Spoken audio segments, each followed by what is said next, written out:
There's so many things happening right now that are very confusing. Hello, everyone, and welcome to Idiot-Says-What-a-thon, where we're starting in the middle of the day like we don't have a problem, you have a problem. It's called a job, and it's horrible. Hey, Tim, how's it going? This is my prime nap time, so I'm considering this a fucking job now, Dino. So, as a normal coworker, I'm going to start off. Fuck you. I don't want to be here. I have a bad case of the Mondays. That's No, fair. I'm kidding. I'm kidding. It's a good time. I'm ready to be here. I actually got my collar straight 70s popped up, and it's not because I couldn't button the top button because my jowls gotten considerably bigger this year. No, Mm, it's because I'm stylish. That's what yeah, it is. it's about ease of use, not about falling into the fashion traps of 2021. Uh, Traps. Yeah, well, you know what? Listen, and just so everyone knows, we are still, let's not say high class prostitutes, but we are definitely prostitutes. So if you want to hit us up on our Venmo, by all means, we are accepting tips all day today. We are For broadcasting on sure. Facebook, on YouTube, and Twitch. We have links for that everywhere. Just Google us. Come on, it's Tim Lost Comic is on Twitch. Everywhere else is Yeah. Tim Lost Comedy. I'm Dino the Genetic Marvel. If you find another one, send us a picture. I want to see what he looks like because he's probably gorgeous. I will tell people why it's Tim Lost comic and not comedy. Twitch had a big like stream outbreak where it's like everything was like released the Yeah. day I did my account. Like literally opened my account and all the information was leaked. I didn't mind, but the problem is I put the wrong YouTube like my wrong email account on it. I missed an H, so it's just Yahoo. It wasn't no who in it. It was just Yahoo, and it just accepted it. And now that's lost. I can't get it back. I've tried to deactivate the account. I can't verify the account because that's not a real email to verify. So I'm Tim Lost Comic because comedy was taken by me because I'm a fucking idiot. I Like found it so. very funny how you pronounced it without the Y because I compared it to Mickey Mouse going Yahoo versus Goofy going Yahoo. Like it's Yahoo! yeah. I feel like that was more Yeah, walkie talkies are neat. What's up? What is that a boom. picture of? That is a funny looking square person who's also red. I love it. Oh, that's Super Meat Boy. What the fuck is that? It's a oh, don't act like he I got have it. no idea.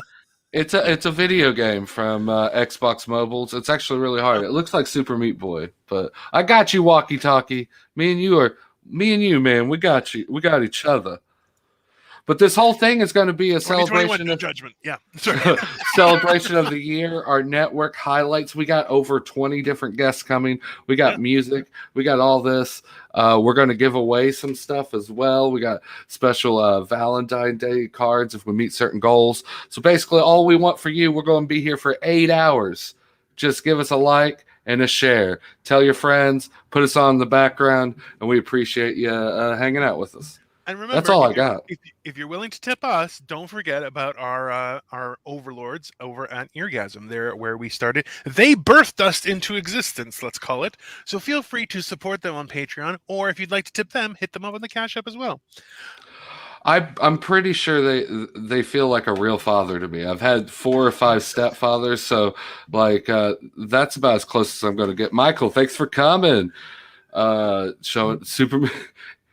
I Michael's don't giving you know. shit already. It's going to be I a don't long know. 8 hours, It's gonna Dino. be a long 8 hours. Where's the people hunting for Dino right now? Like that's where's your fans, your What's Up fans? Like we need you. Hashtag Team Dino needs to come out of the woodworks because he's getting beat up right now. Hey, you know what? I can take it. I can take it. Pretty much, we decided on Sports Balls. The name of my pornographic movie would be, I'll take you all on. So, yeah, bring it on. That's fine. Nice. Yeah, well, oh, fun times. No, Yeah. So you went. What were we going to talk about first? I think we were Well, talking it about. was a weird year, but the most thing that got back to normal was movies. Going back to the movies, Yes. that experience. I mean, we all appreciate um, sitting at home. You got your projector. Yeah. You can pause the movie. But what's better than sitting in a room full of strangers as you hear stale popcorn getting crunched and watching it on a far bigger screen? and that's what matters the most. Yes. And I think my first one I went to see was Kong versus Godzilla, and spoilers, just because it's been around. I mean, if you haven't seen it by now, whatever. But it's not new. It's not a new concept. So it was. I think all you had to have was a subscription at the time. You could have got it. Like so like that's like if you get a flu, you could probably it's pretty equivalent. I shouldn't even use the flu. That was bad terms. But we'll keep moving. It's gonna be a long time. But Kong and Godzilla in IMAX. I ate pizza while doing it, and it was awesome. Was the pizza okay? Was it movie theater pizza or like good pizza from the movie theater? Well, my wife frowns upon putting pizza in her purse because I've tried many times to go there, or just hit up McDonald's before we go there or anything like that. But that wasn't happening.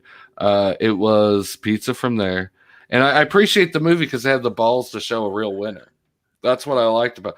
Like it was clearly Zilla fucked up Kong, and gave him a mercy pass. And that's why they double teamed the first Mecha Godzilla. It was awesome. Again, $5.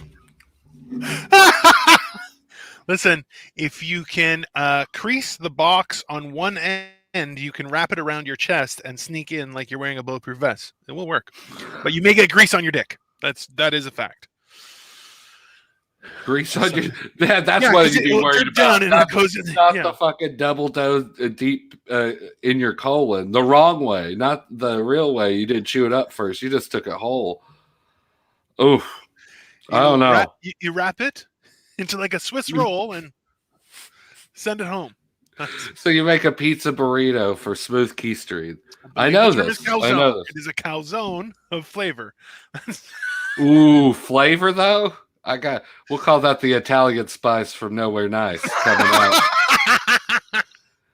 Is that oregano? That's my tanal region here. Like that's what you got. Well, parenting is an adventure for everyone. Most everyone I know has decreased down there already. Well, no judgment. 2021, a lot of people are still working from home. Sounds like a winner. It's gunky. It's already gunky down there. Oh man, that's rough. It's just one of those things that's going to happen, right? I'm just sharing to some of our folks to get the word out there. If you're just tuning in, this is just a celebration of everyone at Eargasm here. It's Idiot Say What. Please share, that's what we're trying to do. The more subs we get, the more we give away to you guys out there as well. Yeah. What we're trying to do is just have a good time because realistically, we're great. And you guys are great, and we're sharing the greatness essentially before you're going to get shit-faced and not remember what happens for the rest of the night. That's what we're doing. What I like most about this harsh lighting that's coming at me, yes, I can blame it on my discoloration of my teeth. So it was just the lighting, and we both know I'm seeing the dentist January 3rd. We're getting it fixed, viewers. I'm finally hit middle class. It's happening. It just took me a shade under 34 years. See, this is I told my son, this is not really bad. It's just a product of home dentistry. And that's rough. That's all I'm going to say about that. Sitting there. My mom would always get it worse, too, with the string. It'd slip off 2 or 3 times before the tooth would come out. I'm like, just knock me out with a blunt object. This is ridiculous. Listen, the damage she did, I don't think it was a string. You'd call it a rope at that point. She used the rope, and that's why it's... You're making it sound like it's a gnarled rope our whole family uses for a jagged... Generational. It's a generational... The rope. It was very specific. You know what? I like to say a lot of people say my teeth are royalty because it takes centuries of inbrednism to get a set like mine. And I take pride in that. So you see, Dito, you say you're royalty, but your teeth say something different. That's all I'm going to say about the situation. Hey, it's maybe Greeks are a little bit different. We hit hard times, so we had to spread out the genes. We couldn't keep them all Habsburg like, all close and narrow.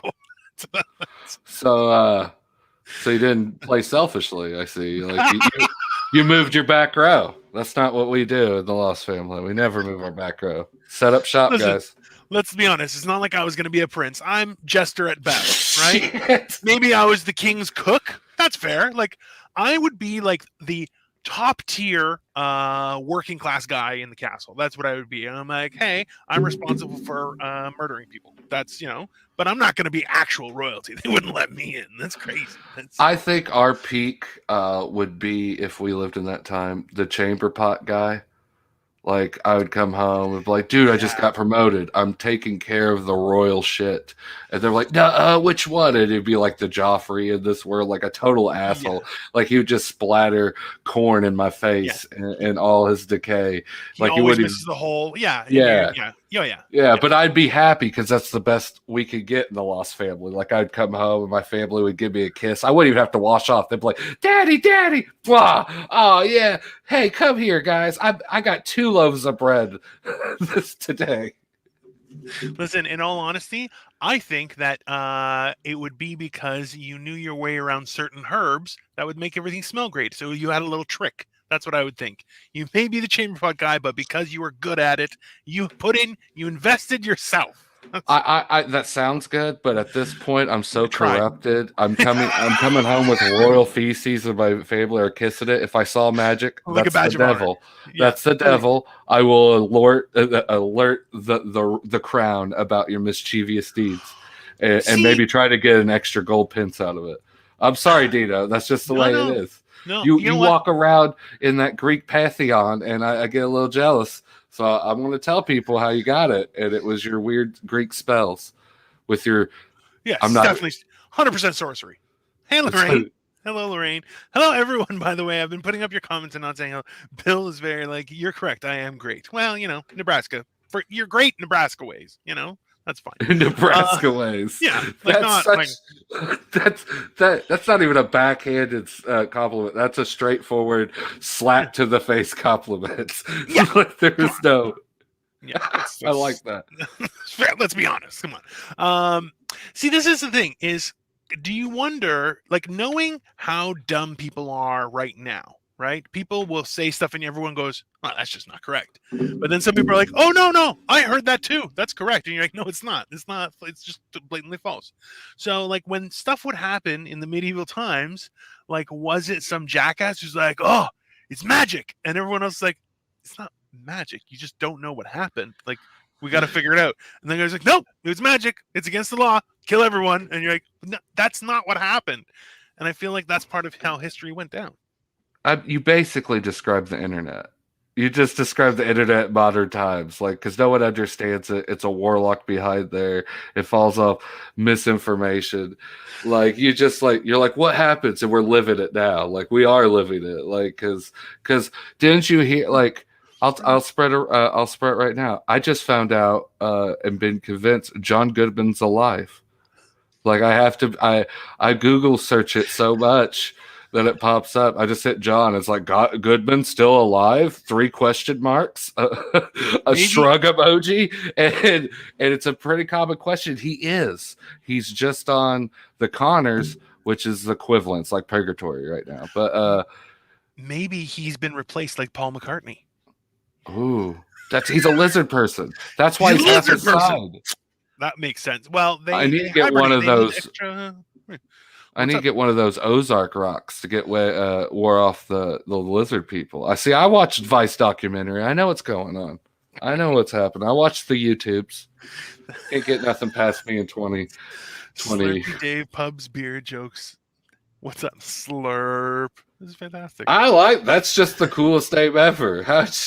You set the bar, right? And then you're like, hey, this is where I'm going. That's what you should expect. That's fair. Well, dang, dude, we already had a great 15 minutes. I thought we were going to have to kill more time, but actually, we got to bring up our first guest of this whole thing. He's friend of Idiot Says What, friend of the whole network. It's friend to us. Please welcome Joey Edibles from the SCD podcast. What's up, you fluffy fucks? How's it going, buddy? What's up, man? I went ahead and put the link below, so everyone, you can go give him a like on his YouTube channel. Dude, you've been killing it, man. You got a lot of great interviewers, man. I've tried to piggyback it, but trying. I just every day I'm hustling, like Rick Ross said, bro. I'm trying to fucking do that shit, man. I mean, there's no stop on my motor, dude. I have 1 speed.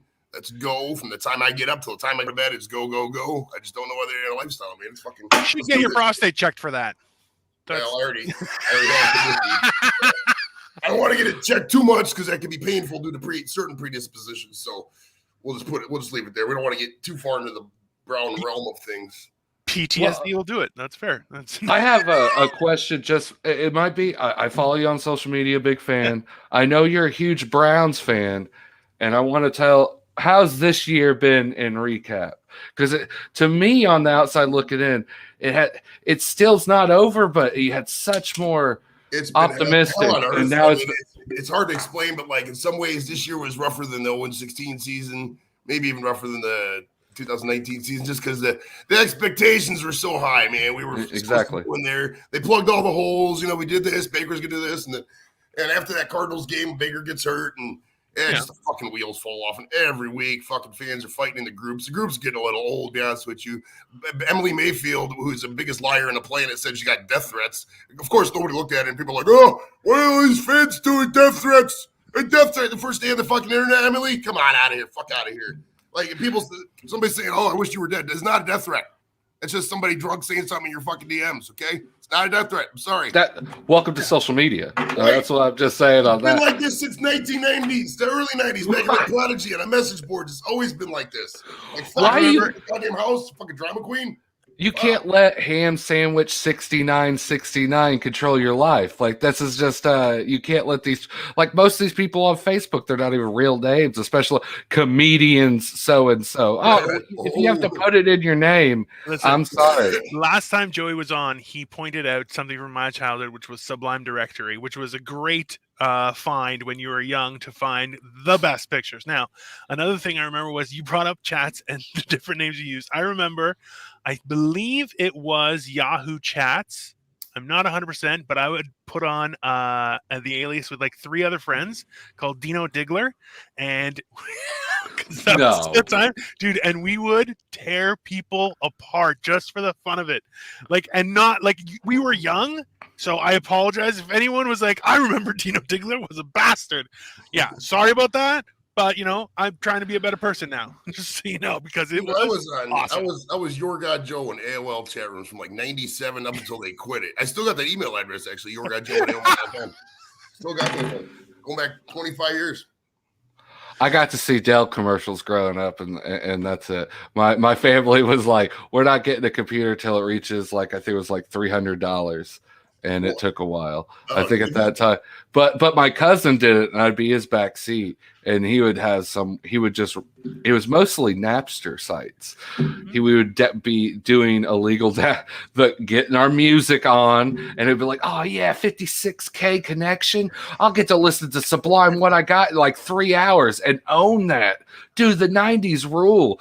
I'm going to go to this chat room, and my cousin would always pretend to be a girl, and I just never got it. He's like, I'm going to pretend to be a girl and get these guys to hit on me. I'm like, okay. Age sex check, 35 Cleveland male, or what? Oh, God, it was so horrible. I mean, us right here, dude, us 3 guys, we probably average, high 2s, something like that, maybe low 3s on a good day. But, dude, back in the day, every online chick was 400 pounds easily. At least. Oh, yeah.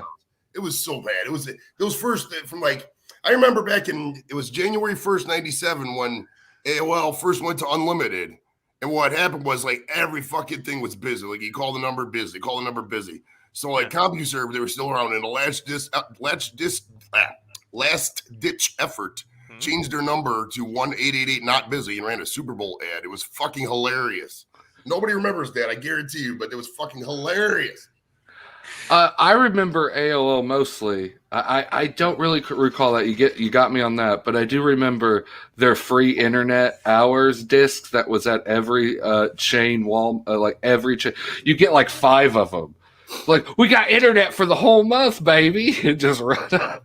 You can look it up. Back in 1998, it was like the first 3 months of 1998, AOL, the free CD-ROMs took up literally all 3 months of production of CD-ROMs. They took all of them. There was no CD-ROM could be made. AOL took them all out. Do you remember when they mentioned it on Futurama, where it's like, that's a boulder of just AOL discs? And I was like, okay, so it wasn't me. It was everyone got like 19 every 3 days. You're like, what is happening? How is this model profitable? I remember at most going to clothes shopping for school, and they would be like, "All right, here's your AOL disc, here's your CD, your like compilation 5 disc of shitty bands. One's okay, CD but of the the other internet. 4 suck. Yeah. And here's your Jinko jeans to make sure you people invite you to the lunch table, and you're not like, what is that, Levi's square? Get out of here! I need 38-inch." Bell bottoms for some reason. God, And the 90s were superficial as fuck. I mean, I remember explicitly yeah. spending like, I would get like $150 a check, and I would go up there. It's like, I got to give you the best shirt I can. So I'd spend like fucking 1/3 of my check buying one fucking dress shirt. You know, and the hope I'd be looking stylish. God, times have changed. It'd be like a fucking $1,100 shirt now. Think about that. Yeah, people were talking about affordable shoes in the 90s. It was like, how high can they get? It's like you'd walk like literally like, what are these Jordans? They're like $350 for one, for the right one. Right. The left one's gonna cost another $3. Like, I just got the display model. What are you talking about? I don't wear these around. I just got the one. I remember in '89 the Reebok Pump first came out, and that first I had those. That shoe was $200 as an entry price first coming out. Today that's like fucking $900 or some shit with inflation. It's insane or whatever.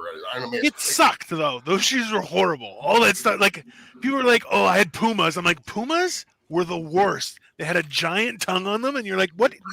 Just flopping around. You can't do anything. It's the first running shoes that had no use anywhere with it. I had the Shacks, like for the Nobos for Walmart's.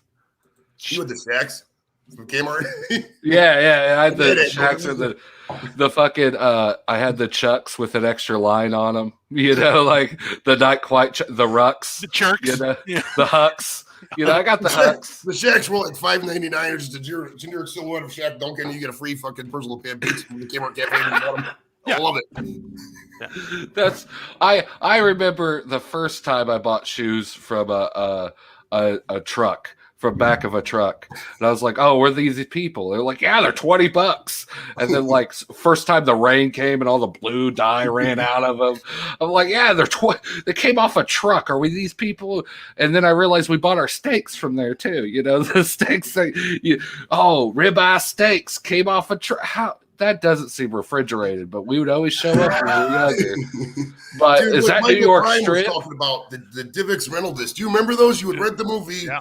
And like you could play it for like 5 days, and then the disc just was useless after that. And you have to throw it away or whatever. You remember that? Wow. Oh yeah. I totally forgot about that until he just mentioned that. That's crazy, bro. Dude, hold on. I just got sent another thing. LA Gears. Walkie-talkies, LA Gears. I remember those. It was like 93. I remember those. I got a story about. I got caught TPing people because I wore LA Gears. I was dressed up in all black, but I had the LA Gear lights. So when I was TPing, all you saw was the flickers of the light. Like, I wonder what's happening out there. So glowing bunny rabbit eyes walking around fucking TPing fucking houses. That's Tim. Yeah. That's fair. They waited till I tired out to come catch me, so that was good. Someone just sent me this picture too. Wow, 3.0. I remember 3.0 was the shit. I remember when I first got AOL, it was 2.5 to 3.0. 3.0 was the first one that had the actual hyperlinks. Before then, it was just a dead hand. But in 3.0, it fucking light up and boom. Interesting fact about AOL, I think I told you guys this last week. The guy who did the AOL sounds, his name's L. Edwards. You know, the hello, goodbye. He actually recorded those on a tape and played them to AOL. I had him on the show. He was he's like my third guest. For real. Young and Peter McNeely was on there. Yeah, he was fun, man. He was a good dude. That's awesome. That is badass. I remember hearing about that. Like, that was an actual dude's voice and stuff like that. He just recorded it. Which is wild. Ryan likes you, so be careful for your DMs here. Nice. You got a new fan there. I've seen Ryan before. Ryan's on someone. He does the what's the show? I don't know, man. He goes every day. Random Tandem. So that's right. Yeah. Yeah, I usually try to jump it up in the comments, man, because let's be real. A lot of these comment sections and some of these people's shows are dead as fuck, bro. If you're out there and you're watching this or you're watching any YouTube show or anything today, any New Year's Eve collaborations or countdowns or whatever, be sure to be active in the comments, man, because people up here, we love active comments, hype comments, dude. At least I do. I don't know about Dino, but I love active comments because it makes us laugh. It's fucking hilarious. Gives you a chance to fucking get to know, get the network. That's how it is, man. We're all gonna fucking destroy entertainment, destroy YouTube, destroy whatever together. We got to be active in them comments and fucking be active in each other's shows, man. Hell yeah, dude. Oh yeah. Well, energy, dude. that's a good segue because I noticed this too. We actually got some of it on our live streams every once in a while, but I know they're hitting you and a lot of places. What's up with these bots always hitting up your live stream? I've seen that guys with one or two people in the chat watching live. It's obviously an automation thing. I think what they do, because I could do this, I've done this, just searching for new people to check out the stream, is they just set the parameter to search live stream active now, and boom, they just drop it in every single fucking thing. And it's like, I think one of them's like a swingers site or something. I don't really want to go to it because I don't know, but the one the other day I checked on the Instagram of it. It was such a generically horrible website. It's so bad. Oh my god, it's so bad. It was like the website was like, the Instagram was like win 2x 100 to 100 or some shit. It was all emojis, and he had like so many followers. It was just YouTube really needs to get off their ass and fucking crack down on this shit because it's getting a little old. Everybody's starting to feel it now, which is good because before only like bigger streams would feel it, but now it's getting horrible out there, bro. Horrible. Yeah. It sucks that YouTube it takes it affects so many before a company like that. I understand because they have so many people on their platform, so I'll give them the benefit of the doubt. Just sucks we have to go through that too. YouTube has dog shit in terms of regulating and monitoring fucking spam streams and selling watch hours. It's not a known secret. You can go to Pakistan streams, Filipino streams, and buy the watch hours by subscribers. People do it. I mean, if you got somebody out there who's got 50 fucking views on the goddamn stream and they got 1,000 subs, and let's be real, come on. Fuck out of here. That sub to view ratio is not authentic. You know they're buying their shit. We all know they're buying their shit. Dude. It's right there, fucking plain view. YouTube doesn't do shit about it. I reported 30 of these fucking streams. YouTube doesn't give a fuck. And that's the goddamn barrier that we're facing as creators, dude. It really is. We're not competing against each other. We're not competing against Anthony Mayo, Ryan Weiss, shit like that. We're competing against fucking automated bots from Pakistan. That's how these fuckers are winning the war. They don't do it. TikTok. Don't get me started on fucking TikTok. The Chinese own that TikTok, bro. Everything on TikTok. Right, turn it down. Get it, Joey. I got gasoline and matches right here. We'll start it going. You're not going to let me in the state now. Thanks a lot, Joey. Well, it happens in stand-up comedy so much. You see these guys, they buy for their pages. The second something becomes funny, it's a meme on Facebook. It doesn't give you dude. Look, it's ridiculous. Hey, you know what the worst part is? And a lot of these videos and a lot of the little reels, you're like, listen, if you want to do someone else's joke in your own voice, you know what? Okay, maybe it's funny. Fine. But the fact is, people aren't even doing that. They have the recording of someone else's joke that has a laugh track, and they're pretending to say it. You're like, listen, okay, what is the point? Just tell me what, like, I'm not saying that I'm right. I'm saying is I don't understand what the point is of you not even redoing their joke in your own words. You're literally just playing their sound and pretending to, that's not a thing. That's for like a 2-year-old. That's not, I don't understand. And it's also not a well-known secret now. There's easy money to be made on TikTok for super artificiality. Don't sell your soul, comics out there. Everybody watching this, content creators, anybody. Support the long-form content creators. Stay on YouTube. Stay on Facebook to a lesser extent. Get out there. Get to know people. Grow with them. Watch each other's shows. Fucking laugh at jokes. Look at Dino, dude. Dino's funny as fuck, and Dino laughs at people's jokes. It's a great example of a comic to be at. See, Tim, too. Fucking great people, bro. Great people. Laugh at shit. Have fun. You don't have to turn out and fucking reruns of the goddamn Big Bang Theory. I could give you 30 shows right now that are funnier than that. Probably fucking live. People like us. People trying to grow, make you laugh. Yeah, me and Tim lie a lot. This is the Garage Band. This is the fucking Beatles back in '61 right here. Not necessarily gonna be that band. See what a revolution starts now. Starts in 2020 fucking 2. I love it. Fuck yeah, man. Let's do this shit. No, dude, it hits everyone to home, especially us. I work hard to get the following I got, and then you see some guy pays $20. $25 a week, and then all of a sudden he's like headlining the show over you.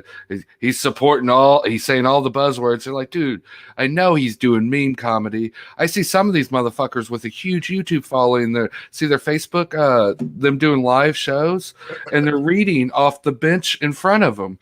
Motherfucker, have respect just for the art. At least attempt to like memorize it, motherfucker.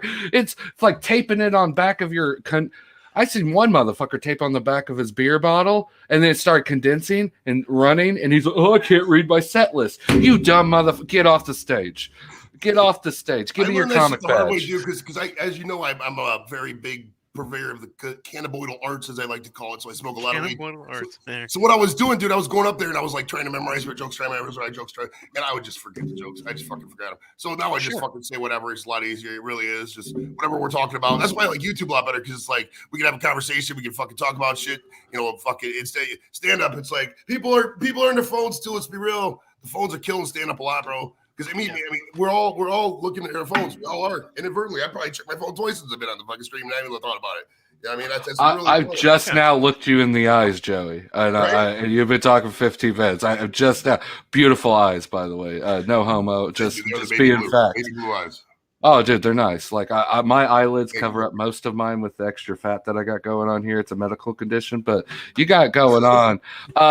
Actually, it's a quick time going on. But I want to give one more shout out to Joey. Joey, man, fucking killed it. Check out the STD. Please, give me at least podcast. One sub out of this, guys. Subscribe to the. Please, dude. I put the link. I'll put the link again. I'm commenting again in the comments. Yeah. Dude, check out some of his content that he has out there as well. Some of the best interviews on YouTube today. Wrestling, TV, like it doesn't matter. He's got a little bit for everyone, and it's entertaining as fuck. Joey, any always will be. And if you know me, I'm very generous. Very generous. If you're in the Cleveland area, even if you're not in the Cleveland area, you want to stop by, come over any Friday night, just hit me up. Come over here, we'll smoke, we'll have a good fucking time, dude. I'm telling you, I always entertain. If I'm on camera, I'm gonna fucking entertain. I don't go on camera and not entertain. I'm not gonna be like that. I'm not gonna fucking waste your time. It's a fucking we only got so much time left, bro. We're probably on the back nine if we're being real, all three of us. So we only got so much time left. I'm on the 17th hole, guy. Don't. Let's be honest. Okay. Dino's in the clubhouse. He's ready to buy everybody a fucking round. Let's go. Support Dino. I'm doing shots, guy. I'm already doing shots. It's not. I'm running through the buffet. That's fair. That was Joey Edibles from the SCD podcast. And before you got out here, you got your one sub, Walkie Talkie. Thank you for subbing. We appreciate it. Please check out all his great content. And thank you, Joey, for coming. See you guys later. We're going to keep it going since we got a whole line of guests. Our next comic people. Well, yeah, we got it set up. It's already a traffic jam backstage, but that's how it is. We got Pierre already on ice for him virtually. We've already sent him a whole bunch of martini emojis, so they're ready. They're ready for the Aisha, the comedian, is next. I'd like to. Hi, hello. How are you? Very nice. New Year's Eve. Yes, well, thank you. Thank you for coming out to our live stream. This is the first time on the show. I'll open the floor to everyone watching the guest. Aisha, what do you do? I am a professional comedian, drug dealer, bartender, babysitter, grandmother, an all-around fun chick. That sounds like a good job. That's a good job. That's affordable prices. I'm just saying. I know we do have rollback prices. That is true. What got you into comedy? I'll let Dino catch his breath. What got you back? What got you into comedy?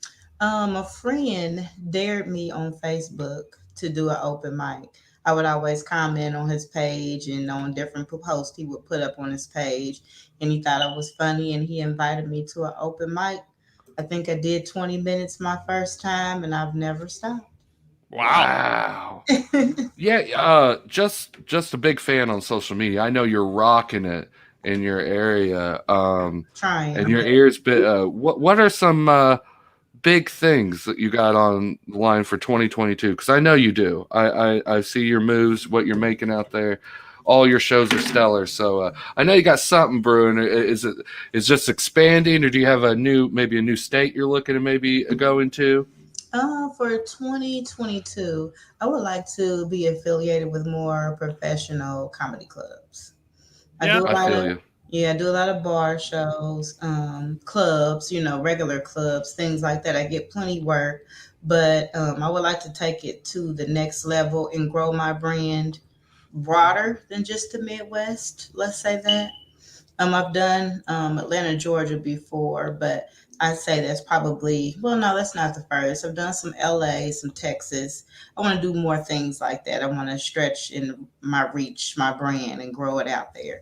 I want to be known nationwide, just not locally. So that's something I'd like to see happen in 2022. I think you definitely could, definitely making the moves to do it. I'm from a cornfield in Illinois, and I'm a big fan. So that's just showing your reach already. What's happening? Um, what's the most memorable experience you had in 2021 going on? It could be best, it could be worst. I'm a pessimistic. I always like the worst stories, but we always don't talk about the best as much either. So whatever you decide. Okay. I think it was like the best and the worst at the same time this summer. I did a field trip for comedians. We went to Atlanta, Georgia as a group for them to get stage time at different clubs down there. Most of the people that went, they were on an open mic level. So it was something new, an experience for them. For me, it was something I was going to do anyway. I had a show there. So they had space for comedians, and we ended up doing a Indianapolis showcase. While I was there, I got to headline at the Uptown Comedy Club. And then the next day, DC Curry does a podcast at that club. So he let me sit in with him on his podcast because I had worked with him before in Harker Heights, Texas. So that was great. It was really fun. The downside was being responsible for 10 to 12 comedians in another state. You don't That's need a to lot. say anymore. Yeah. You don't need to. That and people are think The Airbnb, yeah. everyone thinks it's going to turn into like a nice episode of the Magic School Bus, and no. Imagine the real world comedy version. Oh man. Oh So dude. violence almost immediately. Like that's just Well, right no, in you the- get kicked off the show if that happens. It's just passive aggressiveness. Everybody's You up for want the that to night. happen, but you can't because the producers will step in. You know how much I mean. So yeah, it's just a lot of like, haha, oh, you better not leave your toothbrush unattended because something's happening. I'm just That's saying. right. That's right. And getting them all to the club to perform on time. And Oh some of Lord. them came along with me, and some of them were already there. So that was fun. I did it That's again a this horrible year in line. Chicago with a smaller group. We went to Chicago twice as well. Nice. I don't know if I'll be doing that in 2022. I feel you. Yeah. I have 3 kids. That's sufficient, to be responsible to be somebody's comedy mommy for the weekend in Atlanta. Why? Now, Aisha, do you think so? I started comedy much later in life. I went to shows and I'm like, all these people are young and pretty, and I am, best served for a dark alley. Like that's not. I know what face I have, right? So I've always found it. I'm like where I would interact with people and they're like, oh, and I would be like, hey, I'm just starting. Do you have any tips? And they're like, oh, well, eye contact and stuff. And I'm like, no, I know how to publicly speak. That's not a problem. I'm like, I'm a grown man. I can talk about anything. That's not. I'm talking about like who should I be in touch with or what should I do. So like, do you find that it's especially odd to see how incapable some people are, where you're going, okay, so just be on time, and they're like, so by on time, do you mean like 10 minutes late? You're like, no, I mean 15 minutes early. That's on time. Like, don't. Yeah, you have to explain that. You have to explain that. You have to explain that 5 minutes is 5 minutes. Yeah. That's why are you hollering? Always. Yeah. Oh yeah. You could tell Dino hasn't experienced live comedy. Have you produced a lot of live shows, Dino? Like at the settings? Oh yeah. Not so not for the last few years, but I would literally I would grab something. See, this is the thing, okay? So Aisha, the internet is deceptive, and I have a wide angle lens, so I look great in this picture. But I'm about 6'2", and while I was doing live, so before the pandemic, I was about 450 pounds. Now I'm a very sleek, about 360, 370. So I'm like more sports model. For that, losing weight in the pandemic. Well, it was the easiest way that I could prove my superiority over everyone else because everyone else got fat and I lost weight. So it made me feel good. I'm Right? included. I went from Beyonce Oh, to trust me. Oprah. I've been loving it. It's great. So, but this was the thing. I'm like, at 450 pounds, like, I'm also a giant. So I'm like, people are like, oh, sorry, I'm late. I'm like, that's okay. We skipped you. And they're like, oh, well, can I get back on? I'm like, no, you're done. Sorry. No one wants to I'm like, argue with I you. don't play that. I'm like, I'll do an extra 5 of shit comedy rather than having your late ass. I won't know. I always had to do. Here's a group chat. I'm going to repeat myself, copy and No, that paste means it nothing. because I'm going to put you all in a group chat, and each individual comment on the show is going to message me and ask the same question. What time you want me to be there? All right.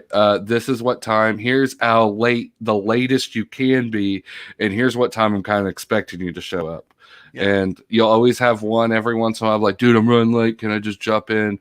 And you try to accommodate them somewhat, but if they're like trying to beat the headliner, like, that ain't gonna work, or the feature, like, so you got to tell them straight up, like, hey, we got a warm seat for you and a stern handshake with the headliner afterwards. You know, we could give you a meet and greet, but as far as time goes, I'm sorry, that has sailed. But so you guys are about your business then. Yeah. Well, I went on tour. I only had 2 other comics, and I detailed everything to the last dollar, and it took 3 hours before I went, oh yeah, they're not listening to me. That's done. We're not going to, this is all. So I can't imagine the group you had, just all those personalities and stuff. Yes. That's more than anything. It's like being in management. That's what it's like. Very. Yeah. Which then you turn into what you hate the most, right? Like, it's a vicious cycle because you're like, listen, there is a reason to have someone as a manager, but it slowly just goes to their head and everyone goes back down to zero. You're like, this is horrible. We're all horrible. Everyone just go home. Leave me alone. Yeah, well, I managed to open mic for a year straight, and I'm telling you, I'm ready to smoke some cigarettes behind that. Don't bring up cigarettes. I'm on almost day 7 of no cigarettes, no patches, no nothing. And I am ready to murder. Like, just straight up. I'm like, if I mispronounce one Greek word, he's going to come through the screen. He's going to come through the screen. And he's in Canada. I don't even know how he's going to do it. But he's going to come through and get me. So I'm on my if I don't know it, I ain't saying it. I'll try. But he feels you 100%. Oh, yeah. I love this comedy showcase. This is big fun. Oh, thank you so much for coming. Oh, dude, this has been great. Please follow. Is there any social media maybe they can follow you at? Maybe catch you live if our fans are in your area? I am Aisha the comedian on everything. On TikTok, on Instagram, on Facebook, on Twitter. And I try to jump on all these things at least once a week. Fantastic. Aisha, one question. I too have a TikTok. Do you not feel weird going on TikTok? And you're like, these are all children. Why am I on here? What is happening? I only know how to post flyers and pictures of myself. I mean, all the live stuff. I'm like, so how do you know what dance goes with the song? Or can I just Cabbage Patch on here and then because I'm a nana. I may look young, but I'm about to be 47 next month. Well, I look like I'm 300. I feel you. Like, let's be honest, I look like, the monster before. I'm the missing link, the monster before time. It's, some sort of wizard. I'm only 25. But it's a Midwest 25. It's different. It's like, yeah. So we age in dog years and like milk. It's been sat out too long. That's what I told my dog. I said, you know what? I'm your mom, but you are older than me this year. He's 49. There we go. Yeah. All right. I'm okay with it. Yeah. At this point, listen, 2021, if you're not okay with something, that's a you problem, not a me problem. It's not simple. Okay. Facts. This has been a pleasure. I'm so happy we got you on this. Too. We wish you all the great success in 2022, and thank you for coming in here. Happy New Year's to you, everyone. Aisha, the comedian. No problem. Thank you for having me. You guys are great. We'll see you soon. All right, thank you. Well, we only got enough time to breathe because our next guest is already in a car moving. We're chasing him down between locations. Walkie-talkies are neat. That's wrong. That's not how you pronounce it. Okay? It's not jiggy jiggy. It's not jiggy jiggy. I know how to pronounce it. It's called cucumber sauce. Isn't that right, Tito? No! There's a video. Listen. I'll fight you off the wrong way. Listen, the fact is that like that has happened so many times that like I'm fine with it, but at the same time, every time I hear it, I'm like, that's not how you pronounce it. And you're like, oh, I'll have some Tuskegee. You're like, that's not the word. That's not. Oh, that sounds like that doesn't sound right. Like Oh, even me with dude. my teeth, I'm like, I don't know. You can try better. I saw somebody go, oh, it's turmeric, right? And you're like, what? Turmeric? You think this is turmeric? They're like, yeah, the dip. And I'm like, it's called tzatziki. They're like, that's it, same. And I'm like, listen, it is not the same. It is not the same, and I will cut you. It's that simple. Well, as I said, we're keeping things rolling. Our next guest, he's a big fan favorite, friend to the show from Idiot. He came on Idiot Says What. We're having him back for our New Year's celebration. We couldn't have one without Ghetto Rachi. Ghetto Rachi, how you doing out there? Hey, Hey, what's up, fellas? How you doing? I'm doing great, man. I'm having a blast. I'm doing great. It sounds like you're already going to a party. Like you got a stacked day already. Oh, I got a stacked day. I've been drinking. I've been smoking. I mean, I'm excited. And filming while driving, like you got all three. Thank God you're a comic, and we know it's all jokes and going through. Yeah. Tickets aren't valid New Year's Eve. Tickets aren't valid. I said I was drinking. I didn't say what I was drinking. That's exactly right. Oh man, how's your year been? It's good, man. It's been a great year, man. I woke up every day, so that's a blessing. So so far. So far. I truly enjoyed it, man. I just it's been a great year, man. 2021 has been a great year. I did so much. Learned so much about myself. I just love this year, man. Even with the pandemic, every day is a blessing. And you take the good with the bad, and you try to find something positive in all the negativity, man. And you can have a great day and a great life if you think that way. And that's what I've been doing. And then being on y'all's show, man, that makes it even better, man. Like this is like one of the realest shows you could be on, man. And be yourself, and you feel like you're entertained. You're reaching people. Some podcasts you go on, man, and hell, you don't know if you're the guest or not. Hell, they do all the damn talking. So we noticed that too. So some people just want a spectator too, just want someone in the room so they don't feel so lonely. Yeah, man, I've been on quite a few, man, and I'm gonna tell you, man, very few people that run these podcasts let you talk. They do all the talking. Yeah. So I asked one time, I said, well, shit, let me just switch roles and let me ask y'all the damn questions. Y'all doing all the talking. I mean, I was joking, but it was the truth. I'm like, you gotta make me feel special a little bit, but I love this show, man. When you asked me to come on, I said, hell yeah. And I'm driving, but I was not gonna miss this damn show for nothing. That's what was pumped. Like I messaged him earlier and he was like, dude, I'll pull over if I have to. I was like, that's commitment. Yeah. I love this dude. This dude is amazing. Absolutely, yeah, man. The reason why I'm driving is I live in North Carolina, so I had to drive like an hour and a half away to go pick up my son's car. I bought him a car yesterday, and I'm actually dropping it off to him right now as we speak. I'm about to drop it off at his job. And my daughter's right behind me, so she can give me a ride back to the house. Right. So that's why I'm driving, but I wasn't going to miss this, brother. Oh, absolutely not. Dude. I mean, this is a great show, man. I mean, I love it. Thank you. Hey, and just out there, I'll throw that up there. You could get more of Ghetto Rachi on Amazon Prime. We put the link in the video right there. I've watched it. Have a great time. Spend some more time with Ghetto Rachi with here. That was a great experience. I'm glad. Is there maybe some more coming in the future? YouTube style sketches, just ideas maybe for 2022. I'm glad you asked, Tim. First of all, I plan on doing my next comedy special in 2022. I'm getting all the stuff ready for that. So in 2022, you're going to get a comedy special, Ghetto Rachi, What's Underneath the Robe. That's going to be the title of it. I love it. Yeah, so that's going to be the next one. Sounds Greek. I'm in. Yeah. And then The next thing is I have a YouTube channel and I be posting stuff, but I decided what I'm going to do.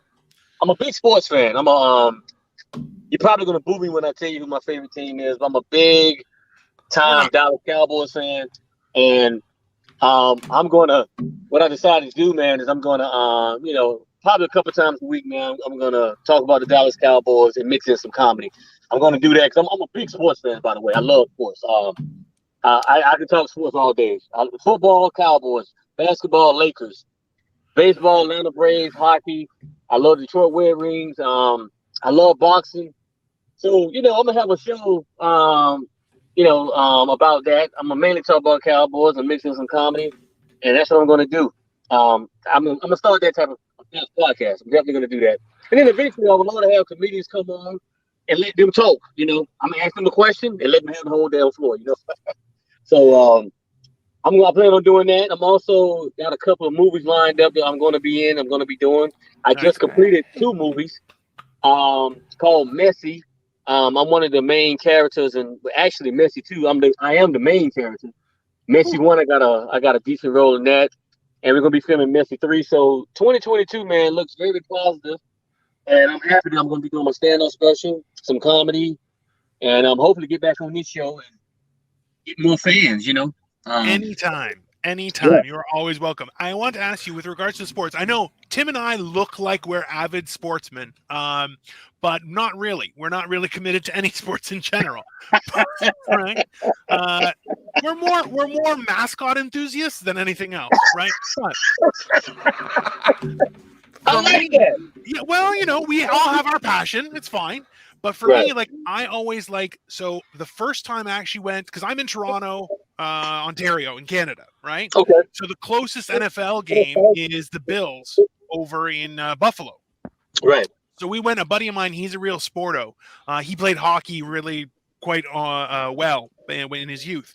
So we went that was the first time going to an NFL game. And I'm like, listen, being live at an NFL game is not like watching it on TV. So do you avidly go out to sports stuff? Is that something that you enjoy?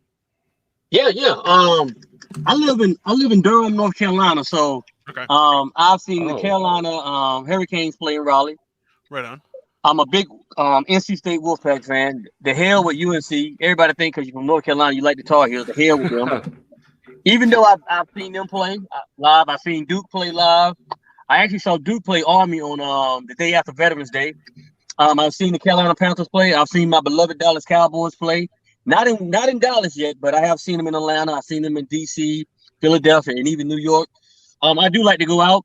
I've seen my Atlanta Braves play. So watching the game live is totally different than television. It's 2 different worlds. It's 2 different worlds. I mean, you really get to see some insane people that act just like you, and your self-esteem feels a lot higher. So I love going to see sporting events.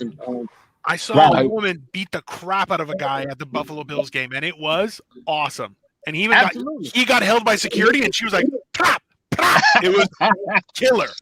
Exactly. And that's what I want to do. And I really want to be able to go to games and do some comedy there where I can talk to the fans and I have my robe on.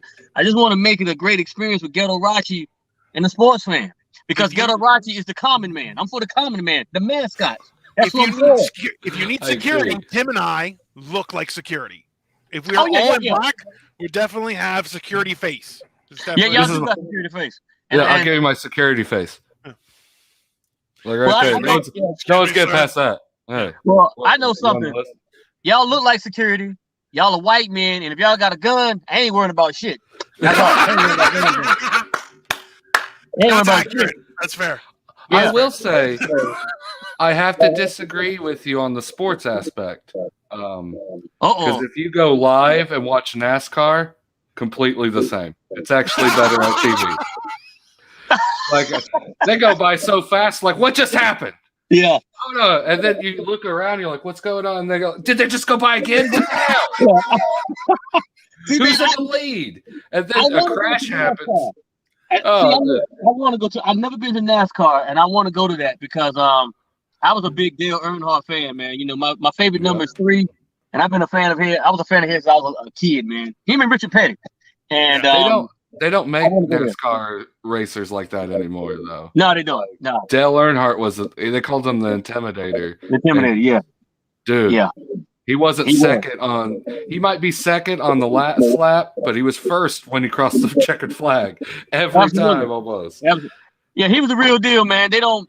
I called him like to me. He was like the Lawrence Taylor or the Brett Favre of car racing, brother. He didn't give a damn, and I loved it. Yeah. Yeah. And speaking of NASCAR, man, I got to go to NASCAR, wear a robe, and do some commentary down there, man. That's what I want to do. That's what I want to do on my YouTube, man. I want to bring comedy to sporting events and just make it fun and have my robe on. So people I don't have money, but take my wife's purse immediately. That sounds like a money maker right there. I'll give you all her money. I'm just thinking we don't have to get permission between the three of us. Listen, Gataracci, you look fancy enough with the robe. Tim and I will wear all black, walk in front of you. We'll have another little guy behind you who looks mildly Asian and threatening. It'll be perfect. Yeah. And then we can escort you in. And people are like, where are you going? Be like, get out of my way. I could just Kool-Aid Man right through anybody. And we'll just set up shop. We'll look for free seats. We'll set up shop, put up a camera, and just start going. Hey, let's not talk about it. Let's do it. Let's make it happen. We can make that shit happen.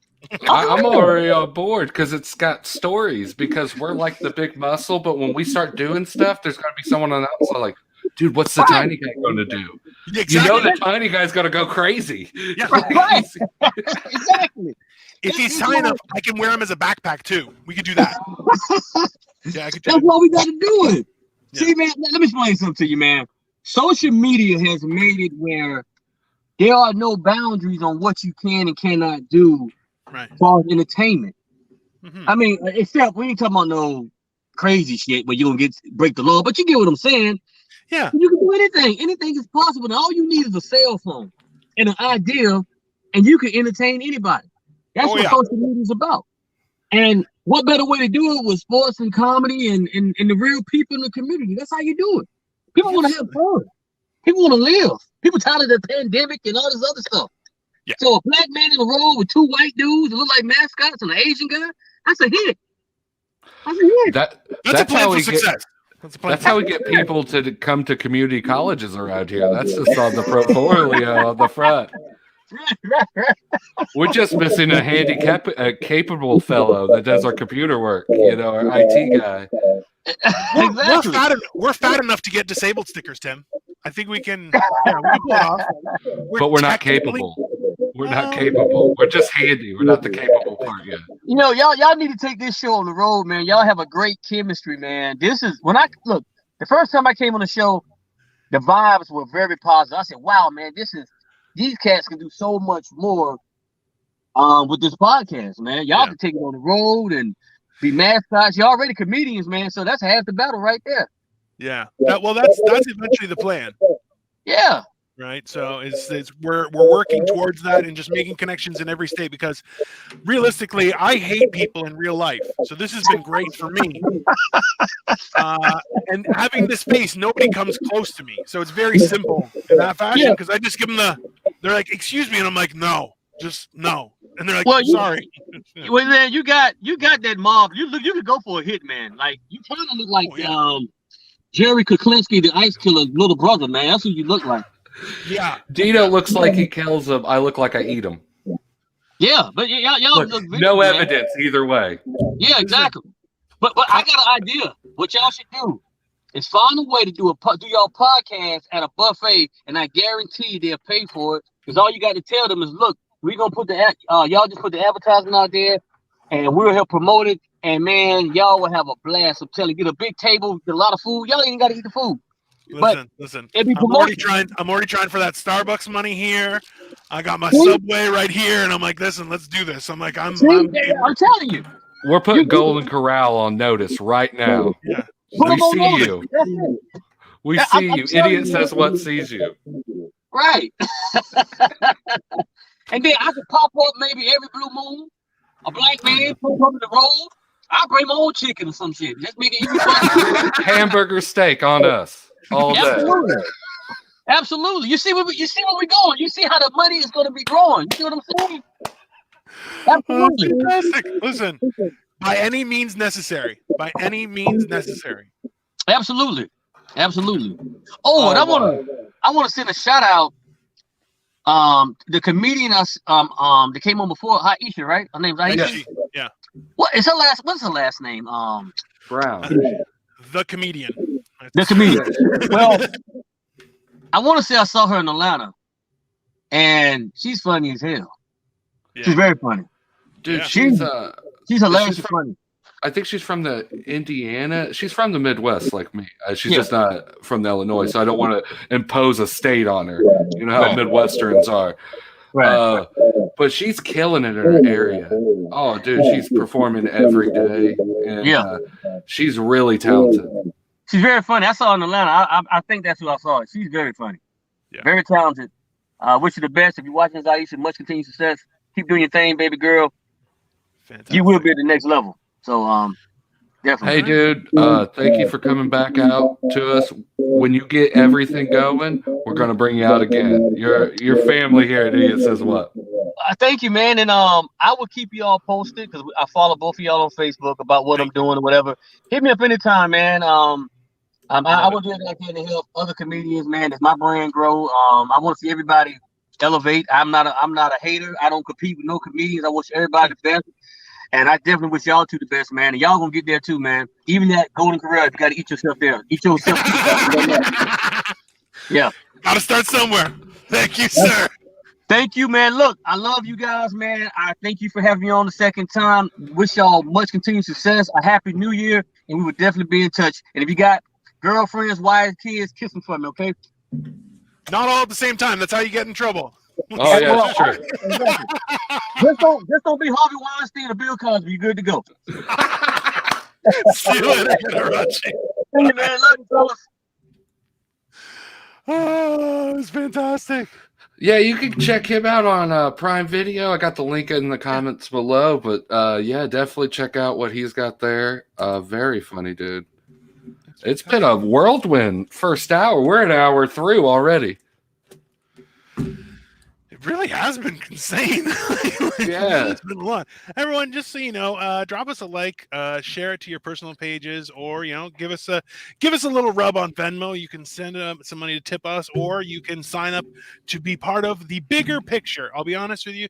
Even today, we're going to premiere a few things that haven't been released, so you're going to be seeing them soon. So hit us up on Patreon or the Cash App for Eargasm, which is our mother channel. And then of course for me and Tim, we don't keep these Adonis bodies without revenue, so it's important to hit us up on Venmo, and that way we can literally just keep growing.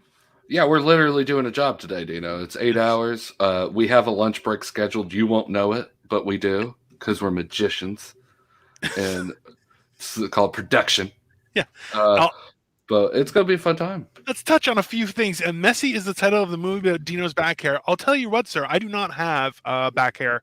I have proper man chest hair. It makes like a Superman symbol on my chest. Maybe if you stick around, you'll see it. Okay?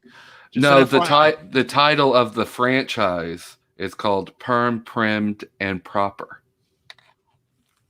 And we're doing Primmed right now. We're in the Prim book.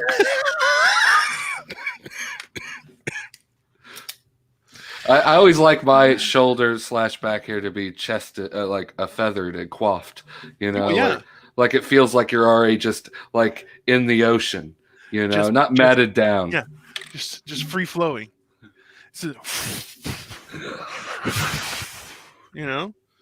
That's. I do miss swimming in the ocean. That's one thing I really. Oh man. I miss swimming in general. I used to live in a condo where we had a pool, and I would just go in there. And the best part is I look scary enough that nobody else would come in, so I'd have the whole pool to myself and just be floating. Like, Tino does have back hair and incredibly skilled line. One of those is a lie. Oh man, where are we going to get started? Well, yeah. Hey, let's just do the informational overload. Idiot Says What Marathon. We're ringing in the New Year's with you. Why are we here? We're trying to get subs in all our social media, as well entertain you into the new year. We have goals set. These goals we will be giving out Stuff like we have Valentine's Day's cards that we're going to make with you. If we get to a certain goal, you actually get the shirts off our backs. We'll mail it to them.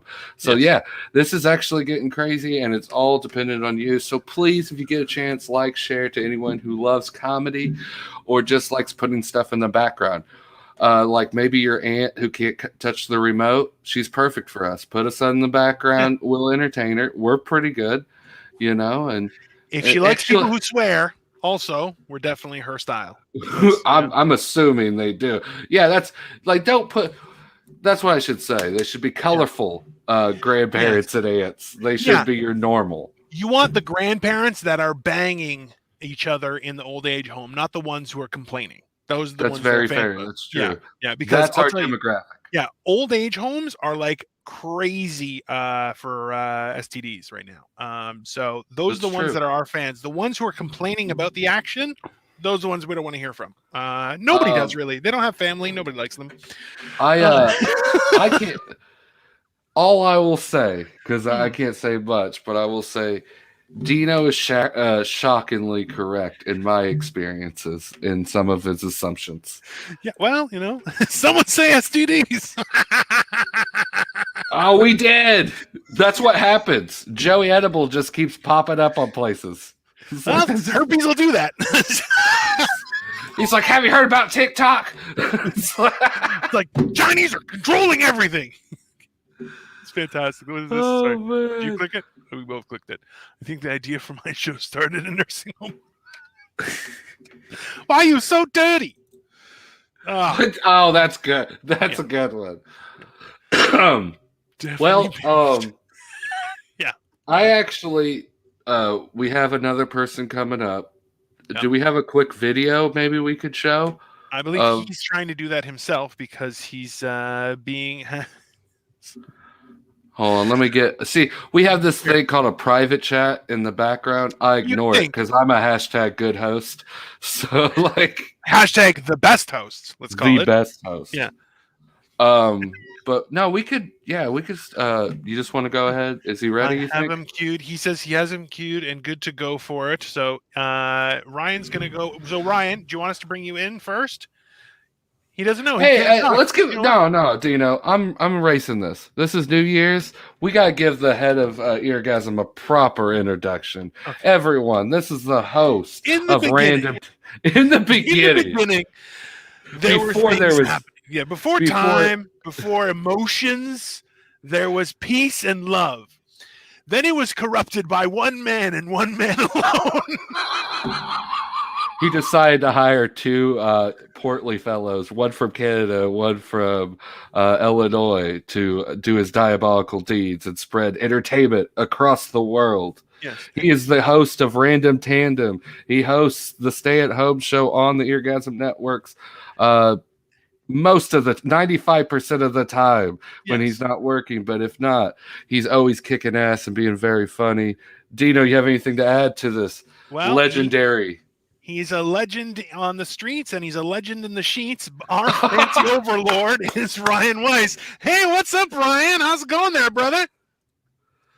I had to mute myself. That was, I've had praise before, but never like that. I'm a little flutter. I'm a little excited. Is the PG way to say it. We're trying to be PG in the new year, I guess. So he's got a buzz. What he's saying, he's got a huge stiffy, guys. This is being recorded, right? The next time you guys are mad at me, I can just like play this back to myself. I would put it on loop. I would put it on a loop. Yeah, have it in the set up speakers so every time you walk in a room, it plays that.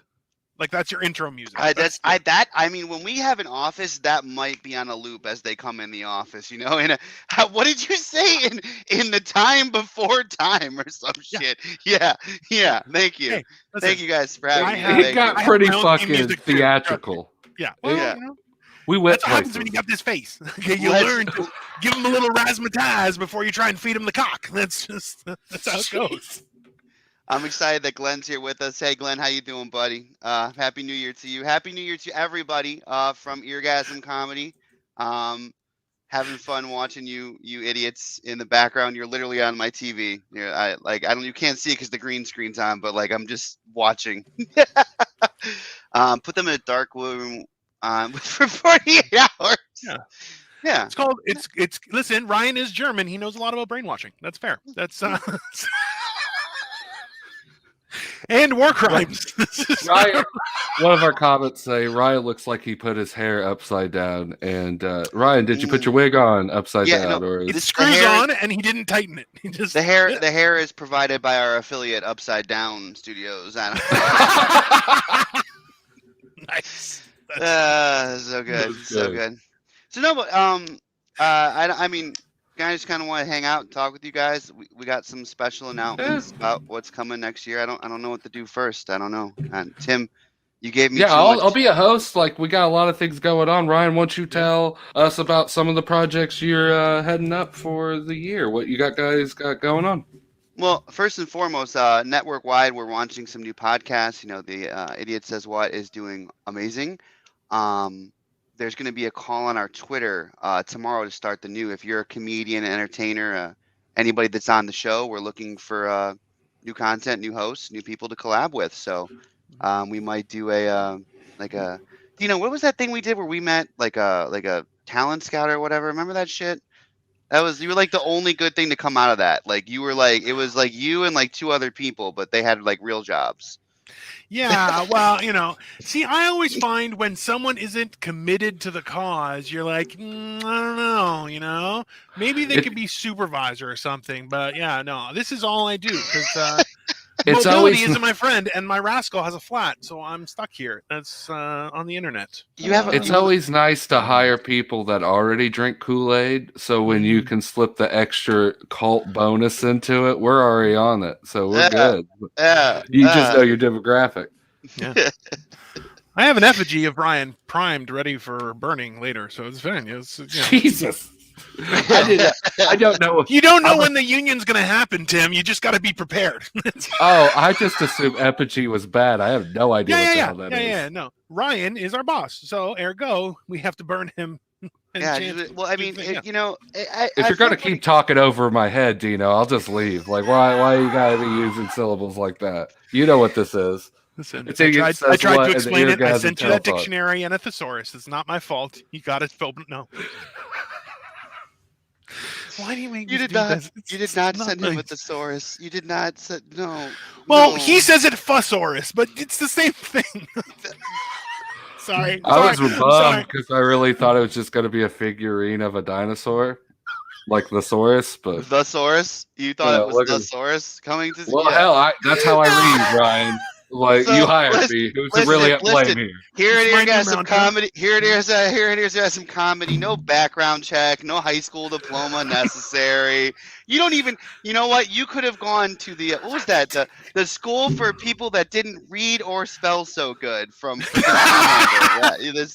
That is where we recruit from. Listen, we stay in inner city public schools here at Eargasm Comedy. That's all I'm saying. Okay. And if you dropped out, there's a better chance. I'm sorry, Tim. That's too far. I apologize. It wasn't until you pointed out who it was directed to. It was fine. Everyone was having a good time. Like, nah, sorry, Tim, for your depressing life. No, it was hilarious, Ryan. That's fucking awesome. Tim, I'll send you another small bonus the next paycheck. I'm sorry. I'll make sure you get extra mac and cheese this week for you and your family. Well, so I wanted to, Dino, can we, am I queuing them up or are you queuing them up? What are we doing here? What are you asking about, sir? I wanted to ask you guys what you thought about our latest random tandem where we geeked out, because I think one or both of you were Star Wars nerds, right? No, Star Trek nerds. Pray for me. Okay. All right. The answer is yes. Their answer is yes. You make it sound like we haven't binge watched things that we actually had no interest, but by the end we loved it. Come on. So you guys asked me to like bring a highlight of like random tandem, and I just picked the most recent episode because I'm lazy. Yes. Well, the best part is I was like, listen, make sure you cut it into highlights and then we'll figure it out. He did not. So do you have a time code at least that we could use there, sir? I've already got it queued up to the time code and everything. Yeah, no, I'm good to go. Then why are you asking me to do it? I don't know how to do this shit. You know, I can't even read. All right, so I got it ready to go, and it's full screen. You know, once you guys can't see what I'm looking at the background, whenever you guys are ready, you know. So we did the Ferengi rules of acquisition. Dino, is it rules or laws? I've seen it both ways, and I'm losing my mind, man. Rules of acquisition. If it's a law, it's unbreakable. A rule is bendable.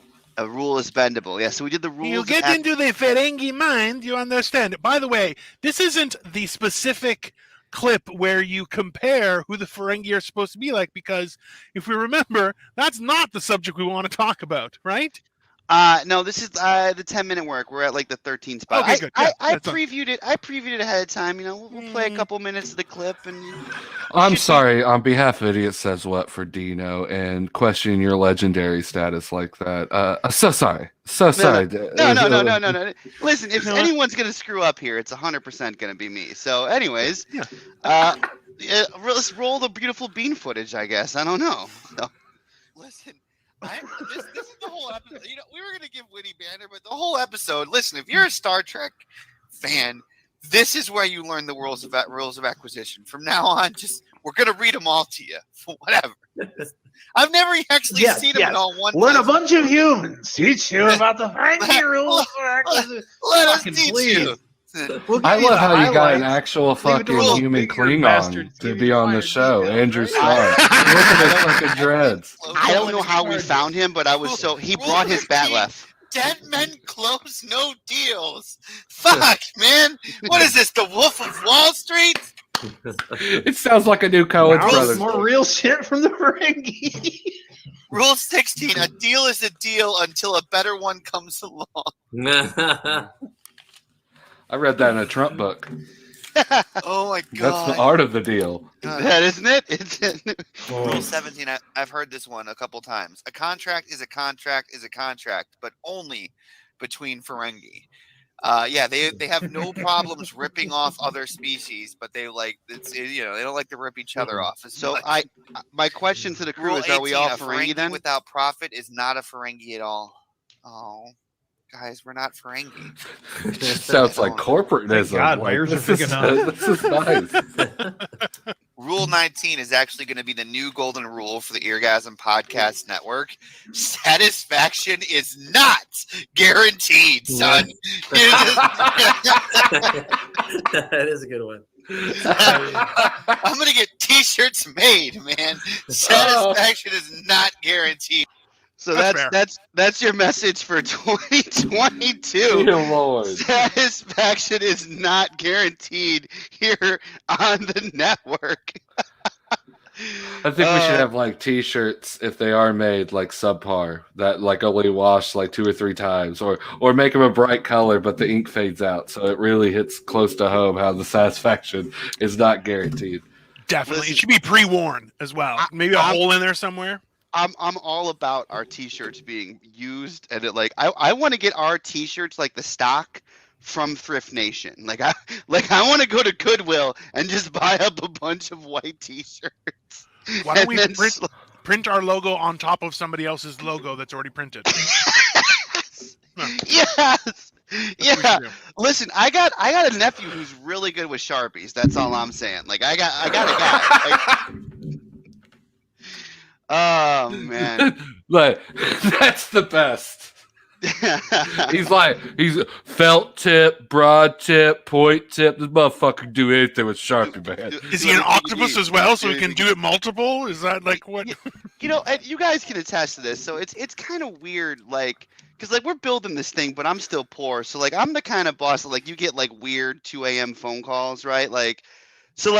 I was editing our next thing last night, Dino, and I was hitting you up, but I was also hitting up an editor on Fiverr, and then my nephew who does sketches at 2. And me and my nephew haven't talked in a year and a half. And I was like, "Hey man, what's up?" He's like, "Hey, how you doing?" He's like, "You need me to draw something again, don't you?" I'm like, "Yeah, pretty much."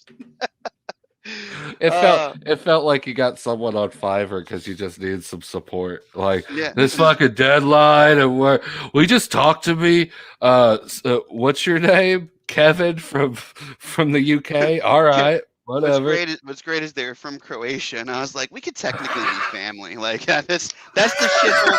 That's the shithole that my family's from. We might be related. That might be. So related by force is what you're saying? Is that what? I definitely didn't go for the friends and family discount. That's not a real thing that I tried. They will send you extra family, no problem. It's okay.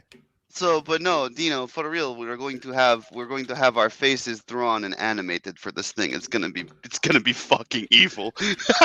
Yeah, it can't get worse. Listen, on the screen right now, you have okay, hold on. I turned off my camera because I'm eating. Hold on. You have ogre face, okay, razor mouth, and then you have you, Mr. Neckbeard. What? Yeah, you saying animate this? Yeah, that's a genius idea. That's exactly what we need. I was just sitting here not brushing or flossing, and you call me razor mouth? Like I was just buying my own damn business with my collar t-shirt. Ogre face. Okay. I did tell you to say ogre face. Is this throw Tim under the bus New Year's edition? What's going on here? There can be only one by the end of this. It's just... I wish they were razor sharp. I tried to open a package of cheese with these gnarled things yesterday, and I almost cracked another motherfucker. Like I had to get some scissors out. Like Jesus Christ! Like attacked. Nah, Rob Webber said. No, he lobbed facts at me. I was more. I'm a Midwestern. You know I hate facts. I don't believe them at first. They have to be in meme form, or Joe Rogan has to tell me first. Like, that's how I believe stuff. Like, I don't... Like, if my pastor, Joe Rogan, or a meme said it, then I'd believe it. But right now, I'm in denial. So you've never like edited a Wikipedia page, is what you're saying? Like you've never. I don't think that I've tried. They don't allow me. You have like a special login or some shit. I got. Don't. It's Dino going to do a spit take. Swallow your sub first, Dino. Is that why you're off screen? I thought I shamed you earlier. He's just eating. What? You got snacks? What? You can't not bring snacks to the group. What? Yeah. You got caught eating on the company dime by the boss, bro. Oh man. All right, boss makes out. A dollar and I make a dime. That's why I poop on company time. Sorry. That's the rules of the universe, sir. It's 2021. That's how we play things. Okay. I have an idea for shirts. Make hats instead. Oh, I think that I know where that's directed, Glenn. Oh my. But maybe both of us. You got a lonely island developing up there on your forehead, Dino. No, I ain't got no one. I'm deserted. It's gone. You can tell is all my power comes from right here. This section right here is definitely that's my power center.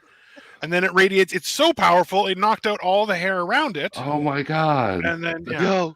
Riot just showed what we did to him this year. Look. No, can we hold on? I mean, let's just show our hairline. Screw it. New Year's, we need to document this. We need to document this, you know? Have you seen my lighting? It's impossible not to see my hairline. It's lighting half the East Coast. This is our 2021 check-in, okay? For 2022, we're hoping to get Keeps as a sponsor, and we'll let you guys know how it goes. We'll let you guys. Also, some of us are married. Manscaping. Why not? You can send us the kits, okay? We'll figure it out. We'll cut it off. Put it on. Figure it out. Yeah. I just picture the next idiot saying what like podcast I get on. I'm like, I didn't figure it out, Dino. Things went wrong. Tim's gonna have lightning bolts through his beard. He's like, I don't think this is how it works, but they look cool. I feel faster. I feel faster with the lightning bolts in my beard. Bring enough for everyone, Dino. Rules of all things. No. That's not in the rules of acquisition at all. That's bring enough for yourself and screw everybody else. Yeah. Listen, if either be responsible or you starve. I have lived a responsible life. Not really. Things are different in Canada. He can't even get to the statement, Tim. He couldn't even get all the way through it without laughing. The advantages of free healthcare, people. I just want to point out, because I've seen it for a while and I haven't pointed it out, and I can't be a friend without it. For all our viewers, Dino isn't writing stuff with that pen in his hand. That's his back scratcher for whenever he needs to just get down. Like, so I ponder things. I go, If you see that thing go under the table, mm-hmm. just don't look at his face anymore. He might be doing some maintenance. We won't even need ready. him.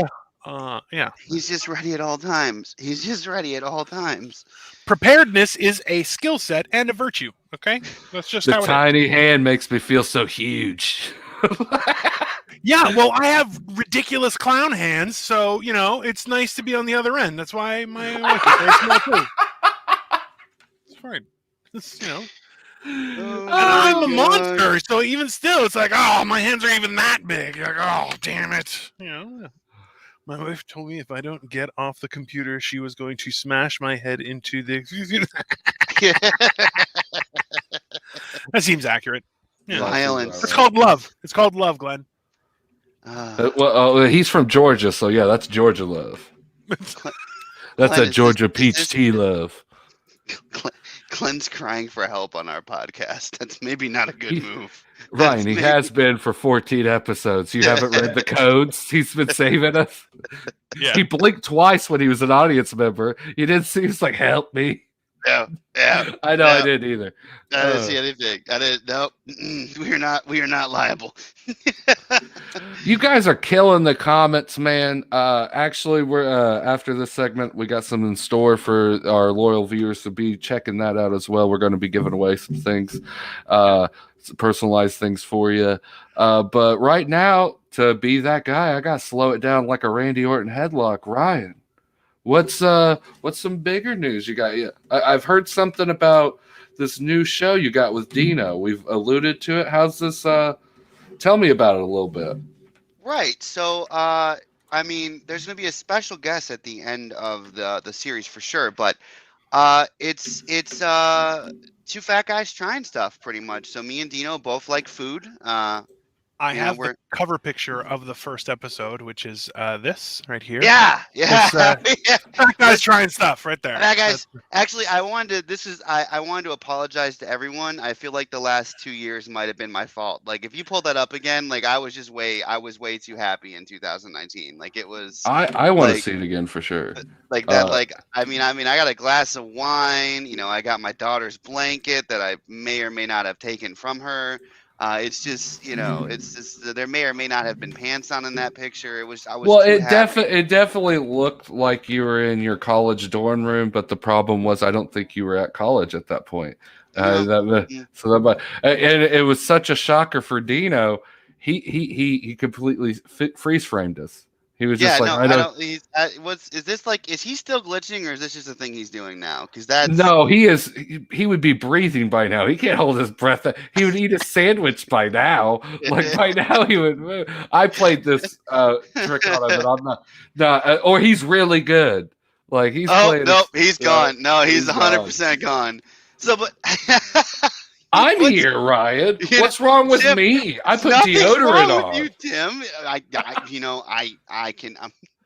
What's great is this new thing that we're rolling out. 100%. Dino does that. I'll let you, the viewers, look for that. So, but it's called Fat Guys Trying Stuff, and it's just two fat guys trying weird food and having a good time with it. So, I figured we would announce and play the first clip here tonight, if that's okay with Tim. I got to pick out your brain a little bit.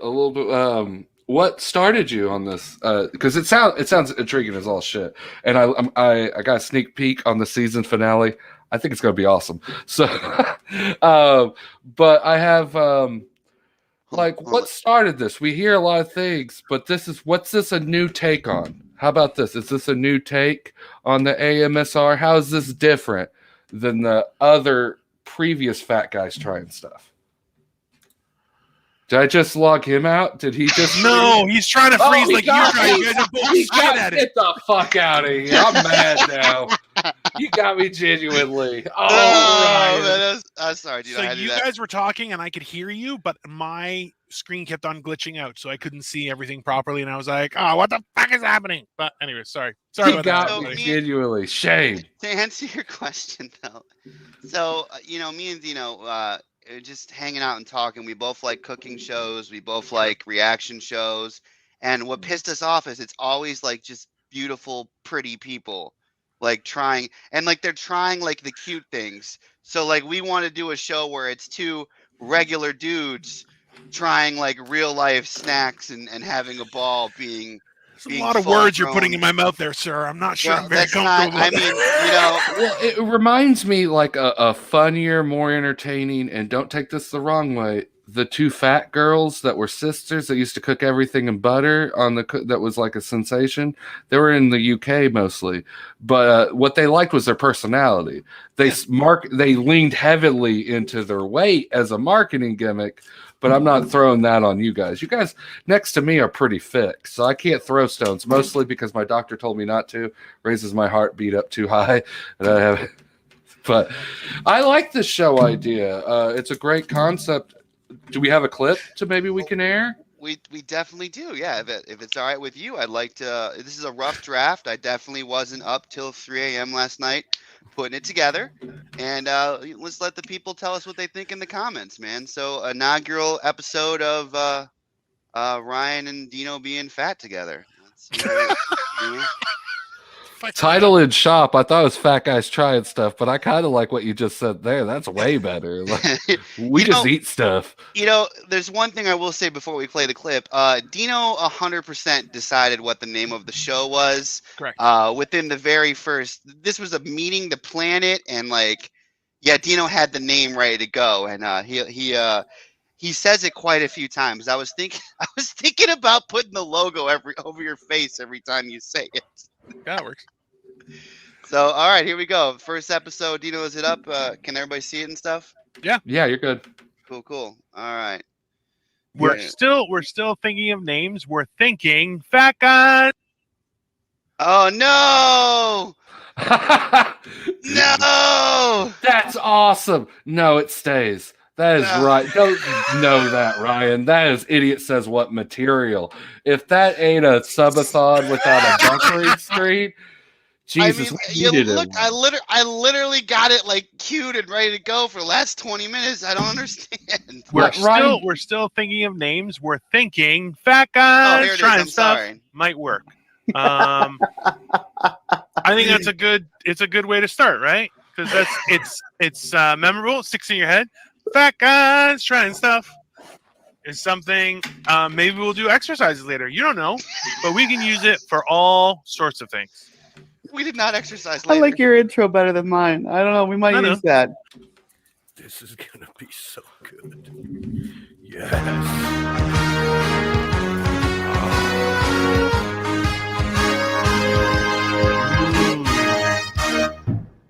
Fat Guys Trying Stuff. Fat Guys Trying Stuff.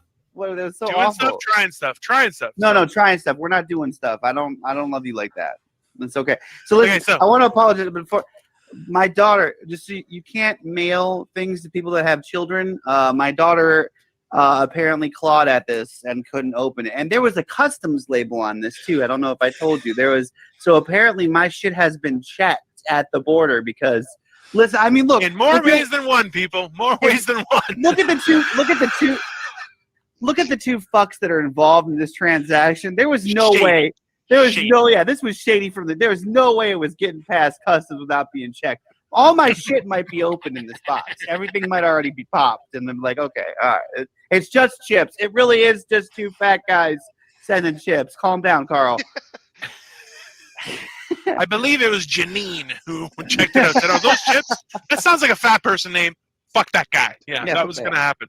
All right. So first of all, 100%. Yeah, no, customs totally dug into this box. That's great. Thank you for putting your seal of approval on my snacks. U.S. Customs and Border Protection. If you could let the children out of cages, that would be great. Maybe stop checking boxes and let the children out of cages. All right, let's. Yeah. Sorry. Or that should have been a child on every inspected box and maybe start a business. I don't know. Yeah. I mean, at this point, I feel like we should feel guilty that like we didn't send snacks to the kids. We just sent it to each other, you know. But fuck this. I'm going in. I don't care. Let's see what we got. All right. We've bullshitted enough. Take one thing at a time because it's fat guys trying stuff. No. Yeah, trying stuff. Well, I'm gonna take it all out, but I'm only gonna try one thing with you today. Take one thing at a time. Keep the romance alive. I mean, I'm gonna take it out one by one, but we're only gonna try one thing tonight. You know, I want to be skinny again at some point in my life. That's not going to happen. No, I know. Shh. What you want is to be healthy and comfortable in your own skin. That's what here at Fat Guys Trying Stuff is what we like to say. Okay, bro, Customs really got this. Like, I feel like I gotta stand up to like get this box open. It might be a pie. What if it's a pie that explodes out and Customs like, ha, fuck you? Fucking shit, man. Okay, all right. I put the paper. I'm gonna say okay, what right. all our viewers are thinking. Customs paper. It's been a rough year for you guys, huh? Thanks a lot, Tim. This looks like high school guys talking. What happened to you guys? You've aged like me. I want to ask you because you're laughing so hard in the background. Is the bromance still alive, buddy? Sure. Just saying, the winters are lonely in Canada, and sometimes you just have to bear the evil and go live through it. We really look like Dino. You look like I'm just saying, man. Like you looked really good. Like, and I look really fatter. I look so much fatter now. Maybe we shouldn't have filmed this shit. All right, guys. I leave to take a piss. Like 9 fucking years before releasing it. There, Ryan, you prick. I leave and take a piss, and I've already been replaced. The bromance is live. Everyone's like, Tim who? And they're like, nah. Hey, Ryan's already DMing my co-host, like, hey, missing you. What's up? Looking good. Like, damn, it wasn't even a poo, it was a pee, and I gotta be on my toes with this network. I got giving you the no, I'm joking. You guys, this is good, man. Thank you. No, let's see what happens. I had a lot of fun. All right, pick something. I literally have everything in there. It's all magical. I don't like. It's so neatly packed. Like you should have worked at Amazon. Like it's beautiful. I don't want to.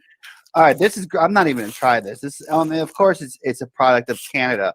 Lay's ketchup flavored chips. Hey, you'll have them, and you'll be like, "Holy crap!" My bag has no air in it. My bag. This is the first bag that I've been like, "Yeah, it looks like this one was like popped on or opened or something." This popped. Hey, hold on. Can you imagine if it popped around Customs, and that's why they opened it because it blew up? That's what happened.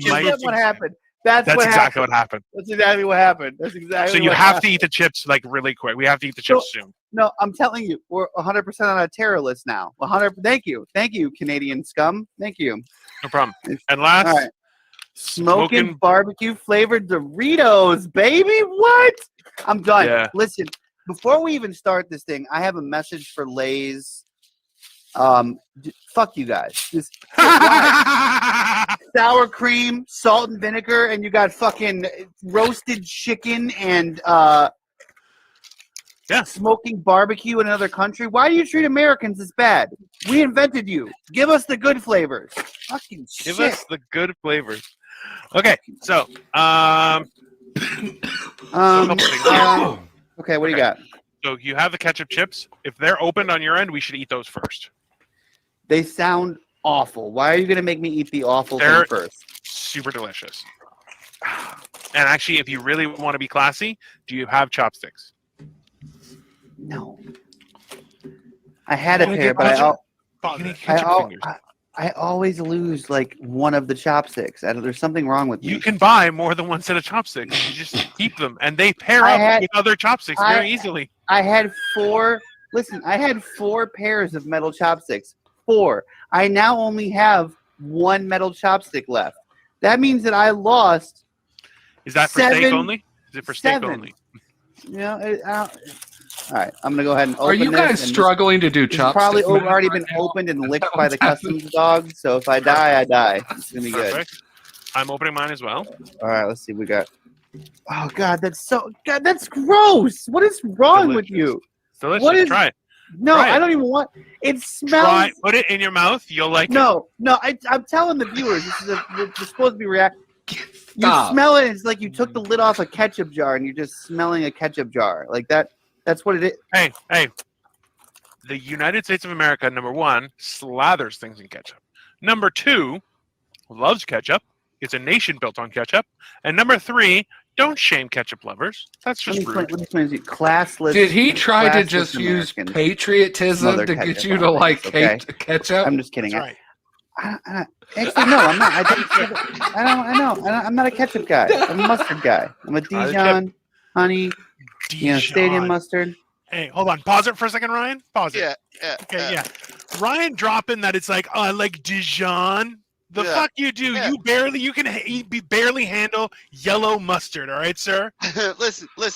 My favorite part of editing this was that math moment I took. I don't know if you guys caught that, but I had to take a moment to do the math on how many chopsticks I lost. Yeah, I like way too long. The only reason we're paused because Dino's not used to being out bougied on his own show, and that's what happened. By myself? Yeah, well, because he was like Dijon mustard. He's like, pause that. No, that's my line. Unacceptable. Unacceptable. You can. I know for a fact you're not a Dijon guy. You're a yellow mustard. I will not be talked down to on my own show, sir. We're never gonna get through this. You got play it. Hey, you got it. You're with us for a while, bro. Why are you trying to leave? Yeah, we're cool. We're the cool This ones. is your own network. You should have. You made mistakes. 2022, Ryan's hiring better. That's his. Thing. Oh, you guys caught that, did you? You can check out his Twitter feed. We can replace these guys. Oh my God! Ryan has 2 Twitter accounts. One is like fuck Tim and Dino. Yeah, one we're blocked on. One we're blocked on, and it's all hate towards us. It's. I wouldn't say full on hate, just slight passive aggressive hate. Like, hey, look what these guys did. I don't know. Like, now we're doing mustard math. you guys are love. Let's get to the reaction of the ketchup chips. The delicious chips. I still don't like you for this. You made me. What's up, DeCarlo? Happy New Year to you as well. Like it's not good. Oh man, it's weird because like, I love playing videos of Dino, like with Dino watching the video, because like I always think it's him talking to me at that moment. Like I'm like, I can pretend it. Yeah. He breaks the fourth wall and he's like there with you. It's Yeah. Well, you get good Dino. I get Dino. Usually, just get mad. What'd you say about feta? How'd you say it? Yeah. Did I get it right that time? We still have like 6 hours. Do not start feta from now. All right. You're right. I'm gonna lean back. No, I missed the feta beef. Tell me about the feta beef. Tell me. We got 8 hours with the Dino, so that's like a last hour thing, and you'll hear all about my cottage cheese and all that. I'll sneak back in at the end. Yes, please do. Let's say this, okay? Just okay. If you guys really want to support us, okay, hit up the Patreon for Eargasm Comedy or the Cash App, or for Tim and I, we have the Venmo for D&T Network as well. But also, give us a like, give us a share, subscribe. All the channels that are on right now there's Dino the Genetic Marvel, Eargasm Comedy Showcase, Tim Lost Comedy. Then on YouTube is D&T Network, Eargasm Comedy, and as well on Twitch is Dino the Genetic Marvel, and then Tim Lost Comic is also on Twitch. So go give a like to all of those things or send us money, because there is a clip about the feta cheese-ish, and it's coming out on Monday from last week's, or from Idiot Says What that aired a couple of days ago. So trust me, there's a whole thing, okay, Ryan? And there will be violence had. So, anyways, continue with the clips, sir. Dino just turned into Daniel Day-Lewis right there. I know. There Will Be Blood trying to get an Oscar because I mentioned it. I was waiting for In the Arms of a All of my Subathon. power comes right from here. Just right here. Donate to Venmo so Dino can make sure my body never shows up again. Hey, you know what? In the effort of a subathon, if you're not subscribed yet, what are you waiting for? Yeah, Subscribe. exactly. Yeah. All right, let's see if We're only going to lose more clothes. That's so gross. That's just ketchup. It's just straight. Delicious. It's like if you sucked on a ketchup packet. That's what it is. Right. Number one, it's fucking delicious. All right, I'm trying one more because I love you, but this is. Ugh. Try a good one.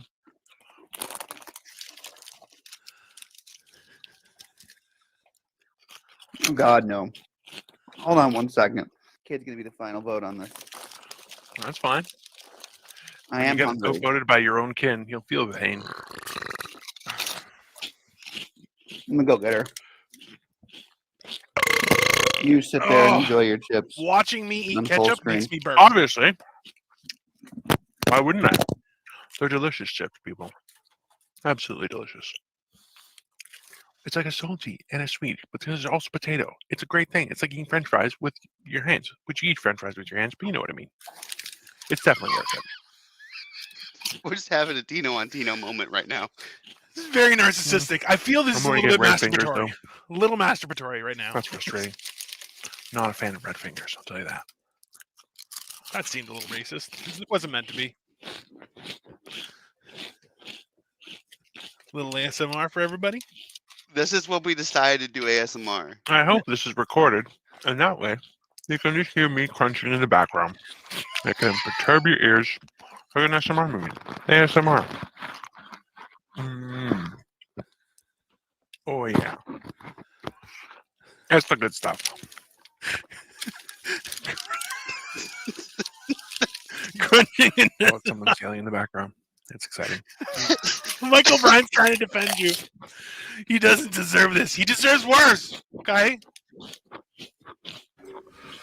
That comment's amazing. Crunching, intensifying. Yeah. Shout out to Johnny Bad. Get back on the screen, weirdo. She doesn't want to be on the screen. She's not feeling good. I'm talking about you. She said they're actually kind of good, and she's taking the rest of the bag. Burn! Go ahead. That's for you. Why do you get so many? Take the whole thing. I don't want to leave. I want to. Well, we're not going to try more today. We're just doing the one. All right. You know what? I'll give it to you. They're I growing just on me. lied to my kid. Just so we can document this. At first, he's like, just ketchup. Oh my God. And now, his fingers are doused right to his mouth. Didn't even use his fingers, people. Just like a trough right into his mouth. Yeah, who knows treats? The fattest of fat guys, sir. Ryan, All right, you I'm got gonna a give it lot to of you. names Ketchup on the chip. streets. I mean, listen, ladies and gentlemen, I'm not going to lie. When you first take a bite, you're like, ugh.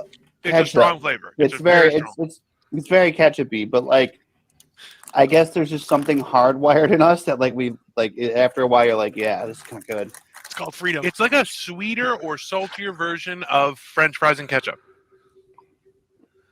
You know, it puts you in that mindset where you're going, you know what? It's pretty good. It's back, guys, trying stuff. You know, I'm gonna get Joel to make us an intro of that now. That's good. We're 100% gonna have our You whole. make it sound like that wasn't my plan. What was All right. Back, guys, trying stuff, people. All right, so are we gonna rate shit, or are we just gonna tell people it's good or bad? What are we doing? I could pass or fail. I'm giving it a pass. Your daughter gives it a pass. I love them. The only thing so this is the thing. I've had ketchup chips in Europe, and they had no ketchup red. Okay? So you just got chip fingers instead of red chip fingers, and I'm telling you, they taste exactly the same. It is wonky, but delicious. I'm not gonna lie though, we're going for a double feature today because I can't not try beets and coconut. Are you sure you don't want to try one of the Pocky, and that way you can give it to your daughter? I mean, I wanted to try beets and coconut, but I guess we could save that for another episode. I'll be honest. I want to try. I'd like to spread out the chip. Still have the canister right here on my system. Right. Hey everyone, it's right here. All right, we're going with coconut Pocky. Like she didn't want to do a banana and ruin her life. It's good that to see you making. Okay, this will now be the third time that I've picked something and you told me to fuck off. So I guess the name of the show is really no, because you picked the ketchup. I laughed at the same time. This is the name of the show is really Dino tells Ryan what to eat. That's what. Well, okay, hold on. While I'm also that a may personal be trainer. true, I'll tell you this why is you have the option of chocolate banana and coconut. I think the coconut is going to be a lot better than chocolate banana, so I don't want to start with the chocolate and then end with the banana. That's just a bad planning. This okay? show should be called And Dino I and said Ryan ketchup have a specifically toxic because they're relationship. already open. Because it's so many things can be titled that. Yeah, The gunshot. Sends a guy a box of snacks. Won't let him try the shit he wants. See how these Canadian people say Canadians are nice. They're not. They're fucking evil. Absolutely false. They're fucking evil. Okay. Are you opening the chocolate banana? Yeah, and I'm getting ketchup flavor all over it. That's what's happening right now. That's why you wipe your hands or wash your hands, you fucking pig. That's why I just wipe my hands with a towelette. we're on the air. There's no sync in my studio. All Okay, right, you just walked away. You fucking loser. You walked away from the camera for like 5 minutes, and we're like, "Yeah, I'll be back." Just give me a second here. All right, I'm going in. Hold on, I'm almost there. Why do you have to be so preemptive? I'm hungry. Okay, well, this isn't a meal. These are treats. Okay.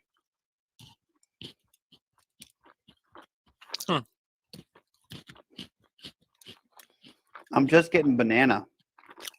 Yeah. So the stick itself looks like it's like a chocolatey wafer type stick. I think that's what they did. But the banana, number one, it is that weird fake banana flavor we all know and love. Okay. But it's not that pungent. You know what it is? The wafer is like, it's like a Teddy Graham. Mm-hmm. It's like the little, like the spongy graham crackers, and they're saying that that's the chocolate, but all you taste is the banana. Mm-hmm. I don't hate it. It wouldn't be, I would still eat it. It's not my preference. I think the strawberry ones are still my favorite, but I jammed an entire one in my mouth and crunched it up. So it wasn't a split between all chocolate. There was the extra wafer without chocolate, and it was actually quite good. Kind of balanced it out. That's the reason you jammed a whole one in your mouth. I'm not a big Pocky fan. I'm a fat pig. Just tastes like bad also, baking. I'm going to be real with you guys. I'm a fat pig too. You always see these in anime and they eat it all cute. They take little nibbles. Never met somebody that doesn't finish one of these in 2 bites. 2 bites, like they're meaning the queen or something. Yeah. Okay. My personal preference is I take 2 of them. Yeah. Huh? You know what I always wanted to do? Shout out to Johnny Bad out there killing the comments, and Michael Bryan and everyone else, DeCarlo. Thank you. Keep them coming. I don't know that it would last very long. I don't know either, but I'm just wondering. Like, I'm hoping these last until tomorrow because I'm wondering if I can make a banana flavored coffee now. No, it doesn't, Bill. Not well. I'm going for 3. I'm going for 3. This is really just 2 guys being fat. Like, let's be real. Hey! So,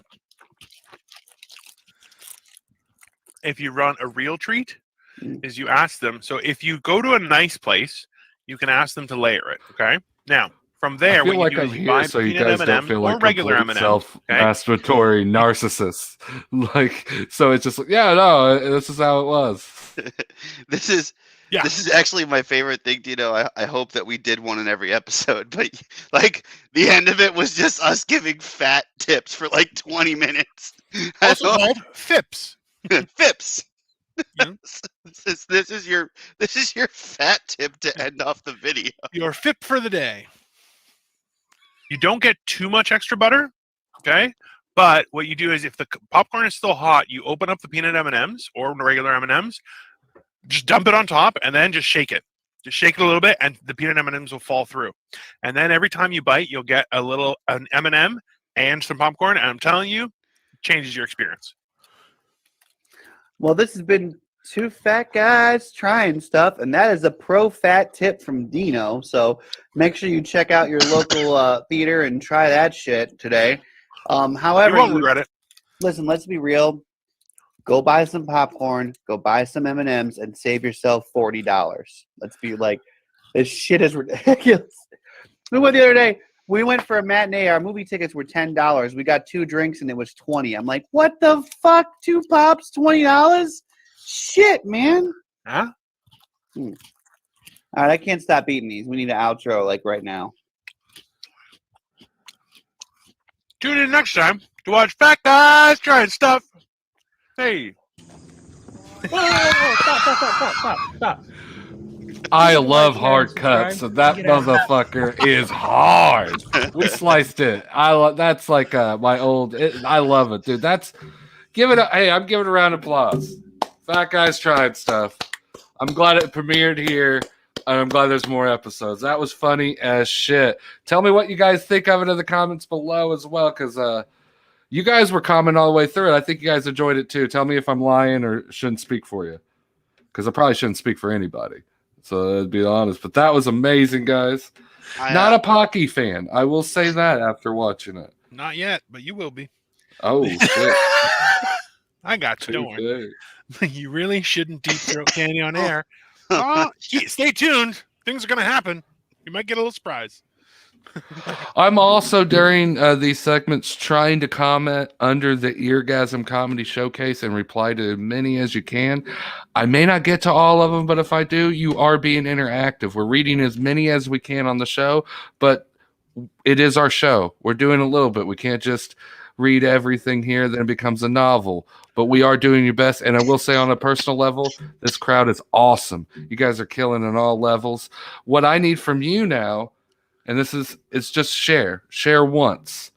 Yep. And share once to one of your friends, like this post to wherever you're at, and then put comment shared.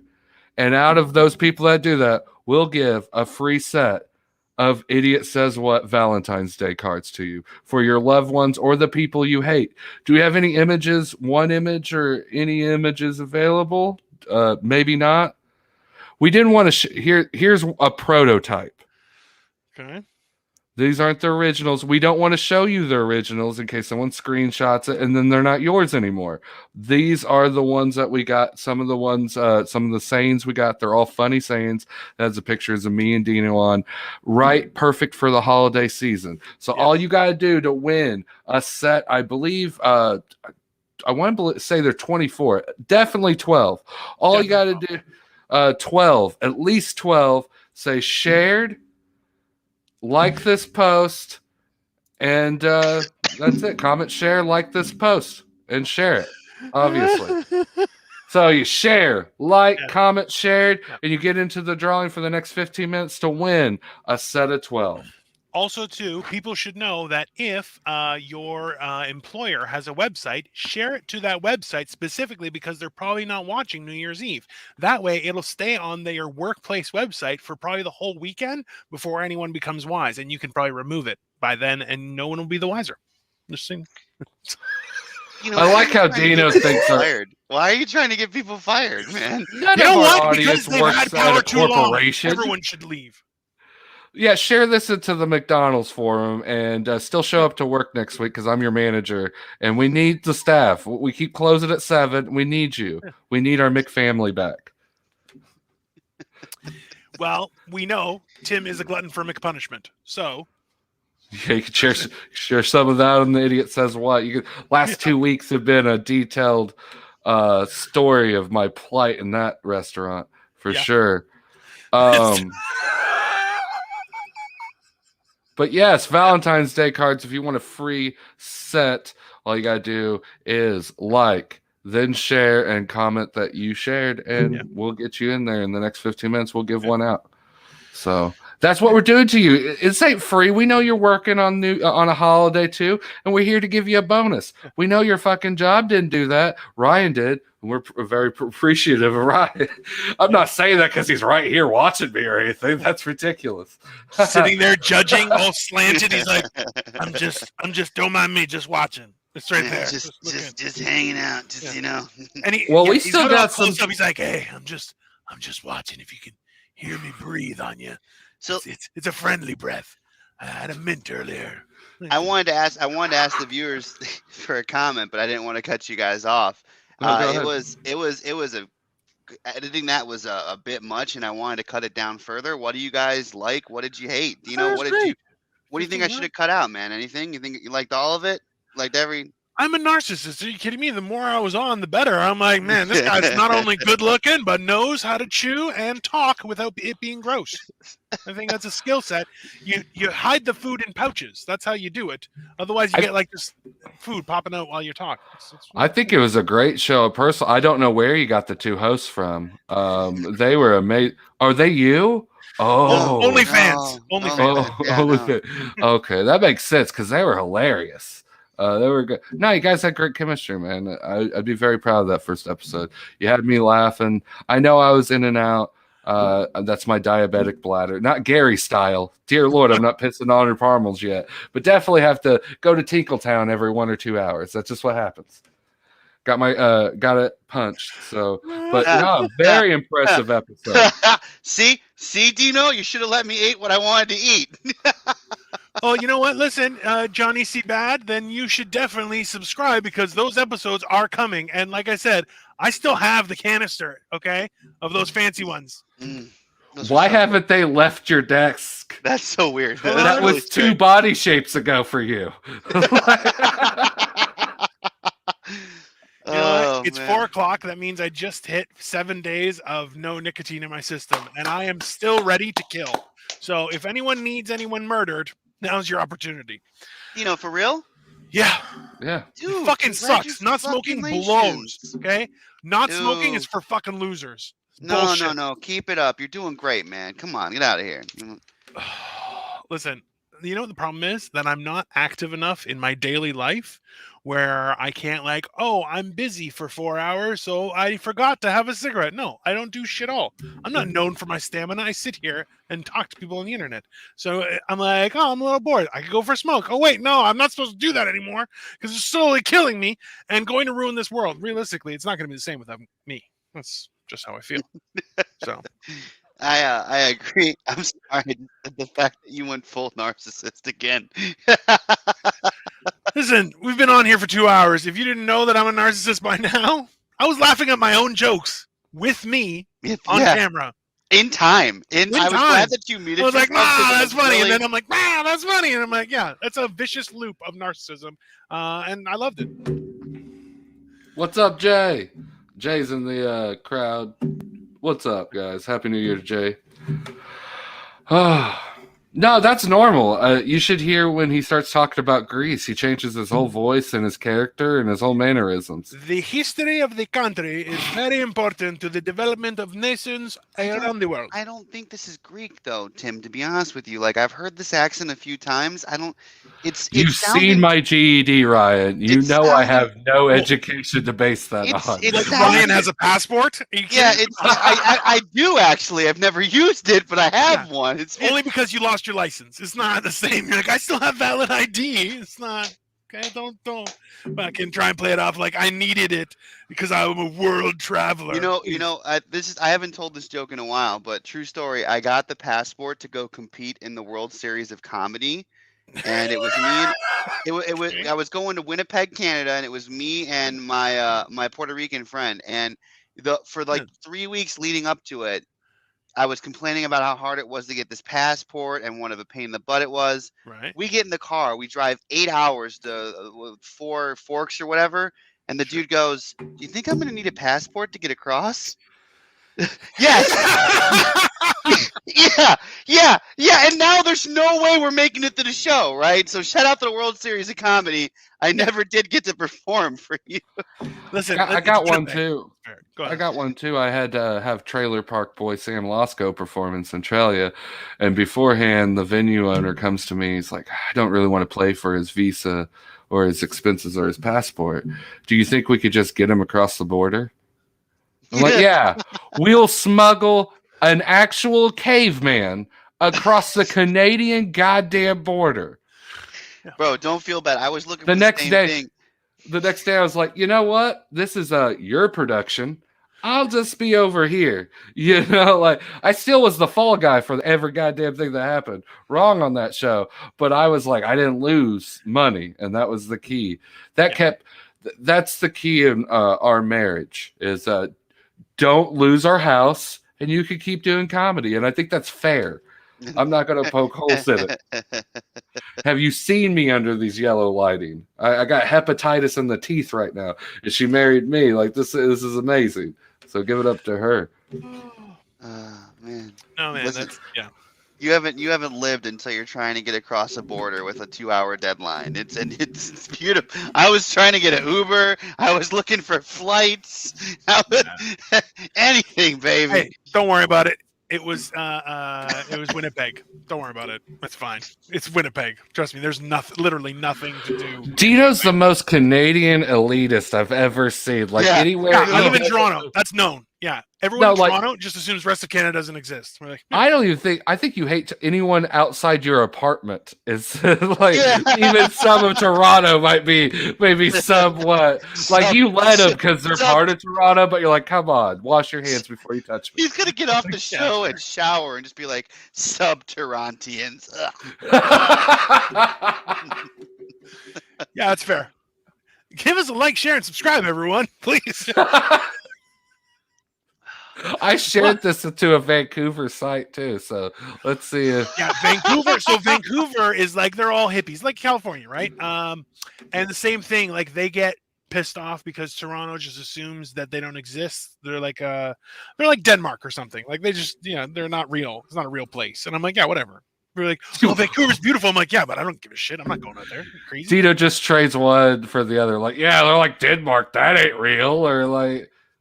I know Denmark's real, but I know Americans don't think Denmark is real. That's what makes it funny. Well, Ryan didn't say anything. I felt like I had to, but I got a GED, so the most people in the comments are still like, I don't know, maybe he's wrong. Dino is the smart one in this group. Hey, look up if John Goodman's dead or if that Denmark's a country. I can't tell. We're starting Google searches. That's what we're doing here on the subathon. I'd like to Google trend once in my performance life, right? Like, not that everyone way. Go search if Denmark is real right now. Screw it. I Facebook trended. It wasn't even fucking me. That's what's the greatest part over the holiday season. I was like, I was lighting bridges on fire, and I looked at it. I was like, no, I don't use grammar. That ain't me at all. You guys are not. You guys. I got one bad piece of news. So to the viewers that are watching, please like, comment, and share, because before the show I tried searching YouTube for this because I knew it was already live, and you guys don't show up as Idiot Says What. Like, you're not in the top 10 results. You're not in the results. Yeah. So because people aren't commenting enough. Please like, share, and comment, and say something on the video. Yeah. Because it was literally Ellen. Ellen episode came first. She's got a full head of hair. We can't compete with her.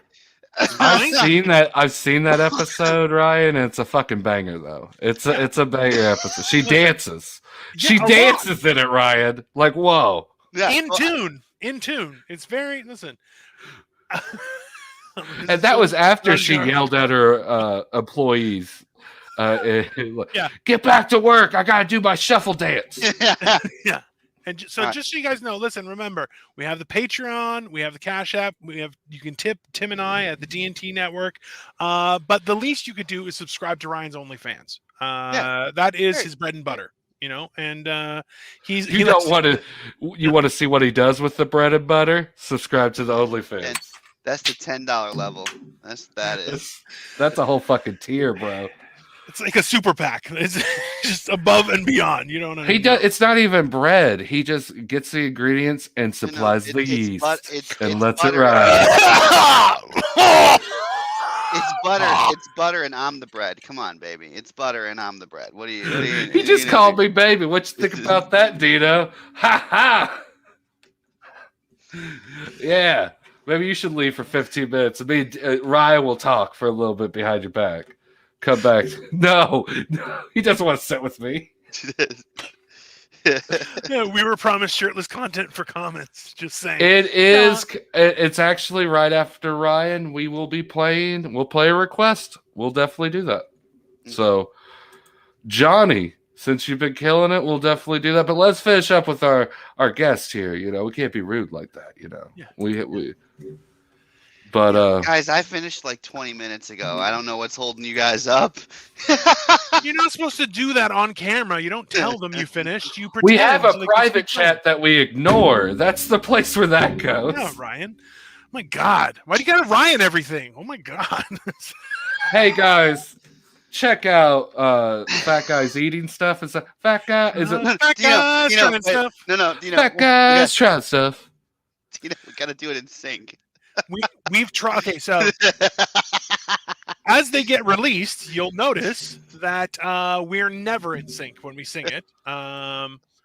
Ryan doesn't know how to follow my lead. And then at the same time, he just has a bad singing voice. So it's not really on me, just so everyone knows. But yeah, let's do it. 3, 2, 1. Fat guys trying stuff. I'm sure that was and Tim is like, fuck you both. How about that? Tim, you didn't come with us on the journey. Tim! Oh, he came. He definitely came. What? I didn't know what you were doing. All I heard was 1, 2, and then like 2 people singing "Mary Goes Around," like "Row, row, row your boat," and then it's like stuff, and I was like, okay. One guy goes, fat guy, your guys are off. That's what it is. One goes, fat guy's trying stuff. Another one goes, fat guy. One guy's from like a lounge Vegas act. And the other guy, this right here. This guy. But that's what makes it awesome. Yes. Like that's charming. So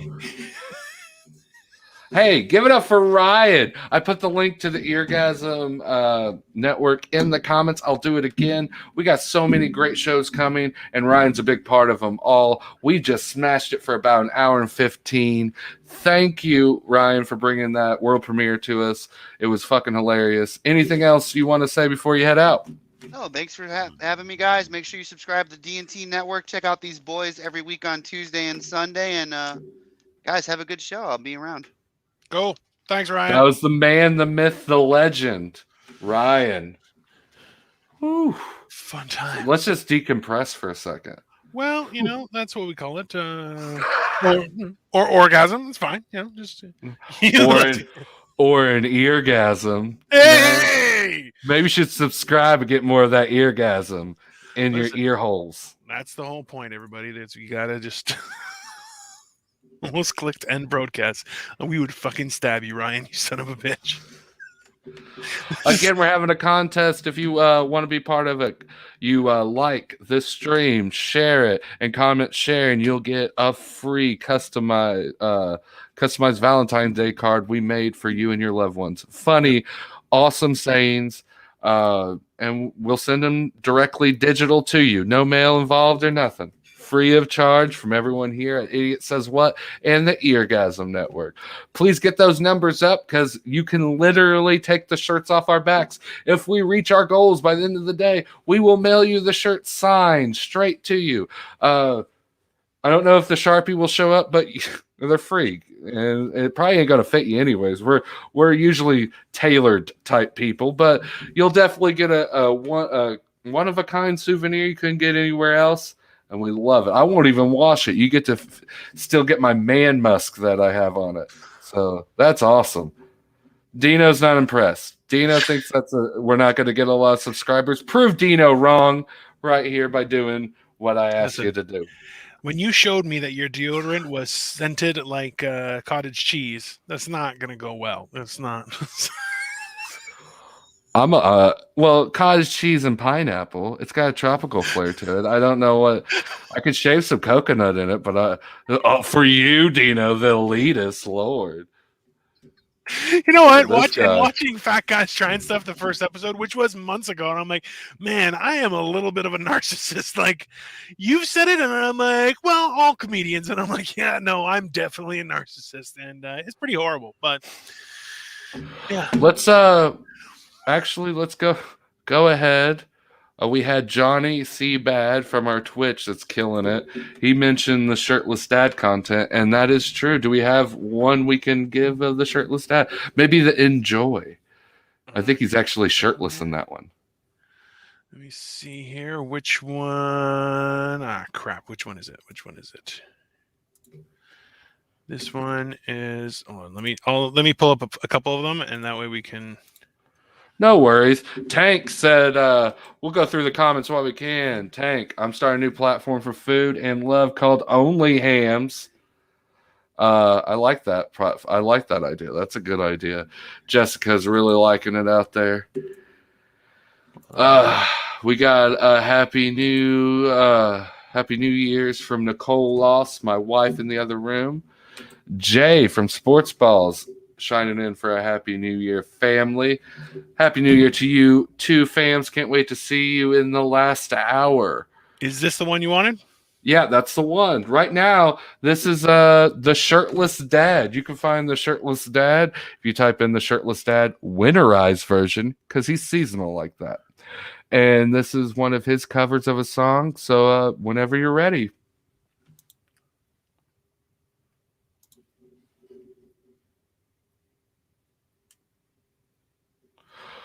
And bear with us. We're not the most technical genius people, so we got to figure this stuff out too. It should be. No, hold on. Give me a second here, guys. Oh, that's all right. There we go. I have my guitar on my back. Ooh. There, I'll start on. That sounds good. Let's do that.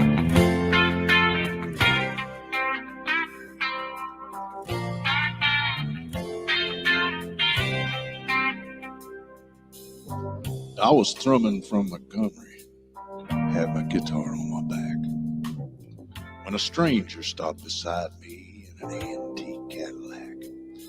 He was dressed like 1950, half drunk and hollow-eyed. Said, it's a long walk to Nashville, would you like to ride, son?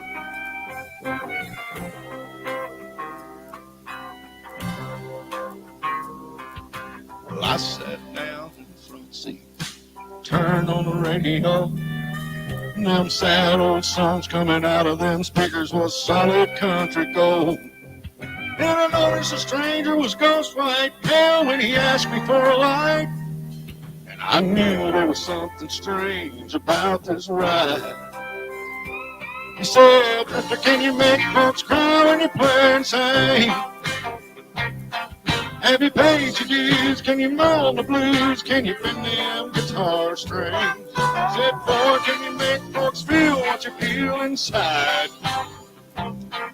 If you're big star bound, let me run you, it's a long, hard ride.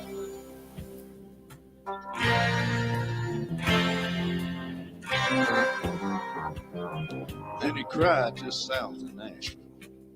He turned that car around. He said, this is where you get out, boy, because I'm headed back to Alabama.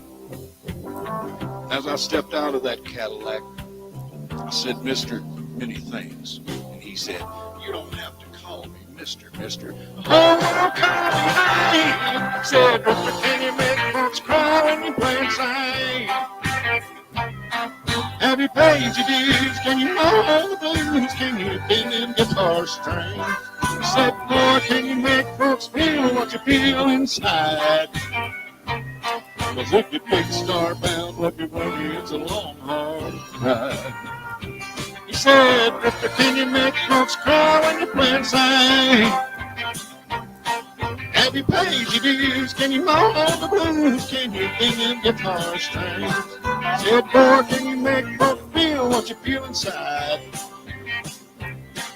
If you're big star bound, let me warn you, it's a long, hard ride. If you're big star bound, let me warn you, it's a long, hard ride. Oh, that's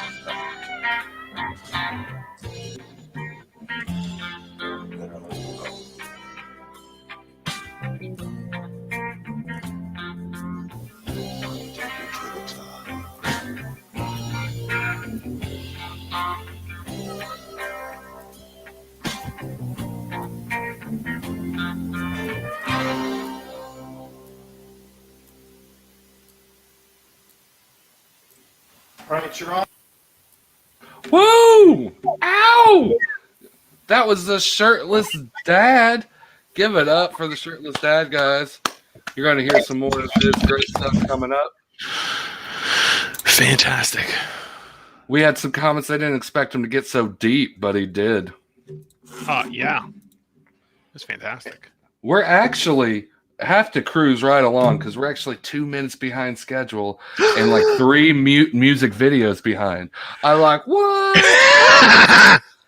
Like, and I'm sweating. I'm pretty soon going to turn this damn light off because I am blind. I got a third eye forming right here. You can see exactly where the light is. I am sweating. Yeah. Love this weather in Illinois. Like 80 degrees during December. Love it. It's great. I haven't been outside in days. Otherwise, I'm tempted to smoke. I haven't. That's why I wear sweatpants. When you wear sweatpants, no one expects you to go outside. Well, that's a good key right there. Shorts. We're going to bring up a guy who's definitely wearing jeans because he's always outside doing stuff, doing comedy. You can actually see him live in McLeansboro, January 21st. Very funny. Tank, won't you, I'll add you to the stream real quick. What up, what up, what up? What's up, guys? What's up, man? Thanks for how's coming. it going? I just want to start out by saying I'm not wearing jeans. I hate jeans. I'm not a jean advocate. I'm a sweatpants kind of guy. Anything with the drawstring. Boom. Well, I didn't want to put that on you first. You know, I just want to let you come out and say it. Because I'm telling you what, anything denim and restrictive, no. Listen, Tank. You got to go to the fat guy store because their jeans got a lot of stretch in them. Telling you, change your life. Change your life. I am subscribed to all the fat guy stores. DXL texted me this morning, Happy New Year's. I woke up. It's George Richards up here, and they sent me the same thing. I think it was Michael Strahan. Oh, yeah. Fucking Shaq and his new clothing line of coats is sending you a cameo. Strahan, Oprah, they all text me. They all let me know. They all let me know what's going on, you know? Knowledge is power. That's fair. Exactly. They keep me in the loop. What you guys been up to? How you guys enjoying your New Year's Eve? Well, give it up for Tank for asking us how we're doing. We've been asking all the questions. Yeah, man. I've been doing near diabetic and a little sweaty right now, thinking maybe this 8-hour thing near hour 3 was a daunting task, but I got like a sandwich tucked below, and I'm gonna pull a Dino later. I'm gonna carb up, so I think I'm fine. I have a second wrap here. My girl, she asked me, she said, do you want a water? I said, do you not have DoorDash on your phone? What are you talking about right now? You want me to drink water like a fucking pilgrim? Like what the fuck is going on here? I am a grown man. And I'm the size of 2 grown men, so I want 2. I want 2 doubles. Please. Immediately. We're not playing kids games here. No, we're in the big we're leagues, not. Okay. And actually, come to think about it, I've actually been using New Year's as an excuse just to be an asshole. See, I feel like you only have three times in a year, okay? Right. As a man, you only have 3 times in a year if you have kids. You have your birthday, you have Father's Day, and you have New Year's Eve. Now, New Year's Eve is a little tricky. You kind of have to know how to swing it, right? Fair. What it is, you know, I've been tolerating shit all year. This is the last day. It's kind of like high school, right? The last day of school, you find that person and you go and you let them know. So I woke up this morning and I just kind of sat everybody down and I was like, who the fuck is first? Yeah, man, that's a Festivus tradition. You got to air your grievances. And they jumped me, and then they beat me senseless with pillows and toys. All the stuff that I had bought for Christmas, I have just been beaten with. I've never been as disrespected as this. Well, that's the great thing about family is they always give you something for next year. Yeah, so I gave you something a little extra for next year coming out. Exactly. They always add something. It doesn't help that I'm a pre-diabetic. I feel like now they beat me into full diabetes. I got up and I was like, I don't know, but I feel like my sugar. I feel like something's going on with my sugar right now. Somebody give me a stick. This ain't even a telethon of comics. Like this is more of an intervention for everyone to get their life straight. This is just me trying to get some stuff off my chest. Okay, I've been jumped by my kids and my wife this morning. Okay, she offered me a water, so I'm already feeling as if she really doesn't love me. Not even flavored water. Like, come on. Not even Gatorade, because Gatorade. Let's be honest. Not even a boobly. I don't even know what electrolytes are. Right? I've googled it. It's important when you don't see the sun. I've googled it. Right? But I also was like, don't care. I know what carbs are. I know what a carb is. I know what a carb is. I can tell you how to get them. I can tell you. Yeah, it's this section from here. From here to here is carb. This is carb. Yeah. Exactly. I think the only question I had is did they load up the pillows? Like back in the day, that's how you do it. Like they put a few magazines in the pillowcases to get it going. I was disappointed because I was like, this beatdown is kind of weak. And then I think my son kind of was like, oh yeah. And I kind of seen him stuffing action figures into the pillow. And I was like, and I was a little bit, I was kind of proud. I was like, that's my boy. That's my boy. Yeah. And then I heard him say, "Mom, lift his head up." And about that time, he kind of just was swinging it around his head. And I was like, yes, this is the family I want right here. He went full finish him kind of. Exactly. Exactly. You took He-Man to the fucking nuts. So you're like, he's got the power. He's got it. He's wielding it. Yeah. I think it was kind of planned. It felt premeditated. I'm not sure. I feel like when I woke up this morning, they kind of had me set up. And I feel like, you know what? Come to think about it, I think my girlfriend texted me from the DXL number. I think it was a setup from the get-go. They wanted to butter me up, feel like everything. Shit. Yeah. See? A sense of importance. And then They just fucking tinted your ass, man. They got you. They tinted your ass. Oh my Lord, you Christopher Nolan Inceptioned your motherfucker. Like she got a good director to help her out on this. I need one of those selfless pills or one of those limitless pills. I need to listen. We all need that. Okay, come on. Okay, so listen. If you had a limitless pill, what is the first thing you're doing? Where are you going? A limitless pill. You have infinite knowledge. I'm not going to admit that on camera. I'll tell you. The first thing that I'm doing, and this is my fat mind, I have infinite knowledge. I can make anything. I am going in my kitchen and I'm cooking myself the same thing that I've seen Gordon Ramsay dangle in front of my face in Hell's Kitchen for season after season after season. Listen. Tell me what a creme brulee is. I want to make it. Just custard with burnt sugar on top. It's not hard. Oh, you bougie motherfucker. You would know right off the bat. It's just custard. You know, you get it from the... Listen. To get the crust, to get a blowtorch, and you caramelize the sugars. I like your mindset, but I'm going to take you one further. I think we take the limitless pill. Then we go get a family pack of original from the Colonel. Okay. From there, we go to a spice house. Then, since we have a close reference point, the super brain starts going and we duplicate the original recipe.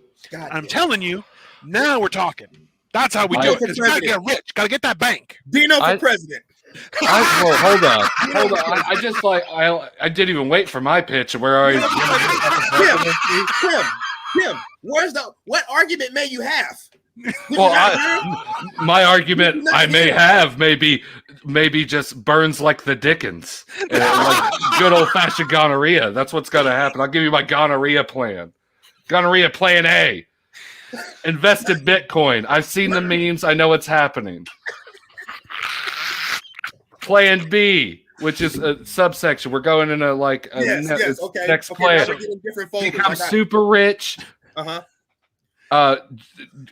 Elon Musk challenge him to a duel for net worth. Wait a minute. I don't think he's going to be on board. I don't think he's going to be on board. He might be a robot to be on board.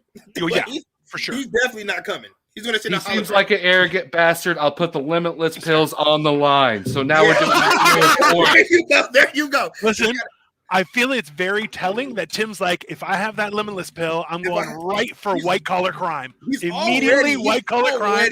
I'm going to break the blockchain, and I'm taking it all.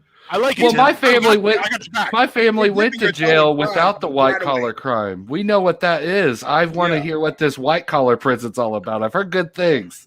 Like you get to keep your buddy, tennis on the weekends. They shave the I'm in my garlic. kitchen. I'm in my kitchen just trying to cook a good meal, right? Yeah. You guys are ready to take over the world with the. Well, after I defeat Elon Musk, I go after Jeff Bezos for king of the world, and I own Amazon. So I might be president. I own Amazon. Defeat Elon Musk. If you beat Elon Musk, with a bullet, it's not a werewolf. We're playing duel. Like, might be a werewolf. Elon Musk is definitely the guy in Twilight. He's definitely that's fair. Yeah. He does sparkle when I see the guy him. who looks down on everybody in the meme. Yes. He's definitely that guy. That's definitely him. He has a little bit of Richard vibes on him. A little bit. Yeah. Well, he was bald and then he was suddenly not bald. He's definitely a wizard, right? And listen, that right there tells you that anything is possible. He's already has the limitless pill. LeBron's still bald, man. Okay, LeBron is bald. Elon Musk is definitely a wizard. I'm just gonna say LeBron does not have to be bald. LeBron is choosing to struggle. Yeah, this is my biggest. He's a man of the people. He's a man. You're wrong. LeBron hates himself. LeBron's a wizard. Jeff Bezos is a wizard. Lack of hair means you're a wizard. No, Jeff Bezos. I'd see. Don't ruin Take's mind here. We are having a moment, and you want to bougie that motherfucker up. Nah, take your smear and your bagel over there for a second. That might be it. Elon is like what, Sorcerer Supreme, and he gets his hair back. Is that the achievement? That's probably how it's going to happen. That's probably. That's what peasants call him. But if you know him, you just call him Jeff. Like, hey Jeff, what's up? But yeah, that would be the most sold Triller fight in the world. Tim, get it on. I will promote it. Let's go. DraftKings will have a field day. Let's go. I feel like it would have to be in a Coliseum where they have the tigers popping out too. Like it would have to be a show. It would definitely have to have some type of like Tekken, Street Fighter, like vibe to it. Somebody throwing barrels out of nowhere. We need some type of variable like Donkey Kong, but with wild animals. I like it. Yes. Yeah. So barrels get thrown. Yes. Tigers pop out of the walls. Yes. No, that checks out. Why don't we just turn this into a TLC? Why don't we just turn this into a table, ladder, chairs, cage? No. Is that more a Discovery I'm on Channel? board. Is it Discovery Channel more so? He's not a wrestling fan, so you gotta understand.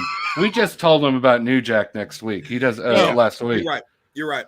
He doesn't know. When you see TLC to a Canadian, like, oh, extra maple syrup on pancakes? That sounds lovely. Listen. Tea leaf and croquettes. First of all, my Canadian accent, just for my wife, she asked, why'd you turn Chinese? So that's how good my Canadian accent is. I was going Canadian, and she's like, no, that's just... Are you speaking Mandarin? Did you know? What are you saying?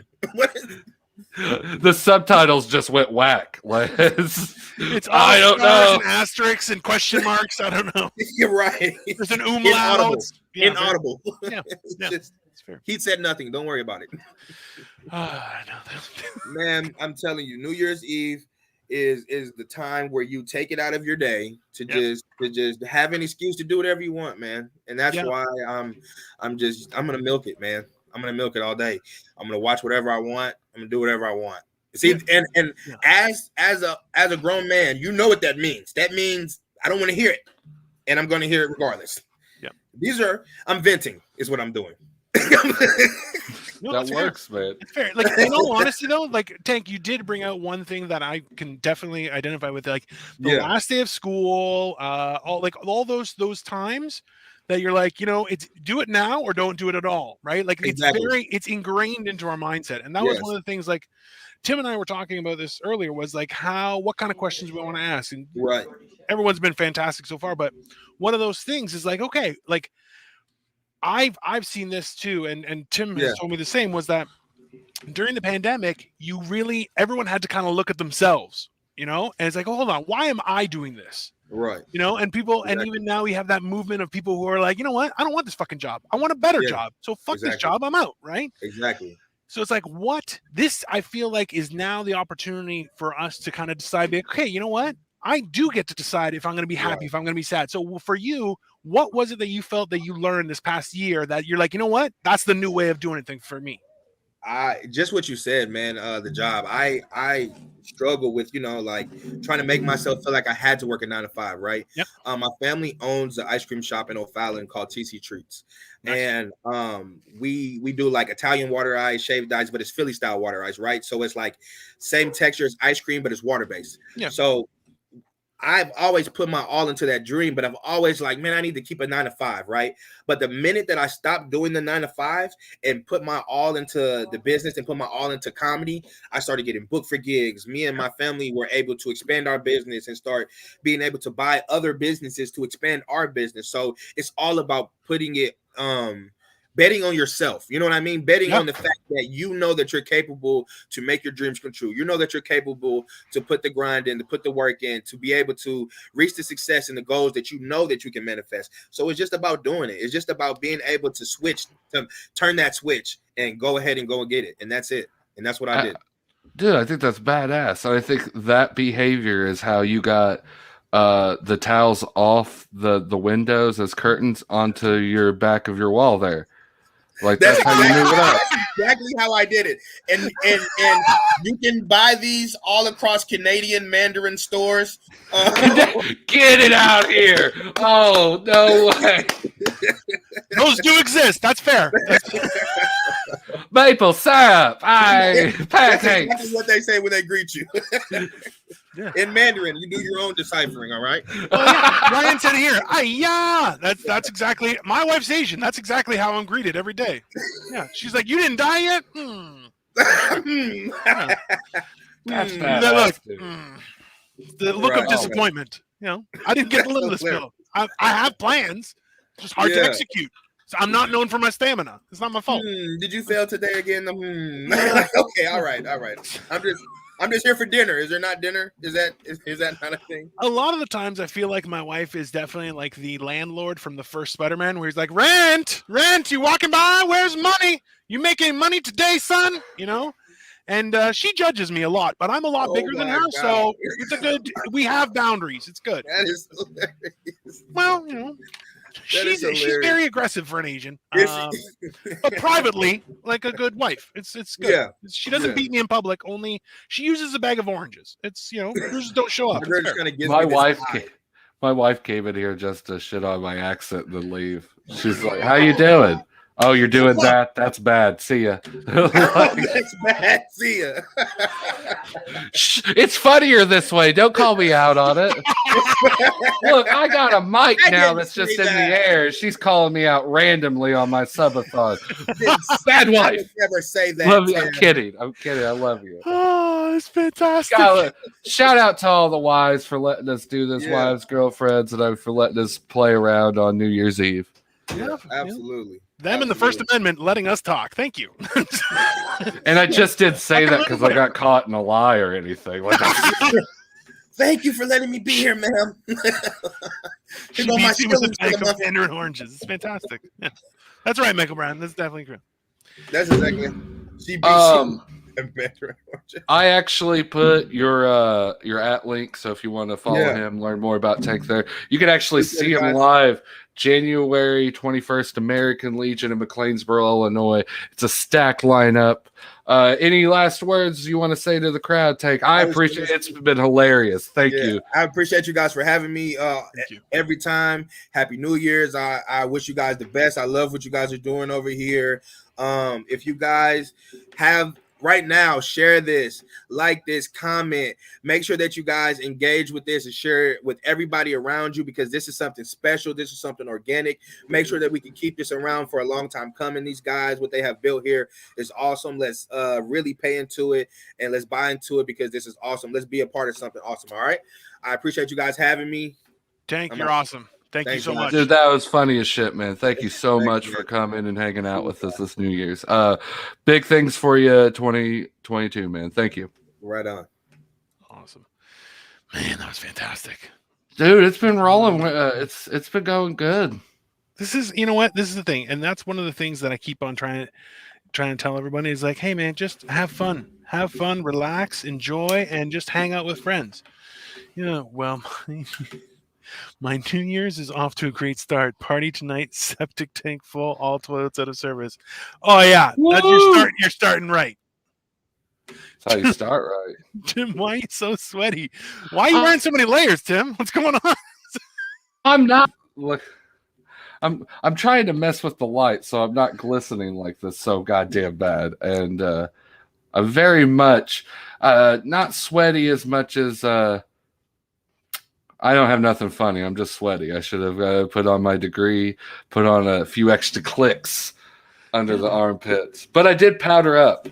I mean, before this, I already had a boil on my ass. And I know if I didn't powder up, that thing would have got gigantic. I would have grew 3 inches before the end of the stream. So, but I appreciate it. It's calling me Spiral Ham now.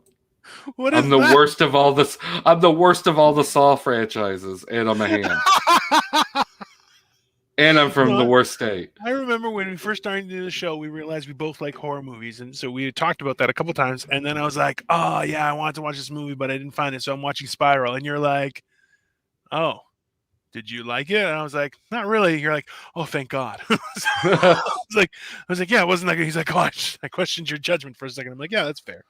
I'm a very big horror movie snob. Like I definitely I turned into the Monopoly man. Like, oh, Paranormal Activity 3. That's where the series took a turn for the worst. Like, I'm just the fucking worst at that shit. Hey, but I have an idea for you. We're a little bit behind. Are we?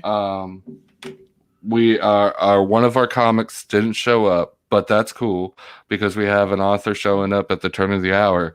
You mind maybe playing some music videos, and sure, we could take a small little break and while entertaining the crowd.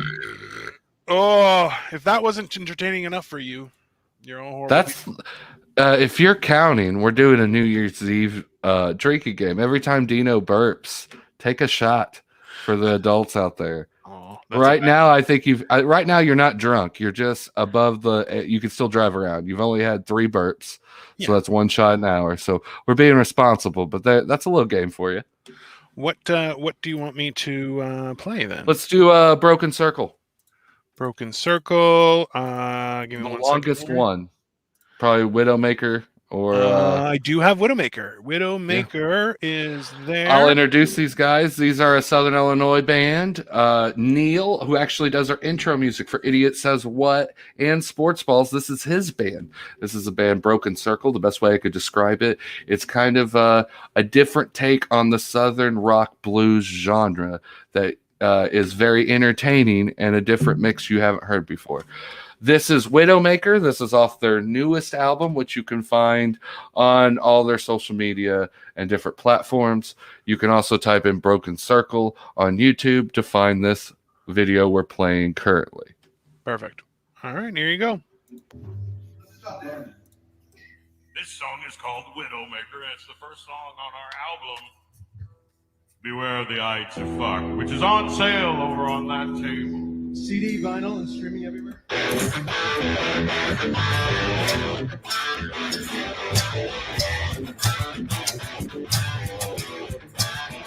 I've got the hammer of the gods, deep straight between my eyes, coming down like a curse from these blood-red skies.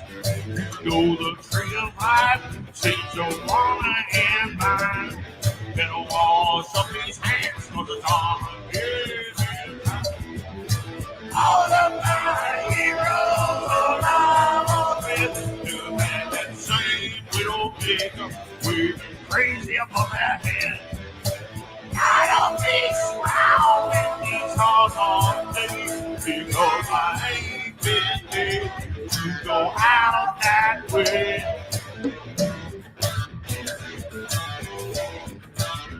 Now when death comes to call, you better break a piece. Ooh, every bad thing still brings some relief. Let the kettle boil over and throw the real truth out. At the end of your time, you see what I'm talking about.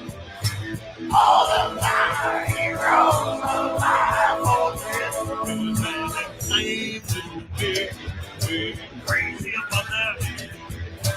I don't think I'll take these hard days because I ain't been big. You know how that plays the guitar.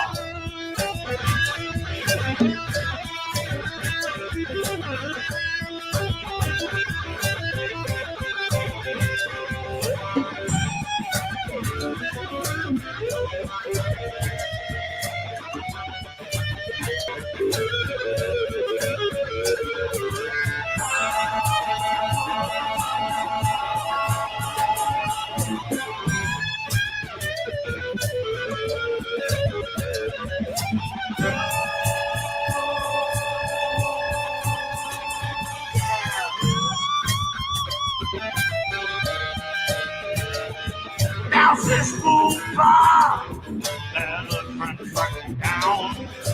Throw me out to the wolves, I'm gonna lead the pack back around. Your life is worth more than the change in your hand. Won't somebody ask that question so make you finally understand? Out of my heroes, I'm on same little bit. We're crazy up on the head. I don't think around and be all day. We gonna hang in there. You know how that way. I say, hang in there. You know how that way.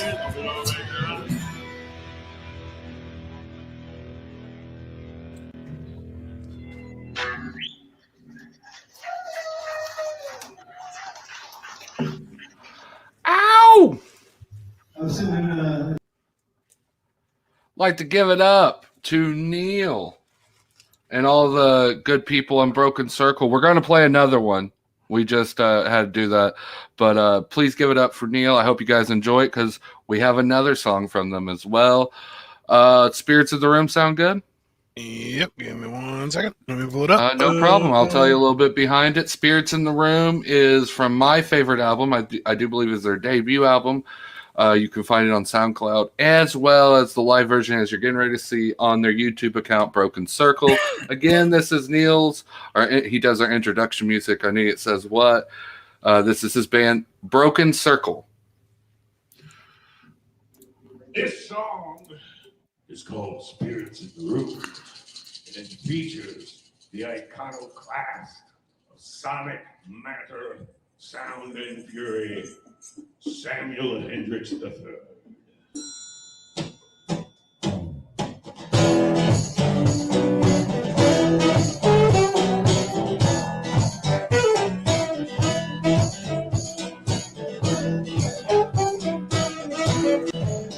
I'm an idiot, guys. This is the 3D version, so that's why you're just going to see the back of it.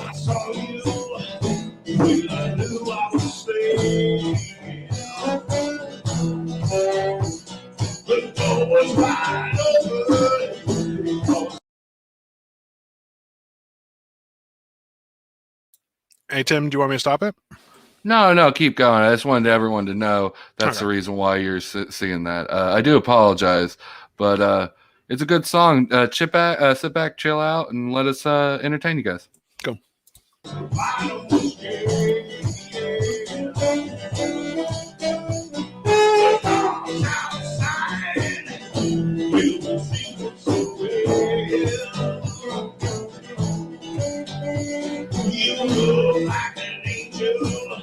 And I just look like an angel. And I swear I've been drinking since the quarter of the town. So I never ever go through this again. My mind's in the blood of my heart, and here I am thinking to the spirits in the room.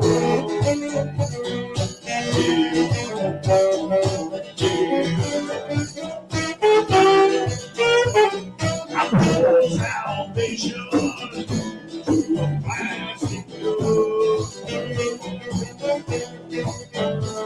If I'm in the bottle, and I'm drinking for now I'm getting so heavy, all I do is sigh. I really should kiss, always tell goodbye. Well, I swear I've been drinking since the water I ran, so I never ever go through this again. My mind's in the gutter, but my heart's in the tomb, and here I am creeping through the spirits in the room.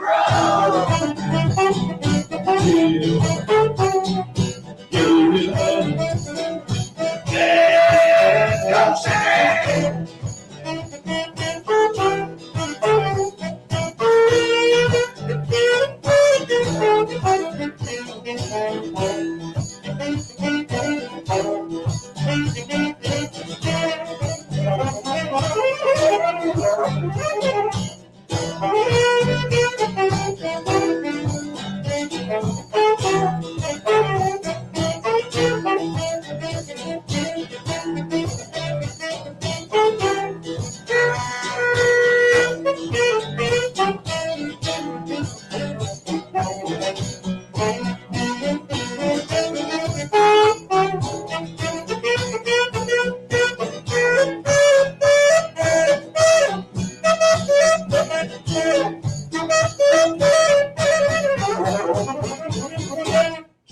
spirits in the room.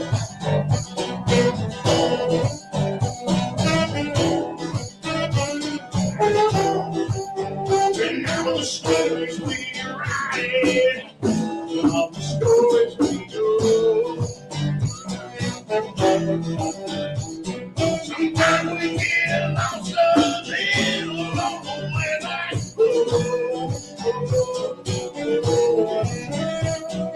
you know my favorite issue, you know my favorite mistake. Favorite bad decision that I've always made. And the stir I've been drinking took a quarter at the town. So I've never really known my mind in the dirt of my heart. And here I am thinking to the spirits in the room.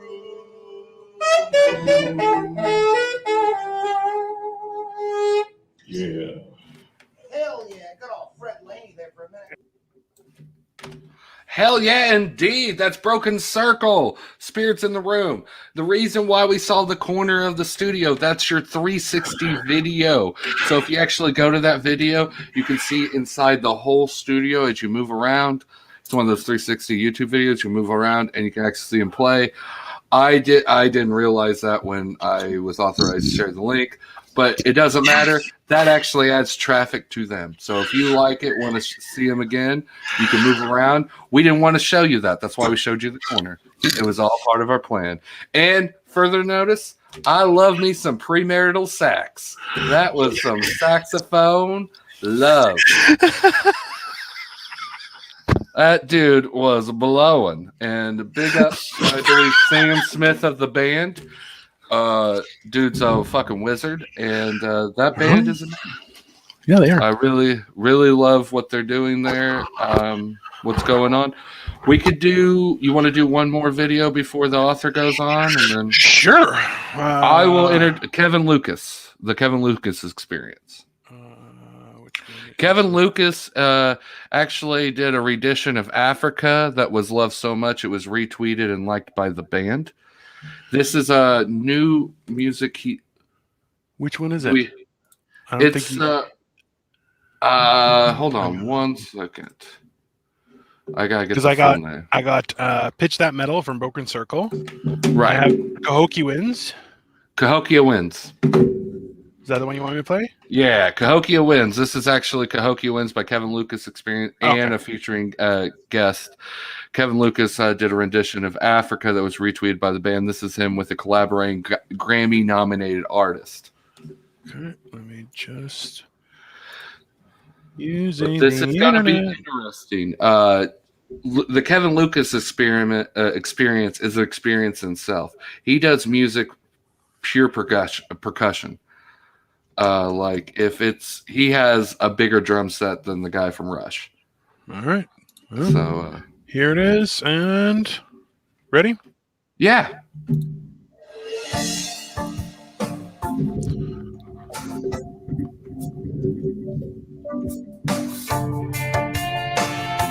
Yeah, Grant Malroy Smith. Sorry, I didn't want to get his name right. He's a Grammy-nominated artist.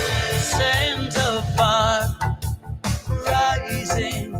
rising with the wind. Medicine man cleansing of my skin.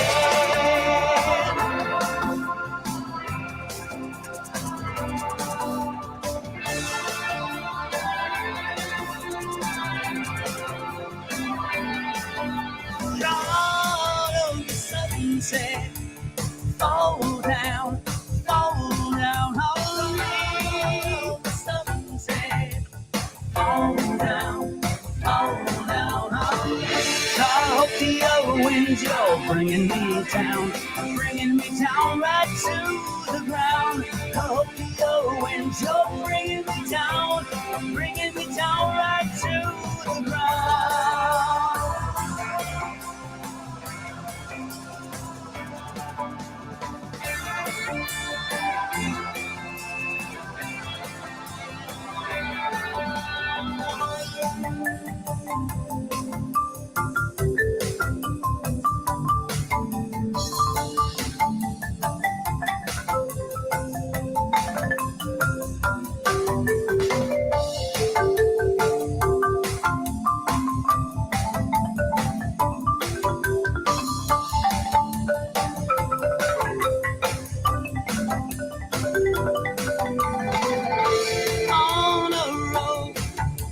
a grave that has no name. Let thy go of the people who died in vain.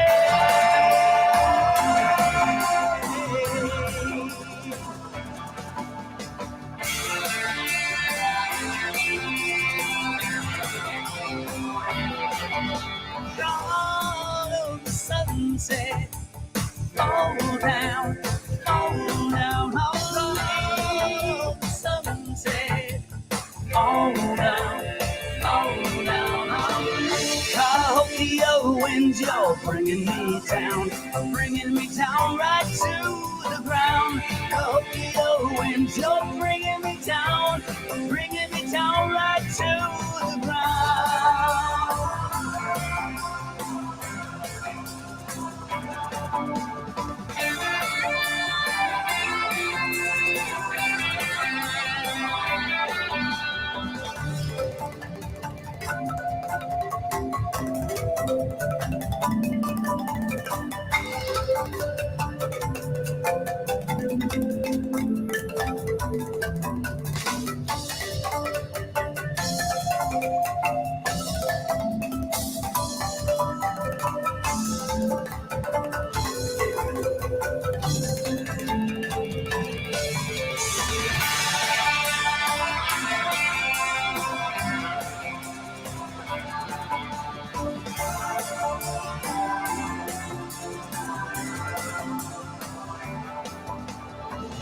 Cahokia winds, you're bringing me down right to the ground. Cahokia winds, you're bringing me down right to the ground.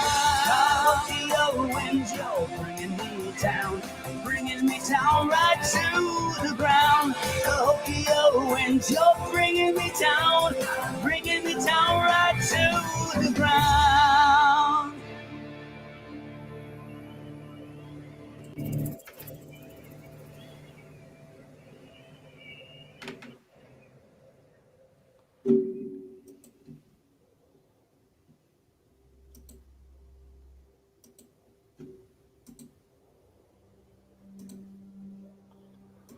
All right, everyone.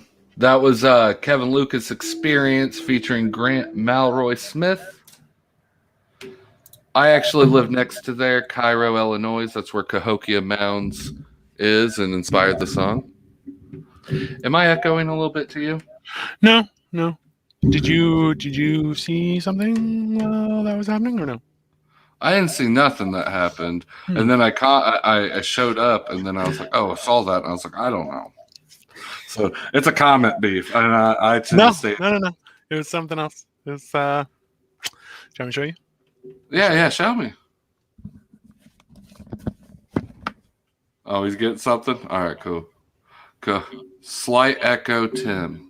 All right. I may have to go to something else. Are you serious?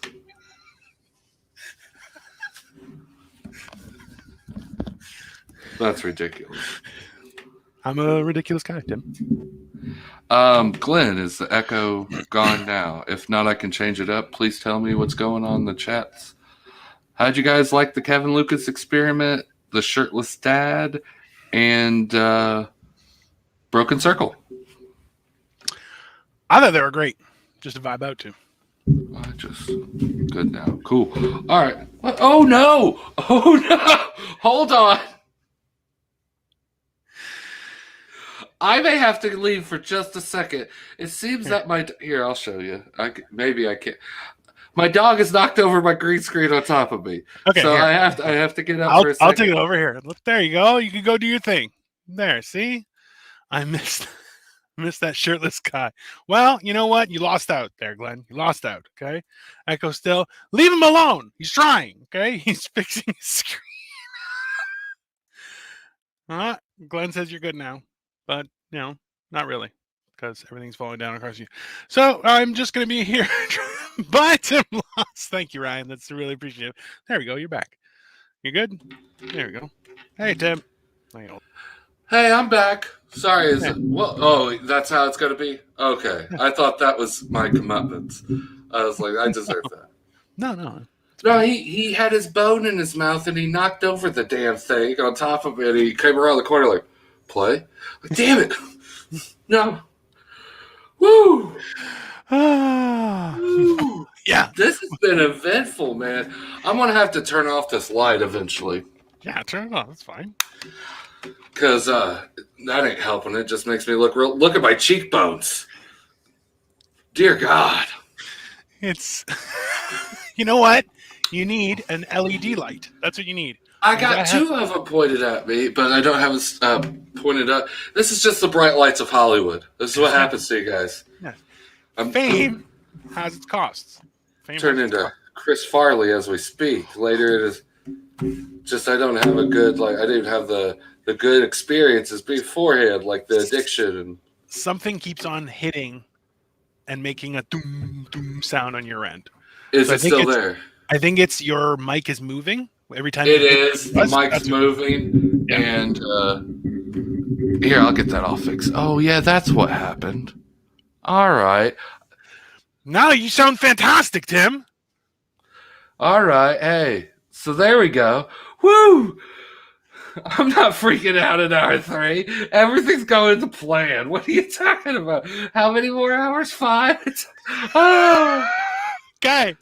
Yeah, no. relax. You're good. That was a good thing. The best part is, this is the best part, everyone, is that so we've been going for 3 hours. We've had already a ton of guests, music, things are happening, and our next guest is watching us right now while everything just kind of all of a sudden went wrong immediately. And then it's like, hold on, let's just fix everything. And then it's like, and we're back and everything's fine. Well, I thought it was funny. I mean, my dog just really, I was sitting here like, hey, what's going on? Oh my God, the green screen attack. I thought the fireworks were behind me. I was like, oh no. But the tie, I couldn't find it. Plus I was also giving away my shirt tonight, and I didn't want to say like, oh, do I get the tie too? Because I do have an extended Goodwill tie budget, but not that extended, and you ain't getting one of those motherfuckers. So I apologize on that end. But yeah, we got a great guest coming up on this one. A little change of we got someone who's wrote a book. That's incredible. This is excited. I'm very excited. Mo Real Monica, or Monica Owens is her pen name. I got the book right here. I'm actually going to turn off the screen. Actually, I'm not, because it's going to be a big deal, but I'm going to try to see if you can get... God bless. It's a green screen. Oh, there it goes.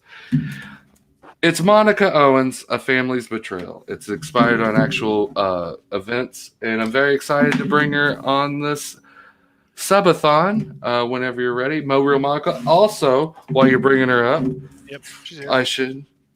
You could tune in to her every Tuesday at 5:30 Eastern on Facebook Live. So please check that out. Monica, thank you for coming to the show. Thank you for having me. How are you guys doing today? I'm doing great. Tim, how you doing there, buddy? What'd you see? How much did you see it? I'll let you know. I've seen a lot. What kind of dog? Well, then do you have? I'm doing a lot better now. But yeah, no, my dog's not used for me working 8 hours, nor is my family for that matter. So it's all just a change of pace for him here. They used to for me being the podcast, but I'm very excited. I've been reading your book. I'm not going to give away anything. I'm more just going to ask you what led you to this writing and your passion of writing. And so, A Family's Betrayal is inspired by actual events, and I was angry, very angry inside, and I started just writing down stuff like, ooh, I can't stand them, and I would just write, and so eventually it became a book, but the start of it was to get my anger and my frustrations out, because when I say that I was evil, I was very evil. I had a lot of anger built up inside of me.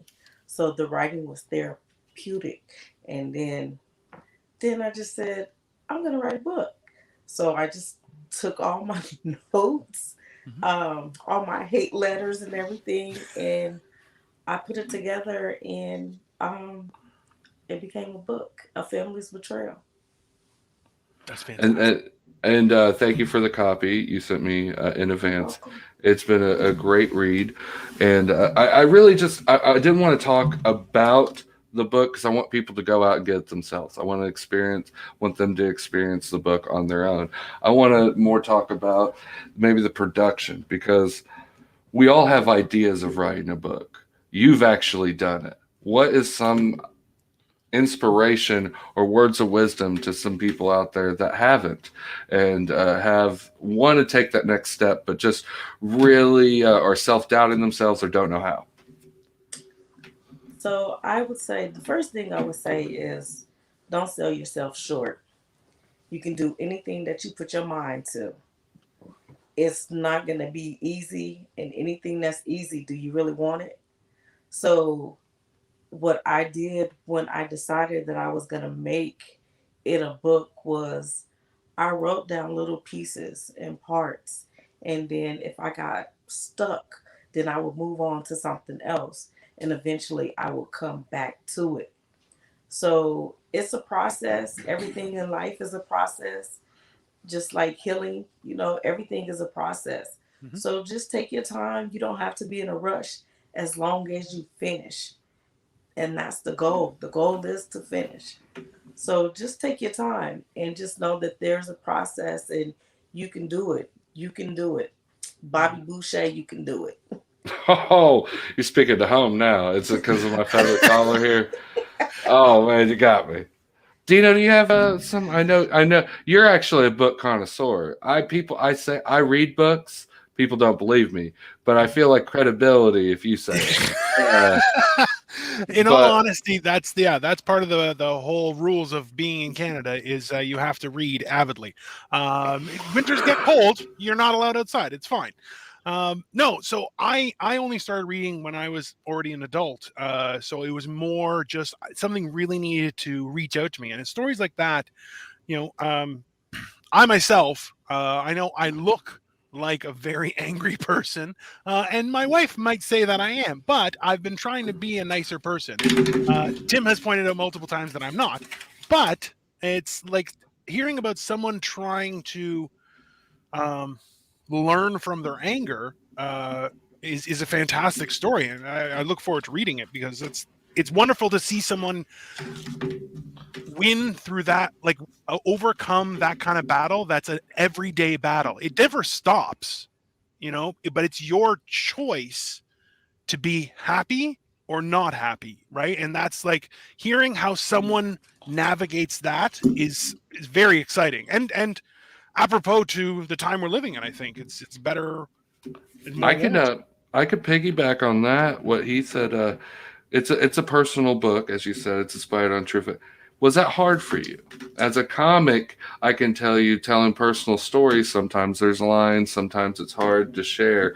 Was it hard ultimately sharing some of this stuff to the public? I know it's inspired and therapeutic, but also you left yourself open, I would have to say a little bit as well. It was very hard. Definitely, even when the time came to publish it, almost chickened out. My sister, she had to motivate me and she had to tell me, look, you've been doing this. You said you was going to do this. Let's do it. We're at the end. Is don't chicken out now. But it was very hard because I had to live through some of the things that had happened to me. So I had to live through them again. So it was even more difficult going through it a second time. And I will say one thing that's in the book. At an early age, she had to go to the prison. The young lady in the book, she had to go to the prison and she had to talk to the guy that killed her dad. So that was real emotional, and it was oh Lord, I don't want to cry. Um, it was just like I had to live it all over again, and it was when I was writing it, I could see myself. I could like just see the whole thing playing out again, and it it took me back to a very angry period, and I really think that's when I first started with all my anger when that happened. So it was hard reliving it, and now writing book 2, so it's even harder. And there's even a chapter in here that I couldn't write, so my son had to write it for me. So it was very hard. It was very hard. And then once the book came out, like I said, it's inspired by actual events. Yeah. Everybody wants to beat me up. So then that was another thing another hurdle I had to get over. And that was more anger that I had to suppress, or just, deal with those emotions. And emotions, they're something else. Yeah. So, but the key is to pray and keep praying, and to have some kind of open communication. Yeah. But you definitely have to just trust in God. And I think that was my main thing, is that I trusted in God, and I thank the people that I had to motivate me, especially my sister and my best friend, because when I say I was ready to give up, I was ready to give up. Yeah. Well, I that's what I think I was compelled to it. It's a personal story. My comedy comes from a personal place because that's how I deal with it. And I saw what you were doing and what I read, and it was very inspirational in many different ways. And I just wanted to bring you on here to share light on your story and your book, because I think everyone should read it a little bit. Everyone should take a chance and give it I'll put a link in there as well, but it is based on actual events, and I do appreciate coming here and sharing the story as well. Is there anything you could plug, or you want to get out there? I know you said your lives are in the book. I got an autograph, Dino. You did it. Take that in your bougie bank. Well, she autographed the personal note she wrote me. Does that count? Or no, she used ink. She had to use ink. There's a message. It's conjunctions with adverbs, and it's a multi sentence. So she spelled Tim Dino. That's my question. Was it intended for me? Is that? She did it right. She spelled Tim Tom Ross. No, that's an inside joke. It's Tim. I spelled it correctly. It was 100% correct. She's better than all of Ohio, because they didn't do that. If you send me your address, I will personally mail you a copy, and I will definitely sign it.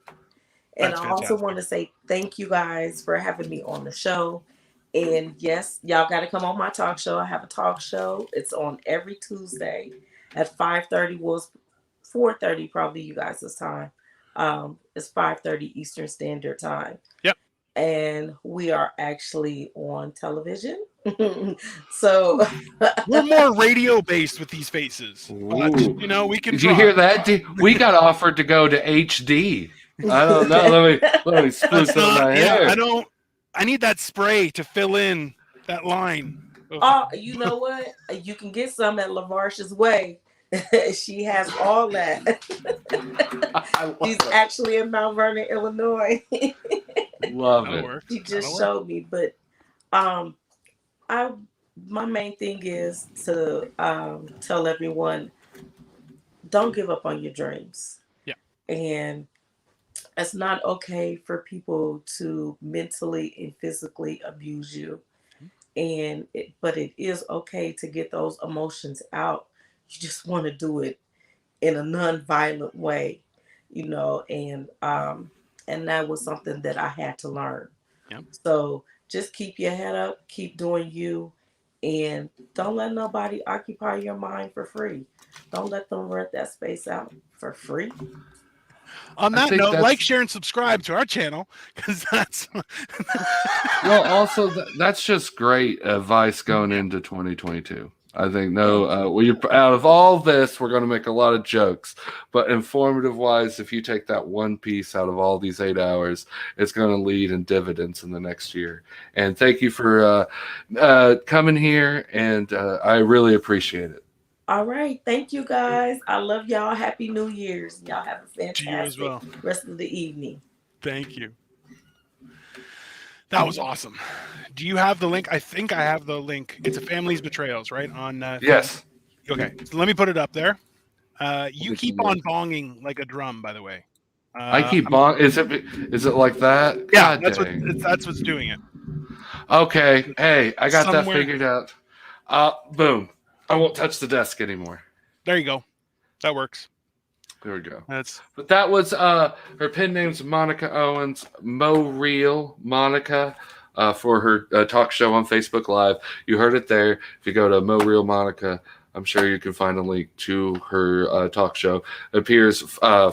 Let me look. I want to say 5:30 Eastern, but I want to make sure 5:30 Eastern, 4:30 Central for people down here. And we just shot the links in the comments below. Yep. You guys have been rocking with us. We've been studying. Listen. Yeah, it's fantastic. So just to remind everyone is go out to the Eargasm Comedy Showcase on Facebook and follow them. Hit Dino the Genetic Marvel on Facebook, follow me. Then Tim Lost Comedy on Facebook, hit that one. Then Eargasm Comedy on YouTube, which is also, you can watch this. Go and subscribe there. Maybe give a thumbs up to the video. Also, the DNT Network, as you can see. So we started DNT Network just as because we're trying to become the most narcissistic of narcissists. We even made our fancy logo, which this is the third version, but I think we got a winner because Tim Lost Comedy is the T, which is perfect, and then I'm gigantic and I'm looking through the D because I'm a pervert. That makes sense. Well, that's a story how we first met. I went to a glory hole in Toronto, and guess who was on the other side peeking through? Guilty. This boozy son of a bitch didn't even know what a glory hole was. He was just looking in. He was like, "What? Is this a toilet paper dispenser? How does this work?" I pushed through a lace glove. I just pushed it through and I put that on, weirdo. and then he got angry. That's Well, it's because I brought my own, and I was very presumptuous that you think I wasn't prepared for glory hole activities. It's fool me once and all that. Yeah, never fooled you with my lace again, huh? It's horrible. Oh, fantastic. It's a deep read. Well, that's why we did it in the middle of the show. It's something to change the pace. I tried to prepare you guys for that. I apologize, but it is a deep read, but it doesn't mean if we can't have fun. And it's a local artist as well. You guys support local, and it's pretty entertaining, man. I don't mean to say that for it because it is inspired on actual events, but if it didn't see that, I'd be reading it anyways. It's pretty entertaining. Monica Owens actually replied in the comments below, and Dino put a link through everyone there. So you could definitely check that out wherever it goes. And it goes, hey, she didn't even hear that. Proceeds go to the Lupus Foundation. Yeah, which is fantastic. Jesus. And Glenn thinks it's an excellent show so far. That's, you know what, Glenn? That's a little self-serving, but we'll take it. We'll take it. We're all narcissists here. We all float, too. So just like before, guys, hit up DNT's Venmo and give us a tip. Or, you know what, you can sign on to the Patreon or Cash App for Eargasm Comedy, which obviously we have new shows in the works, such as Fat Guys Trying Stuff, which is fantastic. Take a shot. Take a shot. We're getting drunk real quick today.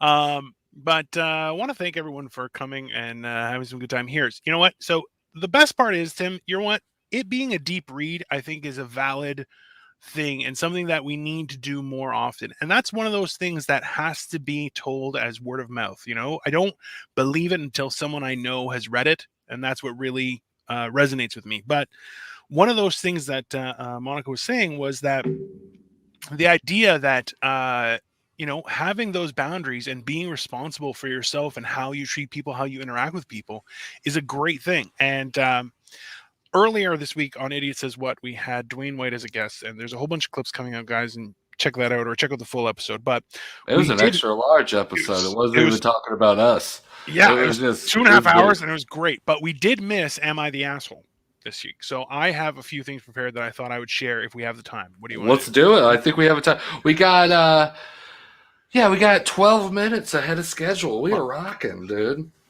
Hey, we may not have stamina, but we are punctual. That's what... That means I could take off another button. Hey! So this is these are a few my personal favorites that I found on the internet that I wanted to share with you guys. So number one was someone said this. So a coworker tells me to work faster at my current task. Me, you know what workers used to do to pace setters back in the early 1900s? They'd beat them to near death in the streets after work. Coworker, silence. Me, yeah, olden times were crazy. Which I think is fantastic. The workplace is no place for abuse, and the fact that people are standing up, I think, makes me happy. That was one of them. Well, I have there's a popular book series. I think it's just online now. It's called The Bathroom Readers, and it just have short stories. And they talked about they had a thing where it was like real rules that these people had to work, and it's literally. Before you came in, you had to bring your own supplies. You had to clean up after yourself, and you had to bring your own coal to heat the place. There was no breaks. And they said all these rules at the beginning. It says, now that the state came in with their near utopian-like conditions. And this was the utopian-like conditions. So, Mo real quick before we get into that, Mo half terrier, half goat is my dog. And the other dog that knocked it over, his name is Pups. He was supposed to be a terrier. He turned into be a Clydesdale horse. And we're very proud. We call him Clip Clop. He pees rivers. We have to set up a whole Oregon Trail game to cross him. A friend of mine, they have a Great Dane, and it's not fixed. So it's very much like Scooby-Doo, like it's very dopey when it walks around and everything. And the thing is, its tail will swing, and like it's a Great Dane. Its head is like 1.5 meters off the ground. The thing is huge. So its tail, which is like a rope you would use on like a boat, like a camel rope, is swinging, and it'll hit you right in the dick, and you're like, oh. Right? But it's not fixed. So all of a sudden it's a white dog with black spots, but he'll back up onto you and just teabag you with his giant nuts. And you're like, what the hell, man? And they're like, oh, do you want to go for a walk with him? I'm like, not at all. That thing will just poop human poops. This massive dog. And I'm like, yeah, no thanks. For our American listeners, he meant somewhere around like 36 inches. He said something like 1 meter. He tried to convert you guys. But I won't let that happen on my watch. 4 feet. 4 feet high, okay? 4 feet really? high. That's what a fucking meter is? Oh, well, I said 1.5 meters, which is like, like I was way off. I was rounding into a number I didn't know nothing about. So it was more of a shot in the dark. But yeah, I feel you there. I feel you. I used to own a dog, and his tail would knock over all the glasses. Yeah. It was just normal. And Glenn is... My dog is dead. Happy New Year. Happy New Year. Whoa. Wow. You bummed out the chat. Thanks a lot, Glenn. And Monica's in the chat, and she's went through some stuff. You're bumming her out, dude. Like, Lord. So people used to beat coworkers almost to death. But if you insult my work again, you'll find out if they still do that. For real. Where was this play? Like, I think are we hitting the stride? True. Yeah, well, they really beat people. Well, I mean, I guess it's. So remember, a pace setter was the guy who would. So when back in the day, right, when it was line work, they would. That's where singing songs and stuff like that just to keep the pace going and right. That's why like music was so important in those kind of places. And then it's like, okay, now it's louder songs, so everyone is singing the same song. It keeps everyone in the same order on the same pace, and in general, people used to be more musically inclined because, we didn't have TV. Well, factories, I know for a fact, have streamlined the method that has been in the automotive line industry where no movement gets wasted. So, like in some of these car industries over here, like literally they've got it down to like this part is like 9.3 seconds to make. And if you're really good, you get a break every once in a while. Like, and, but that's just how it works. I mean, hey, it pays really good. It gives you good benefits. What can I say? It did at some point. Now, I don't know. I don't need to. My wife is. I'm actually thinking about going to school. I signed up. So why not? There's nothing wrong. Listen, in this day and age, there's nothing wrong with just learning for the sake of learning to become more knowledgeable. Oh no, I'm gonna get money out of it. That's the plan. Well, then that's history. I wanted to be a history teacher. So no one ever did it right. Everything was boring all the time.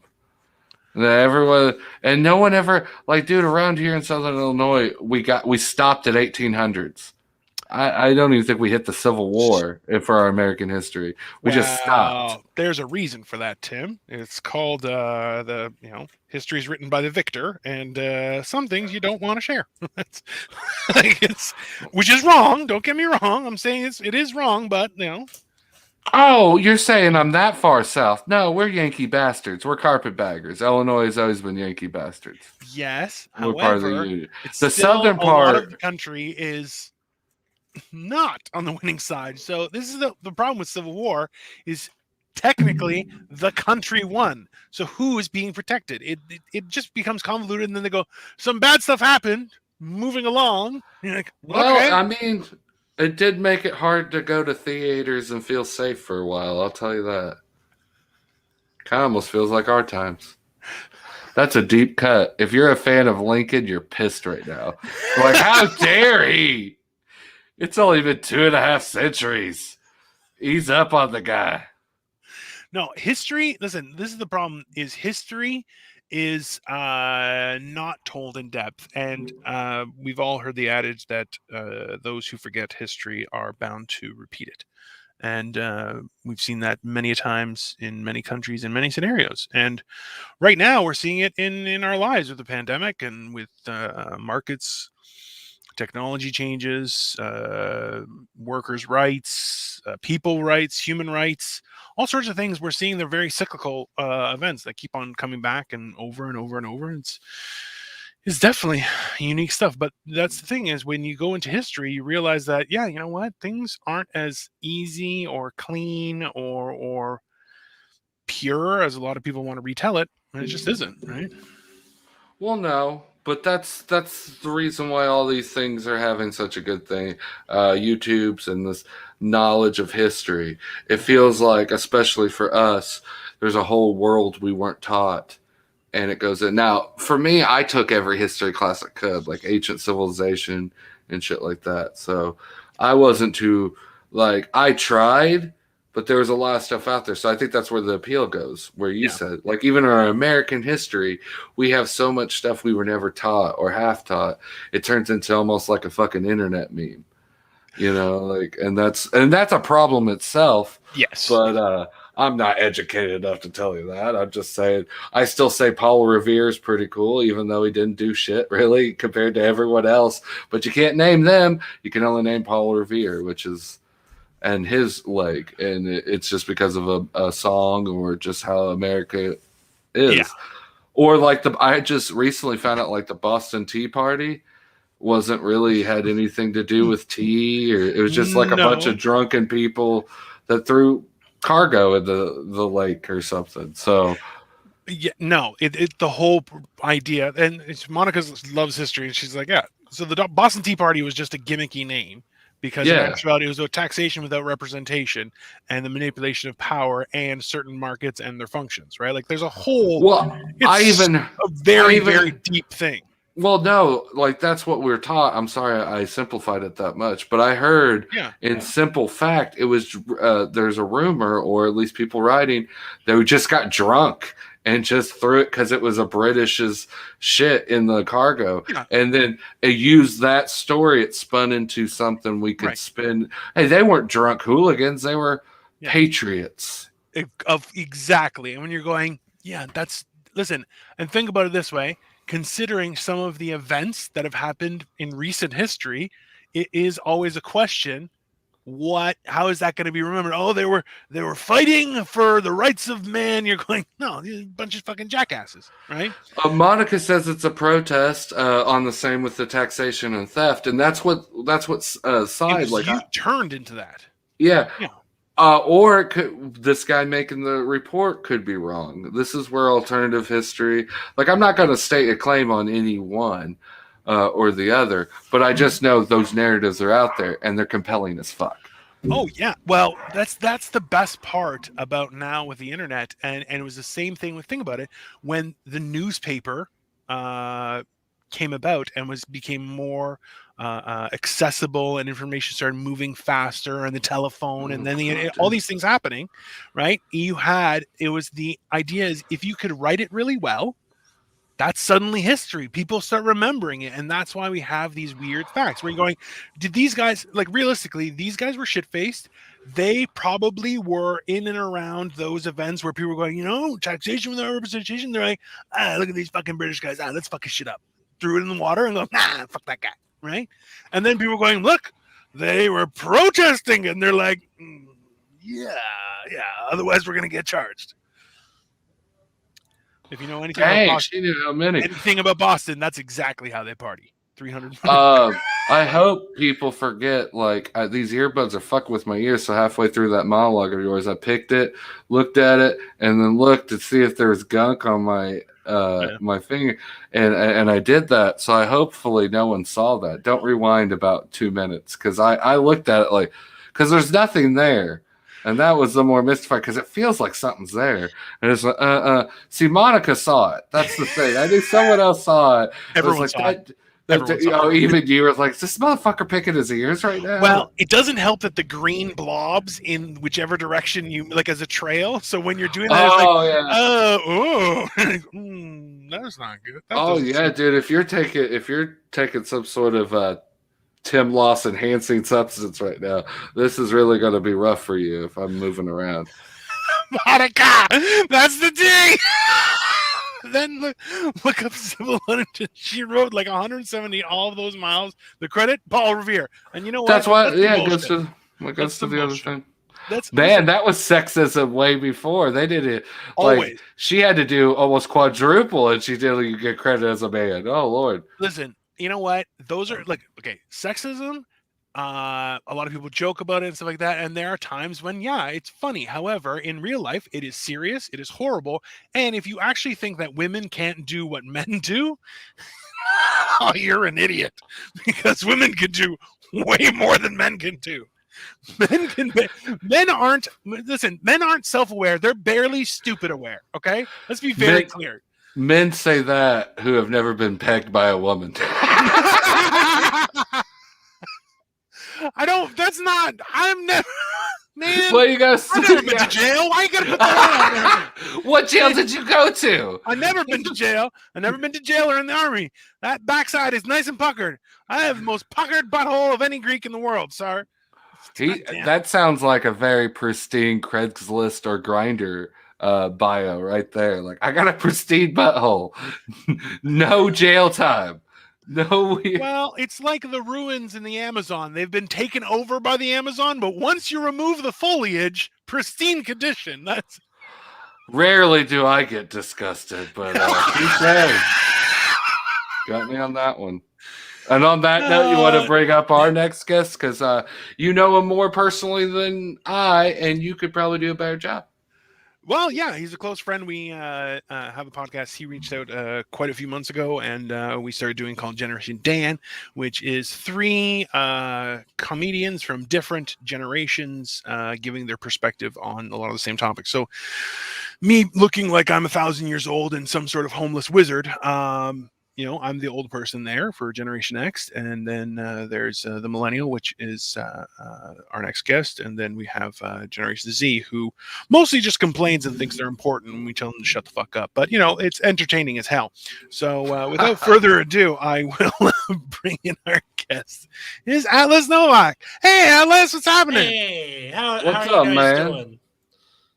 Fantastic. Hey, thanks for coming. I'm trying to get your links right now to comment for our listeners and commenters. Oh, right on. How's everybody doing this New Year's Eve? Well, I'm about to take my 4th gummy, which puts me up to 100 milligrams for the day. But I did have 2 good sandwiches and a cookie, so I'm feeling pretty good. Tim, you have anything? I've sweated out most of the diabetes I had before in these lights, so I am near healthy levels, I believe. He was pre-diabetes. Now he's pre-diabetes. Nice. Right now, I'm going to have to get some of those electrolytes that Tank was talking about and research some of that, I think. But I think I'm ready to go for the next 4. No, I'm not ready for the next 4.5 hours. I think I'm going to need a nap, and Dino's going to have to finish it out. So I'm joking. How you doing, man? I'm pretty good. I just moved into my new apartment with my girlfriend, who is taking a nap right now. But I'm in my new place. Yay! Awesome. Yeah, I'm so excited to not have my living room look like Wally's junkyard with like debris piles up to the ceiling. Like one of my roommates he was so messy, and I didn't know how messy he was until we moved in together, because before, in the place before that, it was me and his I tried to say this in podcast, so I'm good. I envy you, but is that California sober? Is that what that is? Yeah, pretty much. Yeah. So, like in the place I lived in with his partner, he was clean, and then I'm just gonna call him the tornado. The tornado stayed with us for a little bit, like as a guest, and then we got a 2-bedroom place together, and the tornado decided I can finally be myself, and that's where the debris piles came from. So when I finally moved out, I did it was a pleasure living with you guys, and I'm like, why lie? At that point, it just sucks because like when you have a shit roommate, you can be mean to them, but I can't be super mean to the tornado because I like his significant other. We're friends, so I can't like just go off on him because they're dating. It's so he wanted to save it and tell his former roommate live on the subathon how much of a great tornado he was. Yeah, that's the plan. Well, now he's protected by distance and the internet. That's fine. Yeah. Lockdowns are coming back, so he's good. I mean, the roommate that I like knows that I don't like the tornado, so it's yeah. Look, you know what? It's not easy to live with other people, right? Like, no, it's not. And even I think the funniest thing that happened during the pandemic was like 6 months in, people are like, I hate my family. I want to go back to work. And you're like, guy, that's the family you chose, the house that you chose, and you hate them. You're like, maybe your decision-making process is off. So like, I feel like that's fair.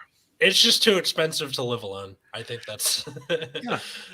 Well, Dino made up a point for some of our listeners. You're from California, so that means for most of Illinois, at least the southern part, you're the devil, and you're the reason why everything's wrong. But then that goes hand in hand. Like, am I the picture you get in your head when you see like an anti-masker or something like that? Do I mean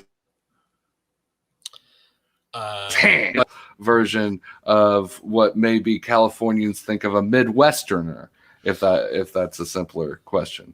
Well, I like to stutter and ramble for 3 minutes before I get to my fucking point. Lord, I suck. Well, first off, Tim, I just want to say that me, you, and Dino look like someone's like Animorphs going from a young person to an old man. In that order, by the way. I'm the before picture, Dino's the after picture. You're in the middle. Now I can afford some plugs, and now I'm getting back in. Yeah. I'm getting back into the game. Getting back in. This is the receding hairline, like the origin story, but it hasn't happened yet. Yeah, definitely. Yeah, that's I guess, but it's one of those things where I think it's less about what the person looks like and more about how they behave and stuff. It's kind of like, to me, like the phrase "okay, boomer" is less about when you were born and more about your attitude. Like, so like you're a saying baby boomer is someone born between 1945 and 1960. An okay boomer is somebody who's like, why would I gotta wear a mask when I see my grandbabies for Christmas? It's family. Like that. That's an okay group. Because family will kill you faster. Yeah. Which stay tuned for. Oh wait, no, that's going to be a few weeks in the future. Okay, so like, listen to Generation Dan, and there will be something about COVID. Yeah. Okay, hold on. While we're talking about that, just so everyone knows, the reason that we're doing this is we have all these pages. So we have our Patreon through Eargasm Comedy, and of course we have the Venmo for D&T Network. But at the same time, we want you to subscribe to the D&T Network on YouTube, Eargasm Comedy Showcase on YouTube, Facebook. We have our Twitch accounts, and of course, Generation Dan has its own YouTube. Generation Dan, is it Generation Dan Pod? Is the Twitter? Yeah, just Generation Dan. Generation Dan. Yeah. And we have our logo on Pretty there. sweet deal. You got that name? No one else took it first? I was surprised. Yeah. Yeah. That was pretty surprising. But yeah, check out the YouTube channel if you want to see a video of Dino and I going through like a just profanity-laced tirade that my ex sent me at 1 a.m. From 10 years ago, by the way. I dated this person in high school. Yeah, that was a special Festivus gift for everyone that Generation Dan gave. It was 53 messages, and it just god.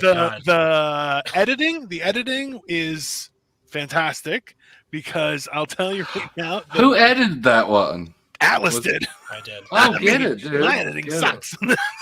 Bravo on that. No, it's a skill, man. It's a skill for sure. I'm not very good at it. It should run in the family. My mom was the assistant editor on Bull Durham, and just that did not pass on to me. I was like fumbling through the whole thing. LA people still name drop in 2021. There you go. It's my mom. It's my mom. My mom's cooler. No. You did have to throw in her actual movie credit, is what we're saying. Yeah, no, I've definitely, like, I'm from LA. I have seen people end friendships over, like, your credits aren't good enough, which is crazy to me. Like comics too, where they're just like, I'm not gonna hang out with him. He hasn't, he hasn't been on Last Comic Standing. He's just not good. I'm like, I don't. That's awesome. I just want to do my stupid set and go home. Like, you could check out Tim Northern. He was on Last Comic Standing on our YouTube page. And are you sure that's just not you wearing a fake mustache? Like, I feel like you just. I wish it was. I'll be candid. I wish I was. The guy was almost comatose through 30 minutes. It was he was a good guy and all that, but as an interview, he was just more uplifting than anything. Oh, okay. Do you get that? Like. The angriest way to say "be happy." It was so angry. It was hilarious. Yeah, well, it was just like, be happy. No, exactly. Be happy in your life. You deserve happy, motherfucker. Well, he was on Star Search and everything, so I asked him, like, how is something maybe comics don't know, like your P's, like you got to get your cues on TV. That's something I have experience. So could you enlighten that? And he basically didn't answer that and did a cat poster meme of like, hey, just follow your dreams and stay your cues, know your cues. But there was what was real awesome. The disembodied voice in the background was awesome. Whoever was watching with him, giving commentary during the interview, she was multiple times interrupted the conversation awesome. And with a great comment. Yeah. Oh yeah, no, that's definitely probably going to be a thing. Like now that I live with my significant other, she's going to be like, playing on her phone on the couch or something and just be like, that's not true or whatever. No, that's marriage. You may be married there, Atlas. It's probably inevitable at this point. The super came in to fix something this morning and he said something, blah, blah, blah, you and your wife. And I was like, oh, okay. Like, I don't think anybody ever wants to correct like down. You know what I mean? Like when someone goes, yeah, don't live in Cali. Midwesterners have basements. We don't. That's where the people on the Oxygen Network go to die. Yeah, pretty much. Also, you don't live in California when you call it Cali. You say SoCal or NorCal. That's it. Michael, well, that's good. Michael Brown lives in, I saw California in a truck once. A semi truck.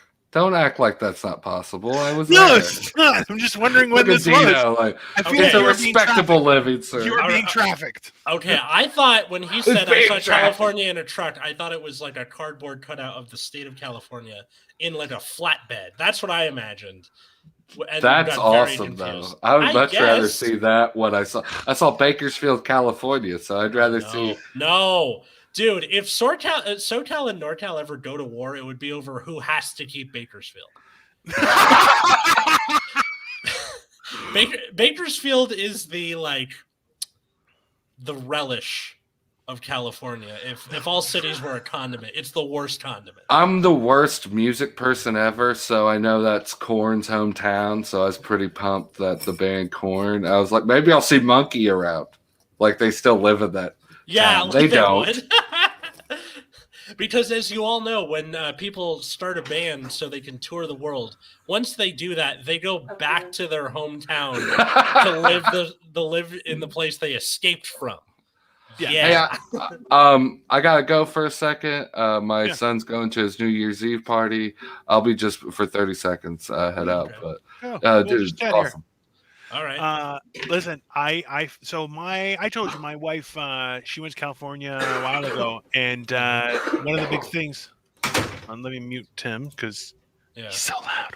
Yeah, you just heard coughing and then the door. Yeah, that's fine. No, well, that's the thing is Victoria went. I've never been. The furthest west I've been is I went to Vegas for my Dirty 30, which is also 11 years ago. So you're old. I'm old. I'm old, man. Yeah. Even when I went, they were like, I partied for like a few days straight, and I was just like, oh, it was great. It was a fun time. But I've never been to California or LA. Victoria went, and she was like, it's nice, but very weird. And I'm like, what do you mean by weird? She's like, people are extremely odd. And I'm like, well, that's everywhere. She's like, no, this goes to another level. It's pretty odd. It's this. Okay. You know how in New York people are just very honest with each other? Fuck you, get out of my way, that kind of thing. Yes, but with love. LA is the opposite, where they're nice to your face, and then they'll just be like, ew, fuck him. You know. Which I don't understand at all. Hey, I don't either. I don't like it. It's I'm very I like the cold. Yeah. I don't like being fake to people. I don't think I was made for LA, even though I'm from here. I don't think you should come to Illinois either. What if I moved to Chicago, Tim? That might be all right. I don't know about that. That's scary, Illinois. We only hear myths scary, about Illinois. I mean, like that's probably where I'd fit in the most. Like I've been to New York and San Francisco a ton of times, and I'm right at home. So you're telling everyone you've been stabbed before? Is that what you're saying? Like, or at least been brandished it before? Atlas's nickname is Sniper's Wet Dream. I don't think you should go anywhere where guns are prevalent. Okay. Heck, I've had a gun pulled at me at a convenience store when they robbed a convenience store I was working at one time. So I just assumed that was really. Oh. Yeah. Well, you just give them the money and they go. Like, that's what they tell you to do.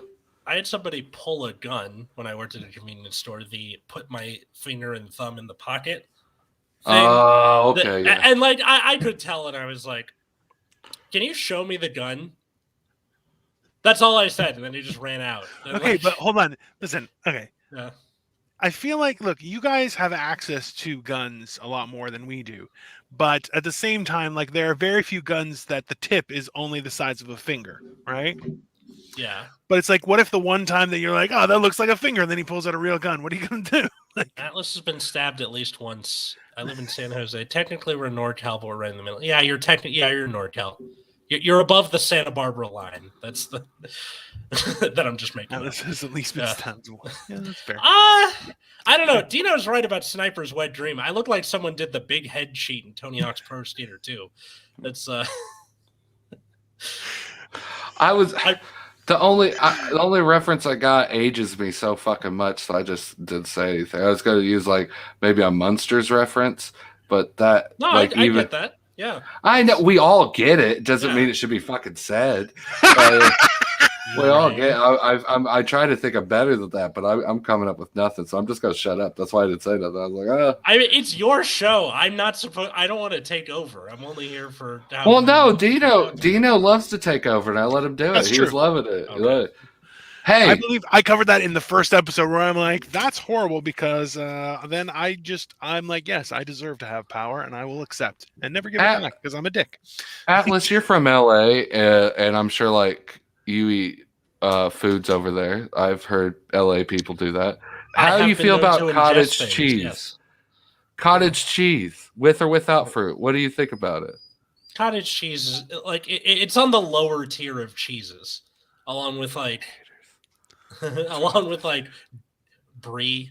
Brie tastes like candle wax. Gouda. All right. First of all, cottage cheese is amazing, and I took a girl named Brie to prom. So what the fuck's your problem? All cheese is great. I'm saying it's on like the C tier. If we're doing a tier list of cheeses, Gruyere is in the S tier, and I will fight anybody who says otherwise. Fondue gang, what's up? Love it. Love your commitment with cheese. Dino, you and I, just because of how big we are, fondue gang. Get t-shirts made. Fondue gang. I've had fondue. It's retardedly expensive, but delicious at the same time. Yeah, it's obscene. Obscenely. Cottage cheese and lasagna, Atlas. What do you think? Yay or nay? Wait, cottage cheese and lasagna, or cottage cheese in lasagna? Yeah. Never had. Never should exist ever. Ricotta. You have ricotta. Why are you doing cottage cheese and lasagna? I don't get this. I don't get this. This is where you lost fair and square. Just take the shame, Tim. Just take the shame. There's no shame. I'm not. There's no shame at cottage cheese. No shame at cottage cheese. Salt and pepper. That dependable, sturdy foundation cheese. I'll stick behind that the whole time. Dependable, sturdy foundation cheese. It's not foundation cheese. Okay. It's something that Jamie Lee Curtis eats in a commercial and talks about how good she is at pooping. That's what cottage cheese. So you go shit on Activia too while we're here, like that dependable yogurt that keeps me regular. What's your deal, Atlas? I thought you were progressive from LA. I didn't think you were so judgy. Oh my god. That's all I have. That was so literally. I'm good. grasping on the straws. I'm shitting on yogurt and fucking cottage cheese here. So he's shitting on yogurt. He's shitting on yogurt that makes you shit. But it's a circle of life. The circle of pooping. It's the circle of digestion. Okay. Yeah. It's not. I don't think any of it should be a circle. It should end. It should end in the toilet. All of us are circles in our own way. Let's be honest. We are spiraling down the drain, isn't that for sure? Okay. I have a question for you guys. You're both married. True. How come? Do you guys fall down the stairs a lot? Yes. No. Okay. Yes. Okay. So like, how public? Keep the mystery alive. The bathroom door stays closed. Okay, I got that. But I more mean something like, I don't know, like farting really loud in the bathroom. Do you still try and cover that? Like we farted in front of I farted on my wife yesterday. Okay, let me tell you. I actually said I'm going to fart in your general direction, like a Monty Python sketch, and I just farted on it. What I do is I will drop it like it's hot, then I will swirl my hand like Avatar and make a cyclone of fart right to my wife's face because I'm a monster. Okay. Dino the Airbender. You better get a tattoo. Fart bender. I'm a fart bender. That's what I am. Since he's a fart bender, we opened up this shit. I broke a new ground. She came in here when I was taking a poop like 2 days ago, and she got me in my grunt face when I actually had to squeeze one out. Oh my God. She saw the whole progression. She left immediately. Face. Yeah, she Love died. That's you don't listen, I have a friend that I'm sure he's not watching this, so I'm going to sell. He's French, and I always make fun of him for being a coward. But one of the things he'll do is he'll go to the bathroom. If it's all just the guys there, he'll leave the door open and start going to the bathroom. And I'm like, close the door. And he's like, why? It's my house. And I'm like, other people don't want to see you pee. He's like, what's the big deal? I'm like, you're weird. Okay. Now, people have mixed opinions on that, but close the door. Yeah. Keep the magic alive. Okay. Listen, you can always play cup of cheese, okay? Which is where you fart in your hand and then scoop it onto her face. Yeah. That's fine. That's just called devil dirting in Illinois. It's called devil dirting. But here's what I do. So we just call that hand fart. There's not. It's pretty straightforward. Just yeah. Oh, you gotta get creative. After you do it 3 or 4 times, you gotta get a different name. It stains your hand with the smell. Yeah, cup of cheese is good. What'd you call it? Devil something? Devil dirt. Devil dirt. Yeah, Fart fair. Bender 2022 from Miramax. Like Why is this writer's room so much funnier than Netflix? Because all three of us are good at podcasting. First of all, fuck Dino thinking I have stairs in my trailer, like it's a duplex trailer. Talking about it's on your porch. There's two. And I had and I can't afford Netflix. I'm on that Paramount money. I can't afford that. They keep raising their goddamn rates, so I can't do that. I'm on that Paramount. One of the good things about like all the streaming stuff is it makes it incredibly easy to pirate. I've learned, premiering on HBO or whatever, and then just being like, okay, then pirate. So immediately, it doesn't have to be some dude sneaking into the theater with a camera or something, or however they do it. Which is how I watched Spider-Man No Way From Home, and I sent Dino the link and said, hey, there's going to be a part where it's out of focus, and at the end this guy stands up, and fuck that guy. But the rest of the movie's great. Like, in the middle of it, someone's going to fart in their hand and put it in front of the camera. And they'll be able to smell it. And you just hear, Devil Dirt, Internet Edition. Yeah, it's fair. Well, I'm on the different spectrum. Like, I don't mind going to the restroom in front of my wife, obviously. I go, she doesn't mind usually. She only minds when I take a piss in front of her, usually because we're in the same shower at the same time. And she's in the front, I'm in the back. And I told her beforehand, but that's how it works. Dino, you just saw that coming. He's embarrassed. I hoped that you just wouldn't say it, but you know. Dino's like, oh my God. Okay. I think what it is that she's afraid to like even know that or to even like let me know that she farts or like the existence of girls pooping. But like I've dated enough people to know what the deal is, and like that clock is ticking for her, and I wish like I could tell like it's okay. I don't care. You just bulk her up full of burritos and X-Lax and all that stuff, and it's going to happen. Maybe it'll happen in the car on the way home, so you have many bridges to get over at once. That's biological warfare, and that's against the Geneva Convention. I think it might be actually against the law and stuff, so she probably didn't do that. Yeah. Also, notify her what's in her food. You switch her sleepy time tea with Restore-Lax, and trust me, then there's no turning back. She won't have a choice because I'm guessing you've done this to Victoria. Well, now you figured out why we're married. We slipped things into their drinks. Oh no, we did not. That is not how we got married, Tim. Oh, I'm sorry. Their food. We're so more moral now. I'm sorry, guys out there. Not drinks. That's bad. We just slipped things into their food.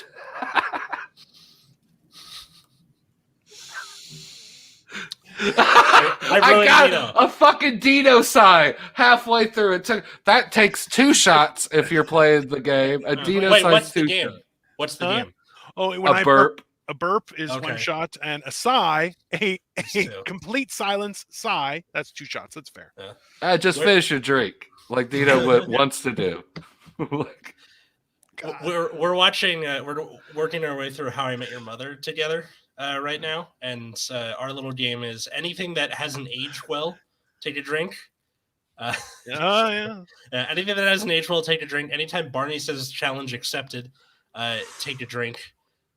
Anytime that there is a like repeated scene, like the thing where they'll cut back to the same scenario multiple times, you have to. You take a drink with compounding each time. So the second time you take 2, third time you take 3. Oh, yeah. Some episodes. And then they also have the trashed by the end. Have you the bottom episode? Bottom. Yeah, that's always dangerous. That's for sure. Anytime there's a song, finish the drink. Oh, it just sounds. You're like, I hate my liver, and I want to watch a decent. Quality TV show slowly decline as I drink. Yeah, it's a good show. I watched all the way to about the last 2 seasons, but it is. Apparently they filmed an alternate ending for the DVD that I count as the canon ending, which is where. So it's not shit. Yeah, so it's not shit. Like, I guess I can spoil a 9-year-old TV show ending now? All right. Oh, yeah, because we have a million. Well, no, we actually have quite a few people who are watching right now. Remember, like, share, subscribe. Yeah. Tell your friends. So, the ending is that he... Take a shot. the mom doesn't die, and he doesn't, like, can I go nail Robin now? Like, that doesn't happen. Because the reason that happened the way it did was they had to film the ending during the first season, so they had to kind of guess where it was going, and it just didn't fit that way with the rest of the story. So when they got to redo the ending, then you go with the one that's more organic to where you ended up writing wise. Yeah. Well, I thought the kids would be weird. Like what I found was crazy is the kid had a career, and by the end of the show, he didn't have a career. The guy from Wizardly Waverly Place, you could just see his career progression to like, I was on this show, who cares? And by the end of the season, he's like, I'm on the show, it feeds my family. Please keep watching. The son, right? Yeah. It was it was only in the beginning episode. Every time Bob Saget would talk to the kids, it's about the whole thing. Yeah. He was the dark-haired one. Yeah. How come Bob Saget keeps on getting these like family man roles, and you're like, he's like a filthy trash bag of a human being? Well, that's kind of peculiar. That's kind of why he is the way he is as a comedian. Is he was so forced to be Danny Tanner in like everything that like his comedy was a way for him to just like get all that aggression out, And then you have like the two like Dr. Jekyll and Mr. Hyde of Bob Saget. You write 20 seasons of America's Funniest Videos, and you'll want to say dick and pussy on stage over and over again, too. I bet you would, yeah. Yeah, especially every joke is, I'm walking, dink, I got hit in the balls. Yeah. Like for fucking I won't have you seasons. insult one of the greatest moments in American television there, Tim, okay? You're a Canadian. It doesn't matter, sir. We get a lot of our programming from the United States of America, and it was a treasure time where a lot of families across the continent enjoyed. I keep trying to get Dino to adopt me so I can go live in Canada. But I just picture Canadian watching the same TV as American on like a 2-day delay. Like that's it. Like it's just the same programming, but 2 days. And then every once in a while, Saskatchewan Roughriders football like fucking games. So the advantage is in Toronto, not so much. The rest of the country, yeah. Toronto is we're very self-indulged. We're very the city itself is very narcissistic. So yeah. You can't harm a fucking Canadian. You can't insult them. They're just like you tell them something like, yep, that's true. That's true. Touche. You got like fucking Canadian armor. Those Mounties. You got that Mountie armor. Well, people said if you want to be safe, get a thick layer of skin. I chose 16 layers of skin. You can't hurt me. That's just how it is. I only got 10, but I'm working on some skin suits now. And then there's that song 16 tons, but it's just about how much Dino weighs. I weigh Well played, sir. Well played. Well played. That's good. Oh, damn. You look like a bobblehead, you son of a bitch. I do. Oh, I guess I just have to get on a different articulate level. I think my simpleton my words aren't really effective. I need to get up my syllable game, and I could RPG annihilate Dino. Because I just saw what art was. Monosyllabic cretin. Get your vocabulary in order. Right. Like right now, I'm like level 10. He's just whooping my ass. I'm not trying to grind in this RPG or nothing. I'm like a dumbass. I just keep going to the boss. Like, oh, what's happening? I don't need to fight these slimes. I'm just going straight after Dino.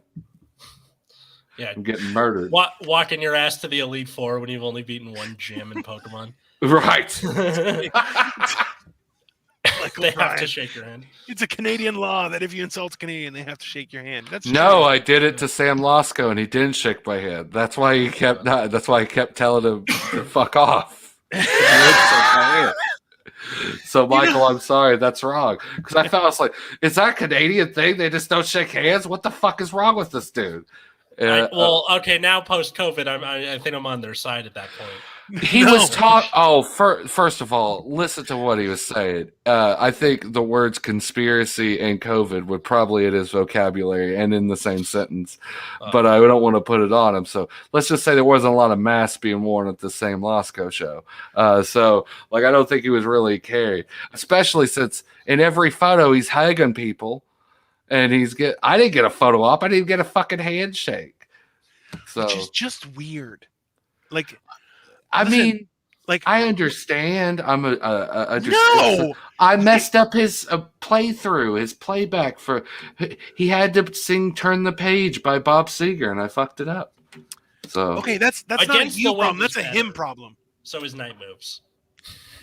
Yeah, that's what I thought. I thought it was a bad song choice the whole way, especially with his tone. Do you guys remember if I had another gummy while Atlas was here?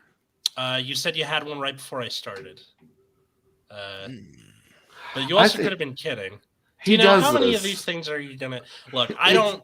Well, I got a new baggie, and there's 10 in here. And take another drink every time Dino talks about his gummies and his slight flex about his gummies. I had 4. Why can't we make it? We got another 4 hours. There ain't nothing wrong with it. I'm gonna start taking shots too. I'm at so that means I've had 100 milligrams of THC so far. So I'm not really here right now. Yeah. Hey man, okay, here's the good thing. If you have your own lemonade incident, then you're at home, which is good. So listen, my God, that sucks. Tim, what sucks? What you found, or how you're feeling? What, you okay? No, it sucks because halfway through I was digging in my fucking ear again, and I saw myself, and I was like, "That's not attractive." So I need the get some goddamn Q-tips, please. No, it's these little earbuds. My ears hate them. Earbuds I have never had a good time with earbuds. They always plop out, or I have to jam them in there, and they hurt. Yeah. Either way, take a drink every time I pick my fucking. Take a drink every time he says take a drink. You'll die of alcohol poisoning. Michael Bryan, thank you. With that. I had 4 in total. Okay, so I'm at 100 milligrams right now. Yeah. But I should be good for at least another couple. Michael's taking tally halfway across the country. Hey, good for Michael for keeping tabs on everybody. Yeah. We're gonna have to take your car keys before you leave this podcast. Yeah. What are you can't let you go out there in public like for my rascal that I go around my house. Indeed, it's motorized. It makes a beeping sound when I back up. It's like beep beep beep beep beep beep. So I drive a Prius. And Atlas, I liked you for so long. Why would you ruin it like that? What I'm saying is that it does this thing where it'll beep when it's in reverse, but it doesn't beep outside the car. It's only inside the car. What's the point, right? I understand beeping outside the car. That's for other people. But instead, if you're having trouble parallel parking into a thing, you're constantly going between forward, reverse. You want to murder your own car by the end of it because you're like, yes, I get it. I know I'm backing up. I feel like it's because the only person in danger when you're backing up is the person in the Prius, not the people outside the Prius. I guess so. But again, you can feel the car going backwards. What do you need the beeping for? I don't know. Well, now I'm pumped. I'm stumped. That's very weird. Yeah. Why would it be? Is it a lot? It sounds like it's something that's very annoying to you, which number one, I love it. I'm probably going to find a recording of that and send it to you just because I'm a dick. By the way, anyone who is listening, if you want, so not only follow Generation Dan and the DNT Network and Eargasm and everything like that, but Atlas is a huge fan of the Mariah Carey "All I Want for Christmas" song. So if you send him a link to his social media, he will be appreciative. So please feel free to send them over there. My God, that's worse than Rickrolling. That's I had something different. I didn't have that song. Doesn't affect me as much as "We Belong Together" by Mariah Carey because here's why. Here's why. I worked at McDonald's at the time and had to work overnight shift. I had to work in the morning, and I was staying. My roommate was a cokehead who would bring anonymous people over at night at all hours and sing and play that on loop. So I would come home to that song, jump in the car, and it would play on the radio to go to work so it could play on the radio. And it went on for about like 3 weeks straight, and I just can't listen to that song anymore. That's completely understandable. Yeah. No, when I worked in a convenience store, they'd have a playlist where it was this like the same playlist in the same order every day. Like they wouldn't even put it on shuffle, so it would be like I could tell what time of day it was. Like when Out of Touch by Hall & Oates, that would be playing when I was about to leave. So I'd be like, I associate it with the end of a work day. But I'm out of my head when you're not around. See ya. Oh dang! Drink. Yeah, we had a bass drum at the end. That was nice. We could do a traveling band. We're not synced up on the audio, so it didn't really fit the timing. But I tried. That's well, no, I dug it, but that's my redneck ears. It gave me a backwoods feel. Atlas, I appreciate you coming through, hanging out with us for this time. Is there anything you'd like to plug before you head out? Thanks for having me, you guys, and Happy New Year, and good luck getting through the rest of this stream. You can follow me on Twitter or Instagram at Atlas Novak. Novak is spelled Novack. You can also follow Dino and I's podcast at Generation Dan in those same places. Generation Dan has new episodes every Thursday on whatever app you get your podcasts on, also on YouTube. And thanks everybody for I having saw me. the Happy New Year. recent episode you got the new person in Shameless. Is that correct? Mary Kennedy from Shameless. She was Newfie. Very big and very awesome. Check that out. That recently dropped. I know I saw on the social medias. But that was Atlas Novak. Thank you for coming. Please follow him and all that. All right. See you guys. That's the link for the YouTube channel. See you later. Atlas. Yeah, so that's the link to the Generation Dan YouTube channel.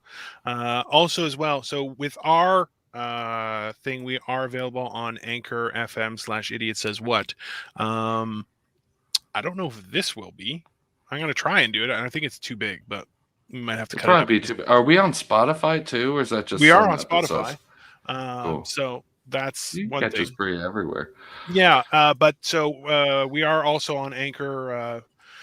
For Generation Dan, but in the comments, that's the link to the YouTube page. So go subscribe there because it doesn't have much, but we have good viewership, but only a few subscribers. So, hey, go subscribe because that's why we're all here for. We want to entertain you, but also help us out, help us grow so we can keep getting into new areas as well, man.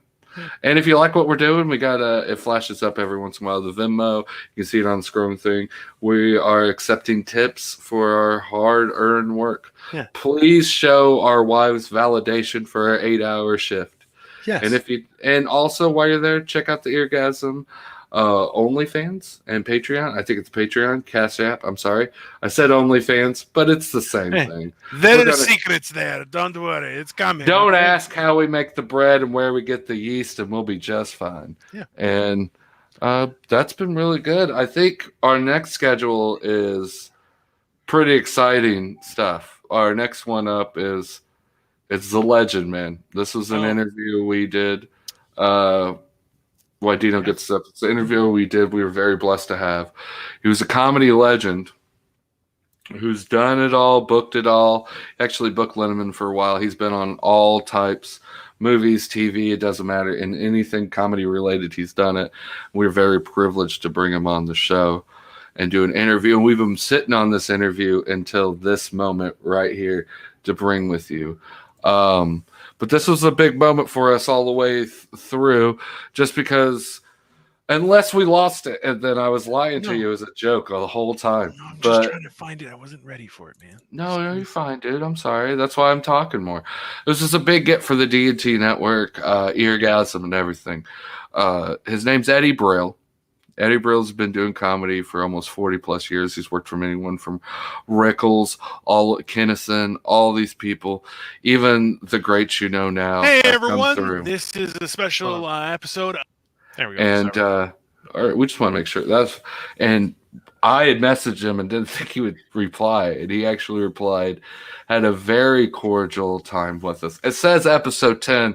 That's at the same time we were recording it. This was an extended episode, but we saved this whole interview entirely for this stream and for you guys. So it's a pretty world premiere. Dino, before we get in there, any insider information about Eddie? How'd you feel about this interview? Like, I like it because he kind of calls me out on some things. He helped me out in comedy as well. Both of us. Like in all honesty, one of the big things throughout any comedic career, when you want to do it as a job, like you want that to be your career, you enjoy it and you feel like it's your calling to make people laugh, there are certain milestones that you'll experience, right? And a lot of times, like I was told by I performed at, so in Canada there's Yuck Yucks, which is like the big, like the Comedy Cellar or the Comedy Store. Like Yuck Yucks is in every capital city and it's a big thing, right? So when I did my first Yuck Yuck set, it was a Yuck Yucks amateur night in Burlington, Ontario, which is not too far. It's about an hour away from Niagara Falls. And one of the guys that was on there was Dan Brennan, who is very popular and a fantastic comic. He's absolutely hilarious. So I did my set, and afterward, while the show was still going on, I was having a cigarette, and I asked him, and I was like, hey, as someone with experience, what do you think? How did I do? And he was like, he goes, you should definitely quit. When someone who's really good and is a nice person and says you should definitely quit, that's a compliment. And I was like, oh man, seriously? He's like, yep, you should just stop doing it altogether. And I was like, thanks, man. He was like, no, man, that was great. He goes, you actually have your footing and stuff. Like, you still need work, but that comes with time, right? And then the next time he saw me, I ate all the dicks. It was horrible. And I was just so angry. He was like, don't worry, man. At least you weren't the worst. That's fine. So, in the same sense, like you were saying, Tim, it was talking with Eddie Brill. It was very much a master class, like exposing, like there are things we're doing, but at the same time we don't know that we're doing it, but we know we're doing it. You know, we don't know the name of it, and that's what he really does. He really exposes the process and what's most important and stuff like that. And we both were asking him great questions. You pointed out a few ones where I was like, and my whole face dropped. So, well, yeah, that's this is any fan of comedy will like this because it actually goes way more deeper than I see a lot more comedy podcasts go because you only have so much time. Yeah. So you talk to this guy, you get what your bio is and all this. We know who Eddie Brill is. We researched it. We got all that out there. We did the awesome introduction, and then we just went ahead and pieced his comedy mind. Yeah. Really, because he's worked with everyone, he's performed it, he's done it, and he showed so much insight that, in all honesty, I don't know if I'd ever get this information anywhere else, to be honest. So I was very privileged for that. Oh, definitely, and he was just so honest that it was a fantastic interview, and I'm excited to watch. I haven't watched it again just because I wanted to save it, and so I'm excited to watch this now. I'm very excited, and we'll mute ourselves and we can all enjoy it together. Yeah, we're going to mute ourselves. We may be popping in and out. We'll comment below and be more interactive with you guys in this next stream. That's what we're going to do is comment more with you guys and let this run in its entirety. Also gives us a break. I got 2 dogs. That'll knock over my shit if I don't take them out too. So, perfect. All right, let's get it started. Hey everyone, this is a special episode of Idiot Says What, or nestled in with Idiot Says What. We are interviewing a special guest who has taken the time out of their day to spend it with us and answer some questions and really bring home some meat and potatoes to the show that we can find out some inner workings of the world of comedy. So without further ado, I'll bring in our guest, Mr. Eddie Brill. Hey, how you doing? I'm not a big fan of ado, so further ado, get rid of that right away. Knock that further ado. No problem. A little less ado makes me happy. I like him already. He's setting the bar lower than us. It's making me set at ease. I got a little hungry when he was talking about meat and potatoes, so right. I'm ready. But I'm actually very honored to have you on here. I remember watching your specials on TV. One that sat with me, I think, a lot was Comedy Central had one of your specials, and I remember anytime it popped in, I stopped everything and watched you. So this is a little bit of a iconic moment for me and Idiot Says What. So thank you very much for coming out. And I'll give Dino the floor for the first question. Okay. Sure.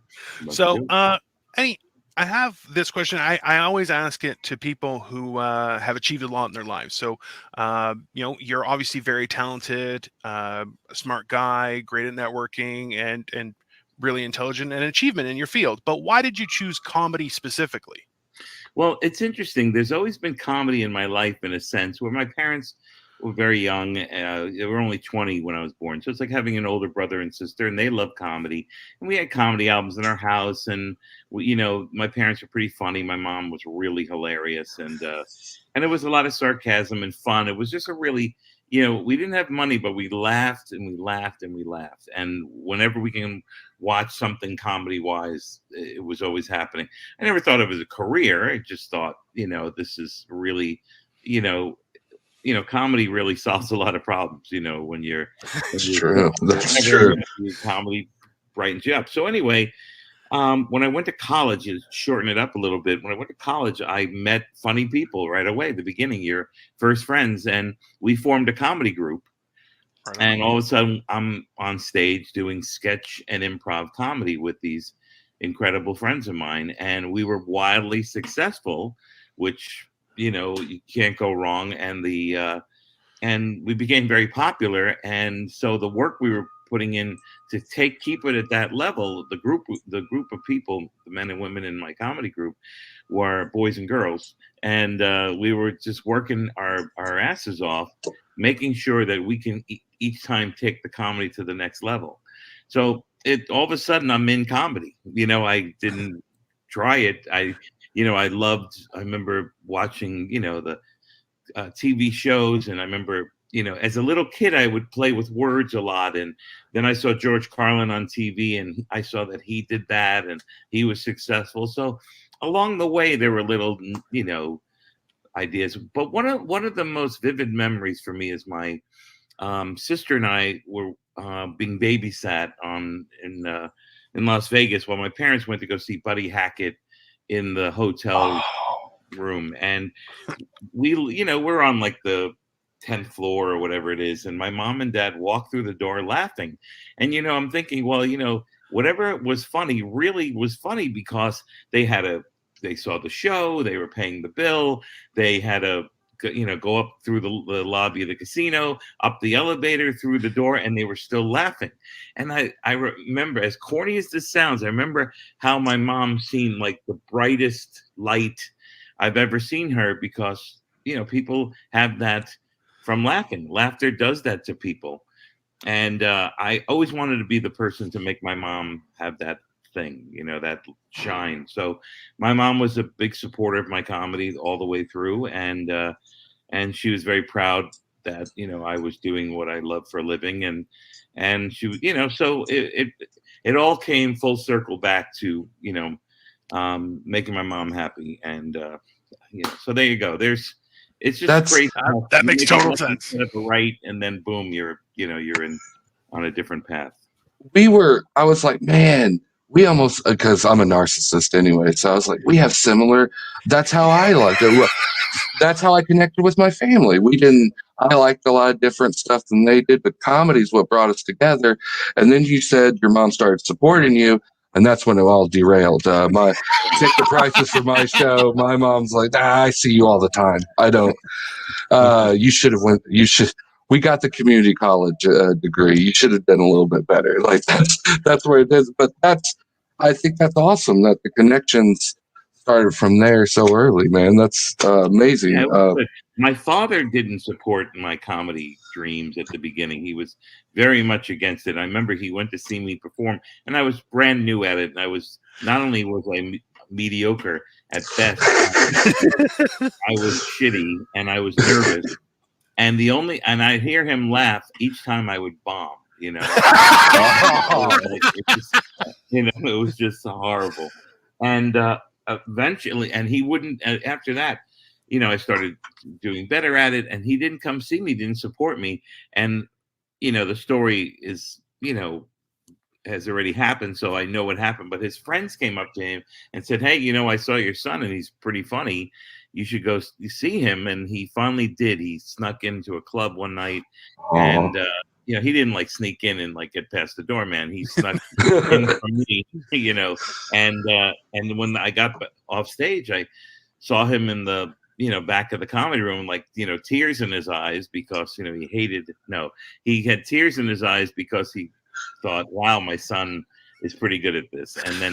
And our relationship grew from there, and he became a huge supporter. So in a sense, you know, it really worked out, whereas, you know, life is full of crazy, and life is full of shitty, and life is full of, you know, things that don't work out. And I was lucky enough to have both parents eventually support my comedy, which really, that's awesome. Really, that's huge. I can only imagine. Sorry, go ahead. No, go ahead. I'm sorry. I was going to say, I had a similar interaction where I started doing comedy, and I have a brother. So I'm the youngest of 5 kids. So one of my brothers, he's 2 years older than I am, and we are both separated from the first 3 by quite a few years. So for him, he was 2 years older than me. He was way funnier than I was growing up. And then about 2 years into comedy, we had a situation, and we had to go to the Greek embassy, and it was my mom and 2 of my brothers, and I just started dropping shtick on them, and I had them all laughing, and he couldn't. Usually he would nail me to the wall, and he couldn't do it, and I was like, finally made it. My mom was crying out of laughter, my other brother was crying out of laughter, and I'm like, I'm the funny one now. All right, we got it. It feels really good. It's a very powerful feeling, you know. After the earthquake in San Francisco, a friend of mine and I were asked to do a comedy show there. And I never heard people laugh that hard, because it followed a horrible tragedy where people's lives were just destroyed. And doing comedy, you know, the kind of healing powers that comedy has are very powerful. And then after 9/11 in New York, where I live, doing comedy was even more powerful because it was the tragedy I was in. Although even San Francisco, we're all in, you know, so, you know, it really showed me how beautifully powerful doing stand-up or, you know, making people laugh is, and how healing it is. And as corny as it is, it really is the way to go, you know. Well, it's only corny because we're sometimes soulless when we tell our jokes, and we do it so often. But you right. Yeah. But you do get these moments like this, and I'm talking like I'm 8 years in. I'm barely a guppy. I'm still learning new stuff all there, and right now you're taking me to class. I'm learning all the time, always learning new things. This is actually just picking your brain comedy wise, because you got it, man. On me and Dino, we're talking to drywall up here, but like. What's there's always, I've heard this rule that's been going around, 10,000 hour rule, like doing comedy, do that. I don't know if you've heard it, I'm sure you had, but a lot of old school, I talked to a lot of people, they think to be a master at your comedy, you need to put in the work, 10,000 hours. I've realized in some of that, do you go by that thing? Is it, or like some people, when they hear that word, they're like, oh, that's so much, but it's really just equals to do the work.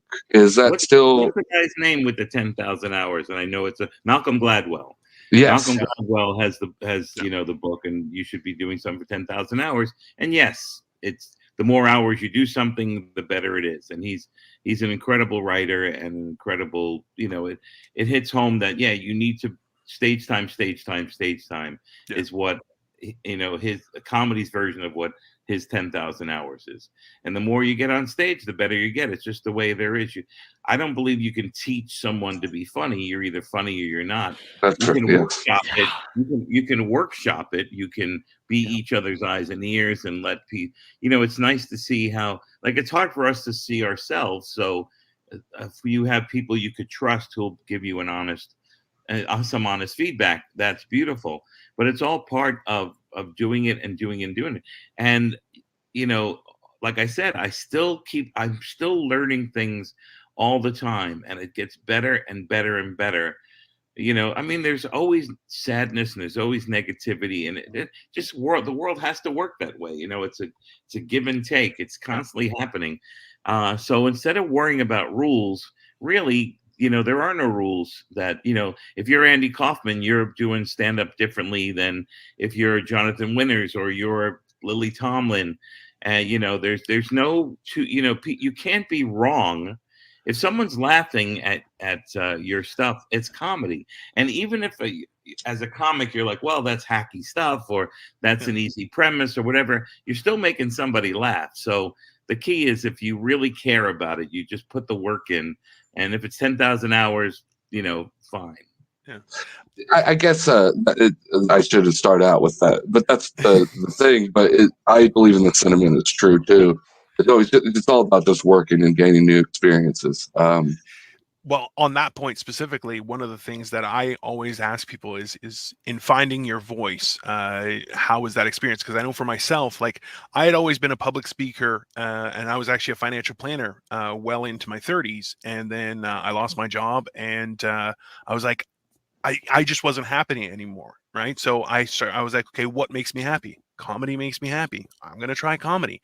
But I already had a persona, like, for presenting and stuff like that. So that was already there for me. But I find that a lot of people, like, that's a huge part of their journey, figuring out their voice in comedy. Like, how was that for you? Well, I've heard that term 1,000 billion times, finding your voice. And it's always like, well, Dorothy, you've always had your voice the whole time. There's no really, there's a great, one of my favorite sort of short stories is the Michelangelo one, where they ask him, how did he make this incredible statue of David out of that big chunk of marble? And he says, I just chipped away at the pieces that weren't him. Yeah. And that's what you do. That's what you do. Instead of trying to find your voice is there. It's about getting rid of the bullshit that we've been fed throughout our whole lives, and finding out who we really are. It's not easy, because we want to be good. We want to be loved. We want to be known. We want all these kinds of things. And it's safe to, there's a lot of safe places to go, but the hardest part is to look and let go and get rid of all the bullshit, all the lies, all of the politics and the advertising and the all of that kind of stuff, the stuff that we might have learned through religious leaders. I'm not saying that all of it's crap, but the stuff we learn is a lot of fear and hatred and lies, and that's how people teach in our society in order to be successful, or to use people in that you use people in a negative way so that you can succeed. There's not a positive outcome there. So instead of saying, okay, let me find my voice, no, let's get rid of all the bullshit, and whatever's left over that's really you, that's who you bring on stage. If I'm talking, I go on stage, I just chat, I just talk with the audience. I learned that from some of the masters in broadcasting, people who are not comedians, but people who are funny, who happen to be broadcasting. It's just a conversation. Dick Cavett was talking to Jack Benny when Dick Cavett was a little boy, and Jack Benny, he was writing for him, and he said, I hope, when Dick Cavett got his own TV show, he said, I hope you're not going to be interviewing people. And he goes, yes, I am. And he goes, well, no, you have to have a conversation with them. And that's what it is. And I've become a comedian who has a conversation with the audience, as opposed to performing for them. And it doesn't mean that's, doing it differently is bad. Like, if you're Gilbert Gottfried, you're different than someone who's having a chat with the audience. Maria Bamford, the two of them are amazing comedians. So again, there's, I'm going all over the place. There's no rules. The rules is you create who, you tell your truth. Whatever people say about Chappelle, he came out telling his own truth, whether you liked it or not. He told his truth and damned anybody else who said differently. And he's gotten in trouble, by other people, but who cares? You know what I mean? It's like, he's telling his truth. If you like it, great. If you don't, turn the channel and watch somebody else. I think that's perfect. I really do think that's perfect, because I hear the same things from all comics when they get told that the first time. Like, find my voice. Who else has been telling my jokes for the last 3 years? Like, I thought that was my air and my lungs, like, coming out. But what you said is more. We all act like a comedian. Most of us, including myself. the beginning, we don't know better, so we act like a comedian. You know, I acted like George Carlin. My rhythms were George Carlin. And because that's who I saw and that's who I worshipped and that's who I tried to be.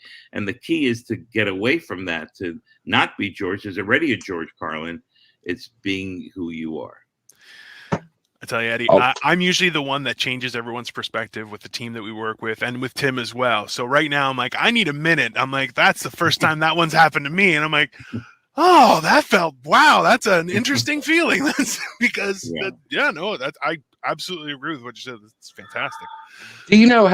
Dino's the sophisticated person of the show, if you can't tell. I got my Goodwill tie and I'm trying to look my best.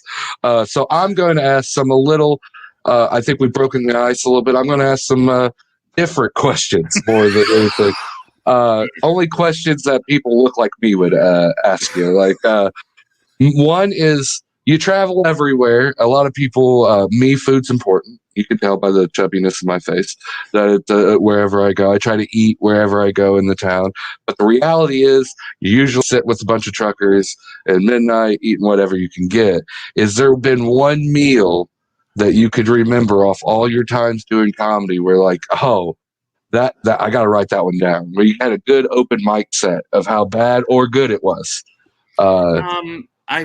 Food is very interesting because it's a place that I go to fill this hole that will never get filled. I've got all the food in the world. It's all us, and I've gone up and down weight wise. I mean, I learned a lot about food and nutrition.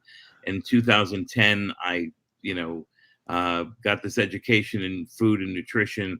And I lost over 100 pounds, and I was in the best shape of my life, and my hair was thicker, and my skin was better, and then of course, and for whatever reason, I fell off of that, health wagon or whatever. Again, I need to find, if I needed to find the thing to keep me healthy or whatever. But as far as food is concerned, it's always been fun. Food is a very fun thing. My family was such incredible cooks, and my mother, my grandmother, my sister. I feel like what's that, Chinatown? My sister, my daughter. So they were all incredible cooks. But it's just the experiences with comedians late at night. They're in different cities, like especially like San Francisco, where they have some of the best Chinese food in the world, and the show's over and it's midnight, and in many cities you can only go to a Perkins or a shit market, like food with no nutrition whatsoever. But San Francisco is one of those towns where you go and the food is amazing. Answer your question to find out, some of the best food in the world. The real food is really delicious. We've spent our lives being lied to about food, being told that milk is does a body good, when it's complete opposite. That they told us that it osteoporosis can be cured by drinking milk, when actually you get osteoporosis from drinking milk. Like we've been lied to. I mean, out and out lied to our whole lives about food. And the key really for me is when I'm at my best and I'm eating really well, my taste buds change to a place where when I eat real food, like farm food or whatever, real food, it's the most delicious food in the world. But again, sugar is, poison, and, and it's addictive, and it's the devil. But the devil isn't that bad. The devil. You ever have deviled eggs? I mean, come on. The devil has some good food. He had devil food cake, and I mean, that's the one thing I always was jealous of. Like my mom could not cook. Like I didn't realize home baked cookies could be made. Like someone was putting flour in a bowl. I was like, what? You didn't buy them from a log and cut them out and bake them? Like, that's homemade, right? You baked them at home. And she didn't even know what garlic salt was until I was, We boiled a lot of meat and turkey bacon. So I don't know how I ended up like this. But there's also emotional attachment to food. Like, hey, remember when Uncle John had a barbecue at his house, and you just remember him wearing, I don't have an Uncle John, but you're wearing like a smock that says world's greatest burger cooker, and the smells came, and the fun and the laughter and the family, whatever. And that's as much a part of the food experience as anything is the emotion that comes with it.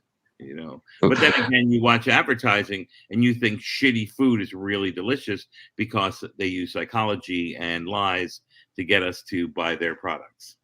And the same thing with comedy. You think about it. If someone is telling the truth and their truth, and it's the most relatable truth, that's really powerful, and that really makes a change in your life as an audience member.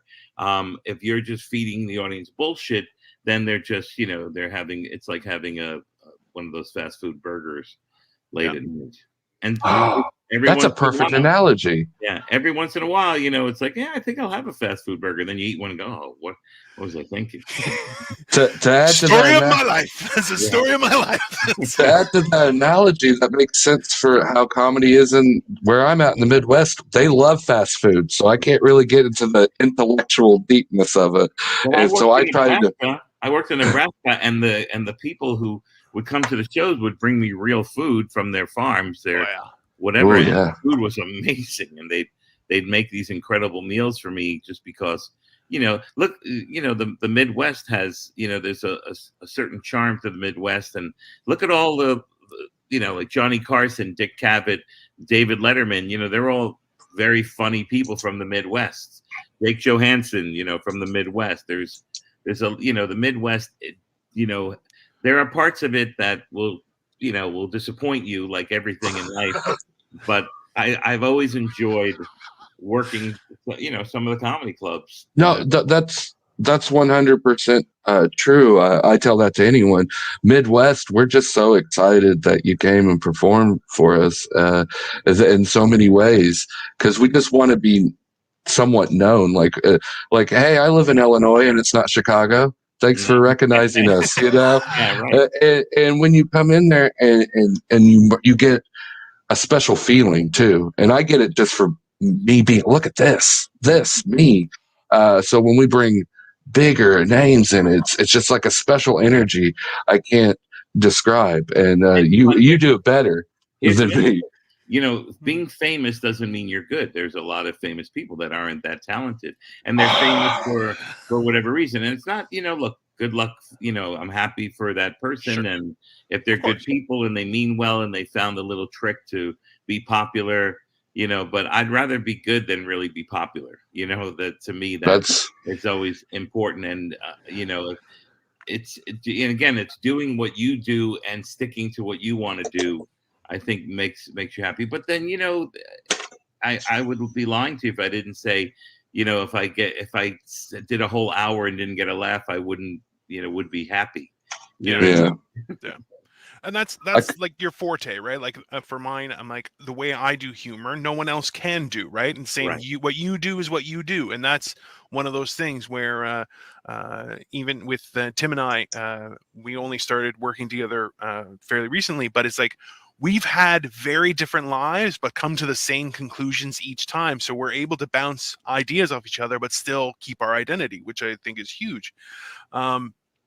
One of the things that we were talking about with Tim was like, we've all run shows, and obviously what you did as running a show was a lot more important with regards to the entire community, obviously. But I appreciate Dino throwing me in that mix. I don't belong. I'll stand outside and smoke a cigarette. But like, I know that when I ran shows because I'm in Toronto, Canada, and when I would run a show, there were some comics who were like, hey, could I get 15 minutes? And I'm like, no. You're horrible. Like, you're just, I just don't, we're having a good time. Everyone's laughing. Everything's staying lighthearted. Your stuff is a little deep, maybe next week. Right. So, and then now we have a situation in, obviously around the world where people are getting canceled and stuff. And it's like being a quasi gatekeeper when it comes to booking and everything. Like, when have you seen it where you're going, hey, that's not fair? Like, or not so much not fair, but where you're going, things have gone too far with this idea of cancel culture and everything. Dino's so good with his words, like a basic cancel culture. Is it bullshit or like is it real? Is it comics just complaining because they have to write harder new material, or is it a legitimate thing that is actually changing and altering the industry before our eyes? Well, I mean, there's a bit of, there is, like racism and misogyny and an easy comedy where you just, like you could watch a show like All in the Family, where they talk, they really highlighted how horrible racism is and how, but it doesn't matter because we keep having new generations of parents teaching their children that racism is cool.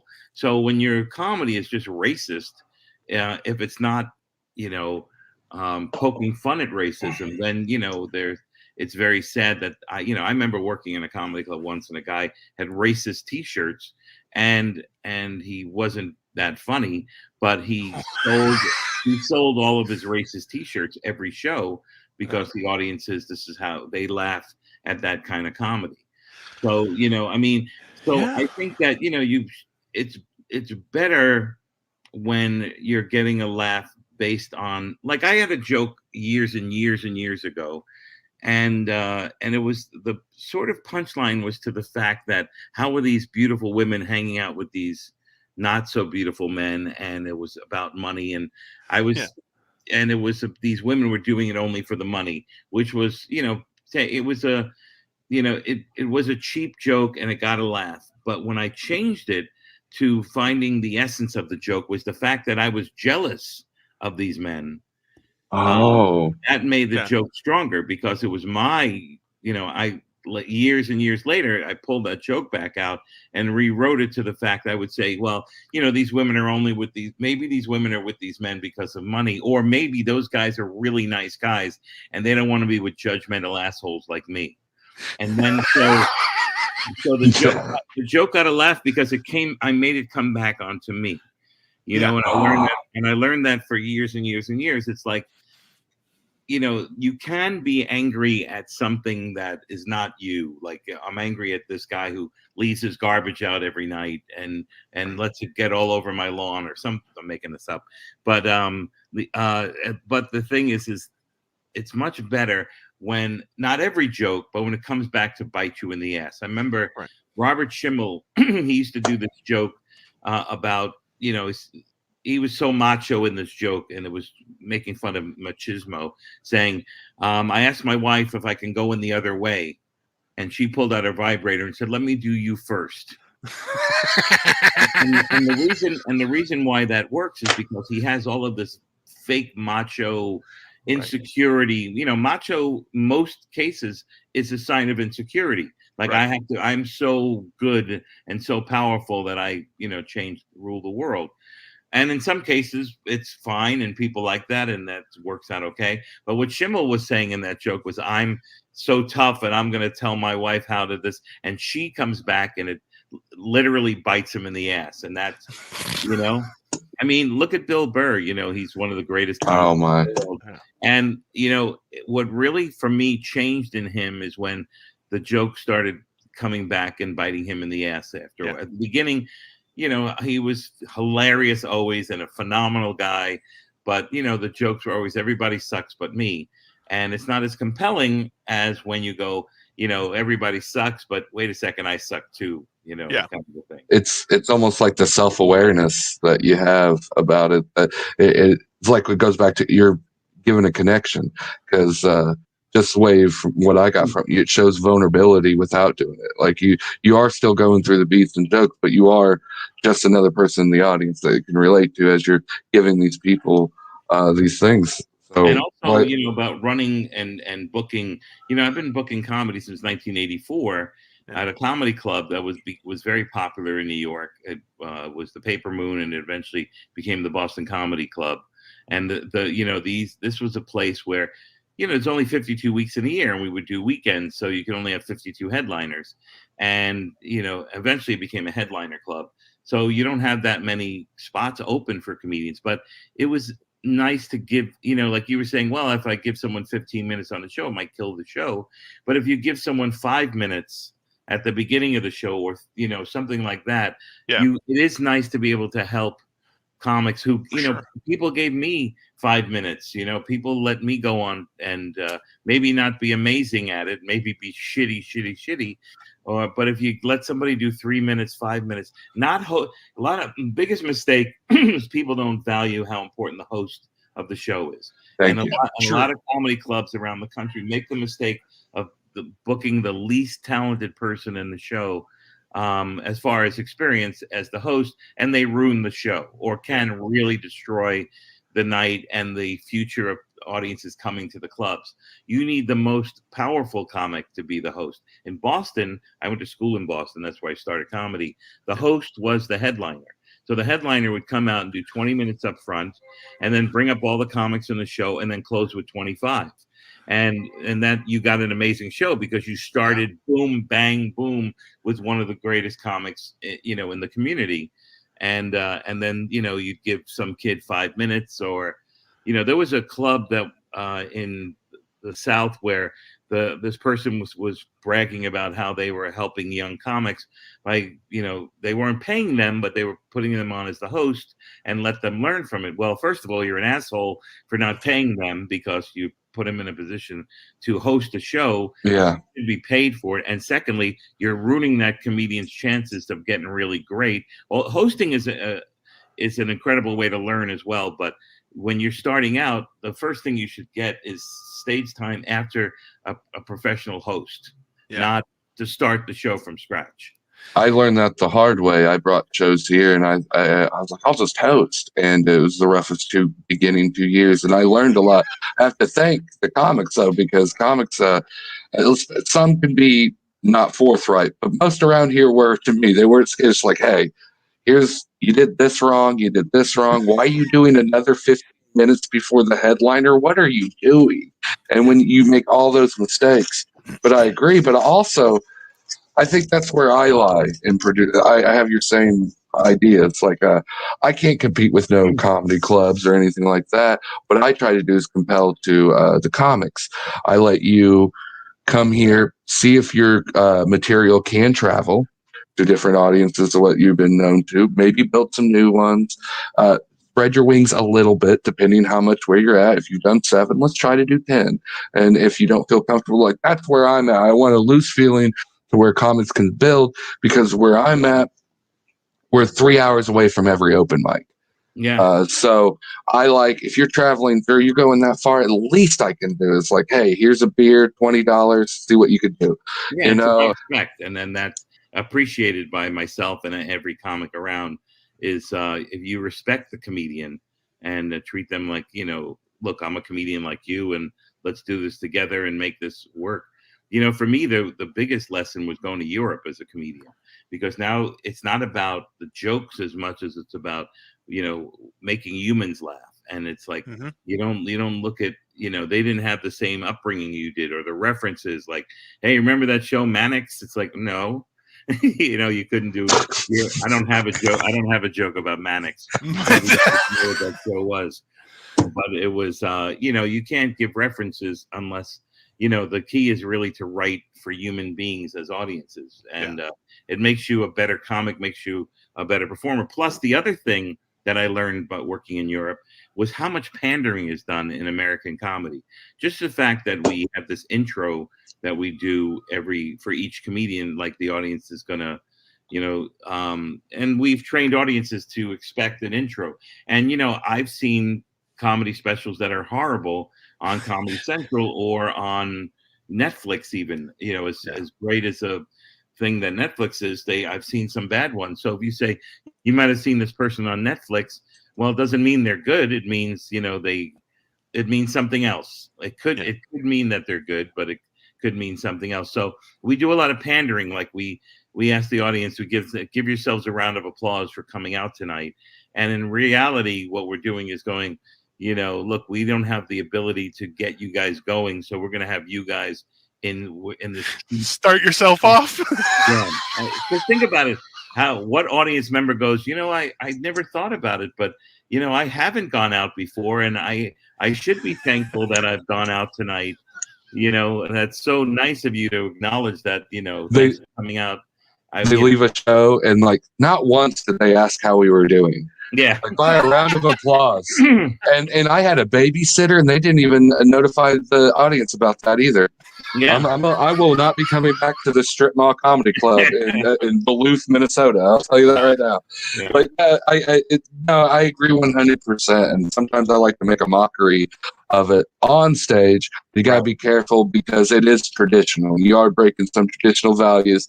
Some people might. I understand that. Same. But I try not to. When I first went to England, I gave the MC my intro.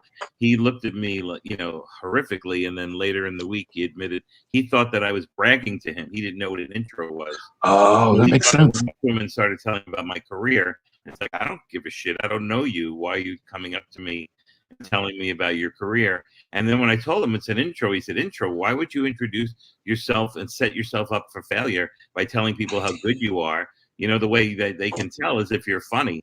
And, then you hear Norm Macdonald or Colin Quinn talk about, look, I'm not up here for applause. I'm up here for laughter.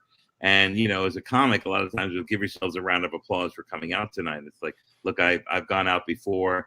I don't really need to applaud the fact that I've gone out tonight. Or let's hear it for the troops. It's like, why are you getting an applause break on behalf of somebody else's hard work and dedication by saying, let's hear it for the troops? Who hates the troops? What person? The troops? I've always been of the opinion that I'm like, you should become good enough to feature, then host, then headline. That's very cool. Like, I like because that. And people were like, that's ridiculous. You feature, then you should start off hosting. And I'm like, have you seen who hosts your shows? They're horrible. I'm like, there's nothing that will kill. Like, I always love the idea that I'm like, your first comic, the host, if he can just keep it at that level, doesn't have to increase, just keep it at that level. Then the next guy starts here and it goes up and up and up. I'm like, but if you have a bad host, boom. And you got to work all, and I'm like, you got to turn it around and bring it back up, which is killer. I just love that someone really important said the same thing. It's great. When I was working at Letterman and doing auditions, the most important person in that show for me was the host. So I had a certain group of people who I would ask them to host for me, because this way they weren't ruining the audition by sabotaging it, making it about them. They were a real good host who knew how to move the evening along and knew how to change, follow the energy that was in the room together. Now, being a host is an incredible learning experience. For 14 years, I hosted every Monday night at Caroline's in New York, and it was an incredible lesson in becoming, a better comedian. You become better for hosting. But, when to just put someone on who's done it for 3 weeks to open your show, you're going to make it hard for the audience to be involved, care enough about it, and also the other comedians to do the job that they need to do. And it's not comedians' fault in most cases. It's a booker who doesn't know better, and it's you can't blame every week. Tim's having flashbacks. Tim's having flashbacks right now. Dude, I could write, Eddie. I'm not kidding. I could write a book on what not to do in comedy, and I was like, man. The mics are too far away. I'll bring the stage to me. I'll book my show and host it. What could go wrong? And this face should tell you what could go wrong. If I'm beaten up, and everything that could go wrong went wrong. And what you say is 100% on point, because I lived through it on a very small cornfield scale. So, but I've noticed in just the short time we know each other that you're always putting yourself down, which is very vulnerable. And I have my face, and I live in a cornfield, and that's okay. But if it's only that, then there's a certain power in being able to do the job we do, and to own that power is very important. Some of the ways that we give up that power is asking the audiences questions like, "Hey, how many of you guys are married?" Well, I had a joke where I said, why does this thing happen? And I changed it to, I've often wondered why this thing happens. And it really, this way, I don't need the audience's help. What I'm not showing an insecurity that subtle insecurity that I need your help. The key is to really, there's a confidence and a power in comedy. You look at a comic who has low energy, there's still a power there. There's still and as comics, we need to own that power. So what I'm saying is, I hope that despite the fact that I've only seen a short bit of conversation with you, that it's not only have this face or I have this small background. Actually, that you made a good point. This is actually a personal question just for my career, because I got you. Might as well, at this point. I feel like if I do broaden it when I do my comedy, people are not believable because I'm exerting their expectations in other ways when I do the comedy, because I look a certain way. I play into it and then later do it. But I do. And that's where the soullessness comes involved, because sometimes, as you said, we're all telling truths in here. I'm a big fucking lie, and you know it. You saw it right through it, and I'm trying to bring more of my truth into it, but and also make it believable. Because I remember as a little kid, we were walking down the street, my mom and I was very little, and there was this really heavy set woman, and she was just having so much fun with her very thin husband. They were laughing and kissing, and I asked my mom, a judgmental little boy that I was, is how does this handsome thin guy, have fun with this heavy set woman? And she said, it's because she thinks she's sexy, he thinks she's sexy. And I never forgot that. So you go on stage and you, instead of going, look, I'm a piece of shit, I'm a piece of shit, I'm a piece of shit, then all of a sudden, that takes away from your power. But if you go, look, I've tried so hard to get to a place that I never got to before, and I keep getting knocked down because in reality, I'm not that person. So you are making fun of yourself, but you are doing it with a sense of power and a sense of ownership to look, I'm a comedian. I'm driving, 3 hours to come do 15 minutes.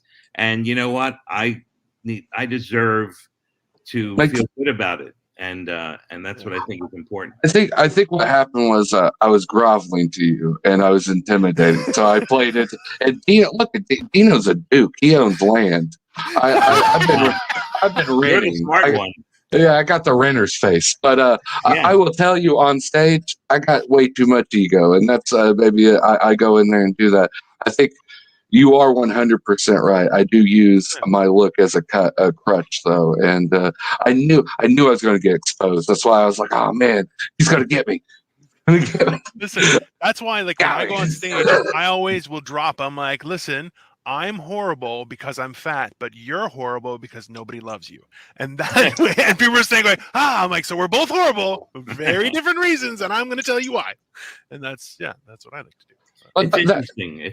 It's interesting because, again, there are no rules. If you decide you want to just go on stage and talk about all your shortcomings and have audiences relate to it, and it gets big laughs, and it comes from a really good place, it's definitely comedy, and it could be award-winning comedy or very satisfying comedy.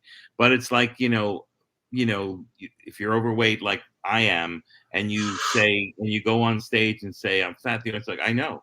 That's who you are on the outside. I could see that. You're just making a joke because you think you can make fun of yourself before we make fun of you. But in reality, that's who we are on the outside.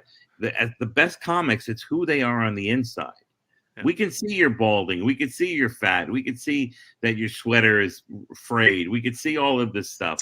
But what we can't see is who you are on the inside. And that's what I talk about on stage in comedy, who I am, who I really am, and what my truths are, and what my insecurities are, and what my strengths are, and what makes me laugh, and what do I find ironic, and what pisses me off. That's, to me, what I've learned to do on stage for my own happiness and fun. My mind's completely blown. I'm done. Like, I'm. Well, no, that makes. I got red like I was on RuPaul's Drag Race. I'm going to get some tea. He told. I was taking notes. I got my Post-its out. I was like, he's talking. I assume my mom's going to marry him because he talked to me like a father, and his name is Ed. She's married only 5 of those, so you might be on board. Yeah, 6 is a good number. It's a good prime number. But That's enlightening as heck. I think anyone who's doing this comedy, it speak directly to me and Dino, and he's a Canadian. He's already all across the border. But look at our backgrounds. Dino has like a brick wall, and he has really great graphics. And you and I, we just have whatever we're stuck with in the background. So you can tell that Dino really has a lot of pride in his life and surroundings. You can see that. Like he has no idea how pertinent that is. Friday night I'm back. I think that's that Friday night. I can't read that, but you have the nice background at least, you know. Oh, trust me, I am creating an entire illusion over here. People assume that I'm just some fat guy from Canada. I'm like, I'm so much more, and trust me, I will rub it in your face. It's great. Yeah, but I will. You might be assuming what they're assuming. I just want Eddie. I won't tell my wife you don't like our living room curtains. That's all I'm going to say. I'll keep you a friend of the family, and I'll tell you and I'll say you love my mom's cooking too. We'll just keep you all. Well, hey Tim. Hey, what's up, man? There's still a lot more left, huh? There's still a lot more left, but at the same time, we have other people waiting. So. Well, no, we were just going to give you a taste anyways. They can get it. They could we'll put the rest up on our YouTube pages, Eargasm and the DT Network. And if you were subbing, you'll be notified. That's correct.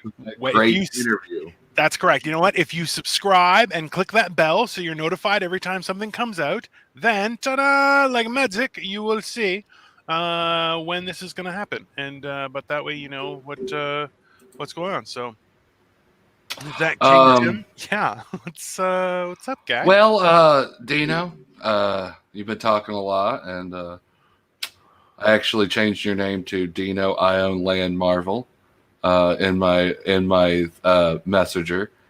And while we were gone for an hour, I got something to eat, and I bought me a piece of land. So now I'm Duke Loss. And I just thought I'd dress appropriately. Thank you for noticing, Shirtless Dad. I appreciate it. I hope you're winterized, which means more hairy. It definitely doesn't mean clothing, but thank you for noticing. So that's what happened. I bought a small plot of land in the meth manufacturing district of Southern Illinois, surprisingly cheap. And now you could call me Duke Tim for the next 3 hours. Mr. Tim works too. Don't call me Mr. Lost because we're not going to lose anything wearing this. We're gaining stuff. Look at this. That's real mink. I hunted. Oh, well, I did not have a wardrobe change as well because I may have dropped some of my dinner on my shirt. So. I like how we didn't even choreograph this. This just happened. We were just like, we're both sweaty. We need to change. Yeah. And we got food on our original shit. So we got red. I got red, man. At least we got that part. I knew it was coming. Also, I want to remind everyone, number one, thank you for commenting and being part of the show, and everyone we've had on. Everyone's been fantastic so far. But that Eddie Brill, who is a legend of stand-up comedy, did say, he said, there's more to it, the jobs we do, insinuating that Tim and I are definitely comedians, and it's confirmed by Eddie Brill. So you can't take that away from us. That is on public record, and suck it, everybody else. That's just an FYI. Oh, that was true. That's another reason why I wore this. Just put the statement in there. I own land, and I'm kind of a probably the coolest person you know. Unless you know Dino, then it's a stalemate. Well, then a foreigner, right? So I could be like a mystical. I'm like a unicorn. I may give him a stalemate, guys, and he's still trying to get over one on the Duke of Tim. Look, I got the fucking king wardrobe, even. He's still trying to get one. I should have put my jewels on. That would have set it over the top. I'll go Kanye West on you and run the jewels. That's not how that works. Number one. I don't even think they're the same people. I think they're two different bands, but They're not, but it's more so the issue that buying land in the United States does not give you any sort of thing. You have to buy it from the United Kingdom, which is where my land is, and that makes me a lord of the Scottish Empire. So I think you should talk to the Native Americans around here and see what happens. Sorry, with John Wayne all of a sudden. A little bit there, sir. Sorry, I've been watching a lot. Oh, I thought we were friends. Oh, that one hurt. That one felt good, actually. It actually has a good ring to it. We'll have a lot of productivity, but theft will be rampant in Methmania. It's more like a forced barter system than theft. Forced barter system? Forced barter, yes. We are trading whether you like it or not, and it's just going to keep on going in a circle. I have no good jokes about that, only bad ones. So that's probably... That is so not mink. I know furs as a hobby. That is not surprising. That's not surprising. Joey knows candles, boxers, TV people, and fur minks. By the way, no, it's not real mink. I think it's maybe possum. That's probably full possum. But that's a relative of mink. No. Don't deny it. Don't look it up. He said it. It's on the internet. It's real. Let's just... Well, our next guest loves eating possum. No, I'm kidding. He does. He probably never has because he's a respectable person. But if he plays his cards right, I might send him some good old possum jerky in the mail. A friend of the show. You've seen him on the Friday Stay at Home show quite often. Very funny. Michael Bryan is on the Idiot Say What's up, guys? First of all, I want to say fuck you to each of you because you made me have to go up after Eddie. You're not the only one who's messaged me that. I'll tell you that right now. There are other guests we're having later on who have been like, really? Thanks a lot, asshole. I'm like, I was watching that whole set and I was like, come on, man. Really?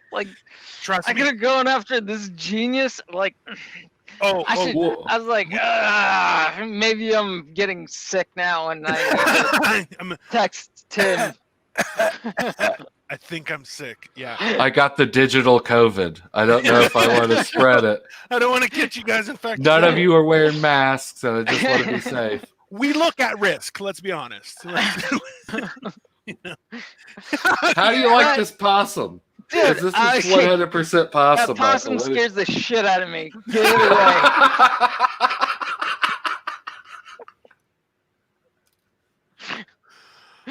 I'm sorry. That was such a proper response.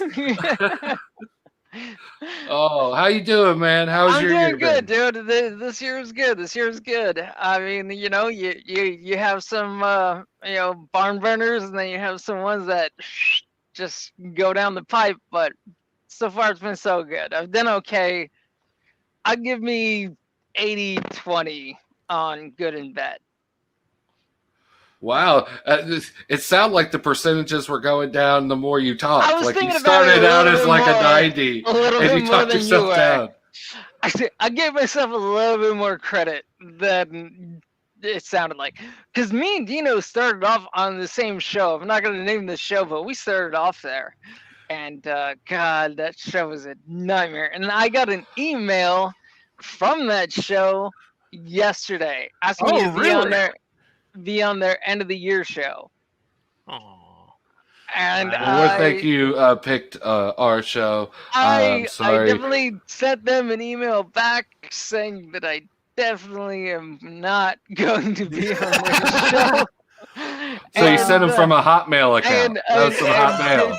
Dino will get this. Dino will get this. Dino will understand what I'm saying when I say this. I told BB to never email me again. Yeah. Well, you know what? This is the thing, okay? And this was one of the things, like when we were talking earlier, Michael Bryan and I, over the course of the week, because we're friends.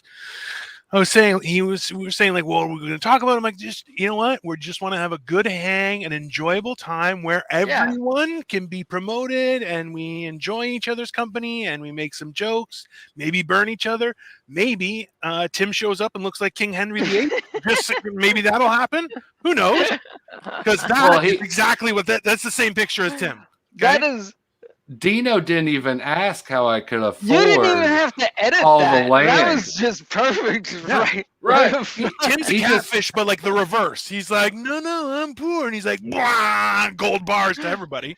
Well, I hate to say shit, it. he's a lord now, so he has land in another place. Well, like it or not, Dino's a Duke too, because that's where all our Venmo money went. Oh, come on. Sorry, Buck, that you was an guys? investment for Idiot Really? Says What.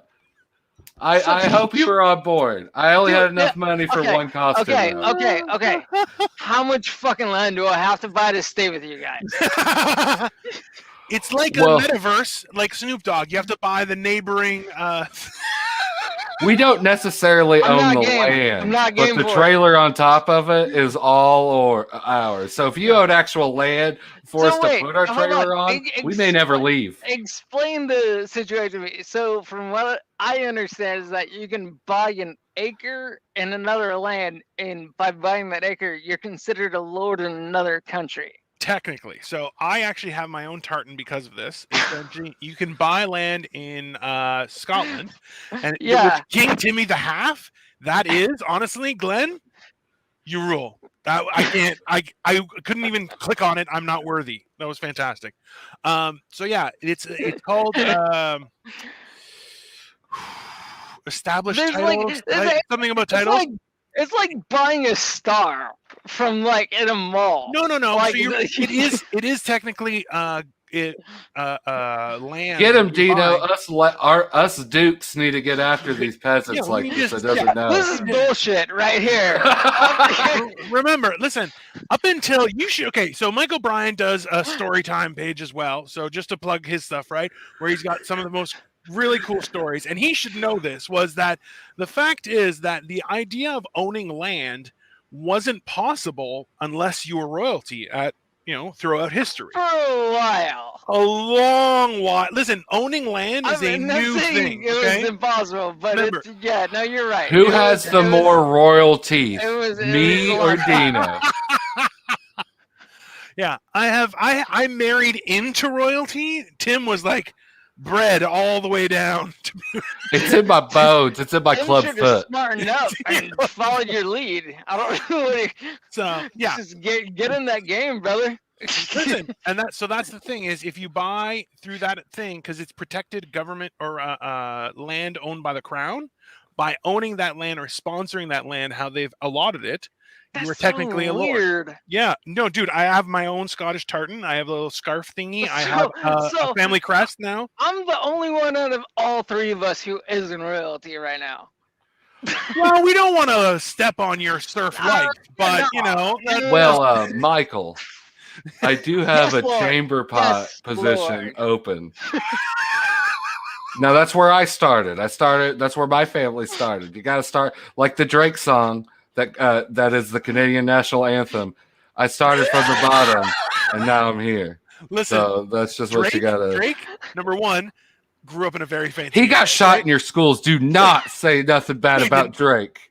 Hey, Drake did not. He grew up in Forest Hill, which is a very nice area, very wealthy area. So he didn't start at any bottom. Okay. Oh no, I saw Degrassi. I know the reality show. He was an actor. That was not a live depiction of Canadian life. But both of you guys can stop because I'm talking to two dukes right now.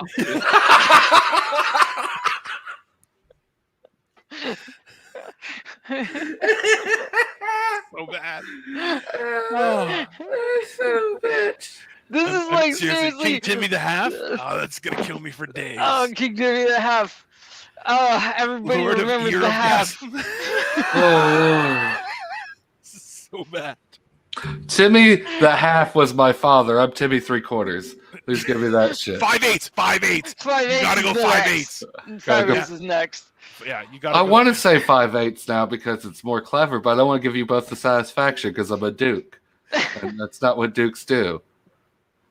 Oh yeah, there you go. Yeah, Dino is international. Tim is just Illinois. Yeah, that's fair, man. Well, here in Methromania, our new official cheese is the one of the cottage. The cottage cheese. So you're turning your back on Brie? I thought that was the scapegoat I have for to. every cheese. I married Nicole. I had to leave Brie behind. She was a great prom date, but I'm now married. Hey, Drake didn't start at the bottom. He started at the upper middle class and kept on going. But just I know the lyrics, sir. Yeah. That's not what he's saying. I need Andrew to Starr write doesn't know the Brie history, an sir. email. I need to write Brie an email apologizing for Tim. We don't have email in Methmania yet, so it might be hard to reach her. We're still trying to set up Wi-Fi. We got dial-up. Yeah. We could send you an AOL a free CD that will give you all the internet you need at 56K. Lightning fast. Why are we all amazing friends and we talk about nothing? Not just nothing, absolute nothing. Okay? This is where everything dies. Just, and that's where we live. If you come to orgasm, this is where funny ideas go to commit suicide. Yeah, well, to solidify your mental health failure. That's where, it really just, you're going to stay at that mental health. If you made it all the way to here, yeah, you're done. It's over. We started at the bottom and now we're here. We started coming around, Dino. There you go. Working in chamber pots, and now we're here. I knew it was a Canadian anthem. You're just holding out on me. Listen. Hey guys, dude, if that isn't Tim Timothy, I don't know what is. That's Tim. Yeah, no. That's Tim. As soon as I looked at him, I'm like, why is that? Oh, I know. I was like, and then when he mentioned the Lord thing, I was like, oh, it all makes sense now. Yeah, it all comes around. We're all in a cult. That's what it is. It's all been planned. I wrote all this stuff out. I'm a genius. I didn't just put this on and go, I want to wear a costume because I'm a 34-year-old fuck up. I think he took that picture before he bought the land.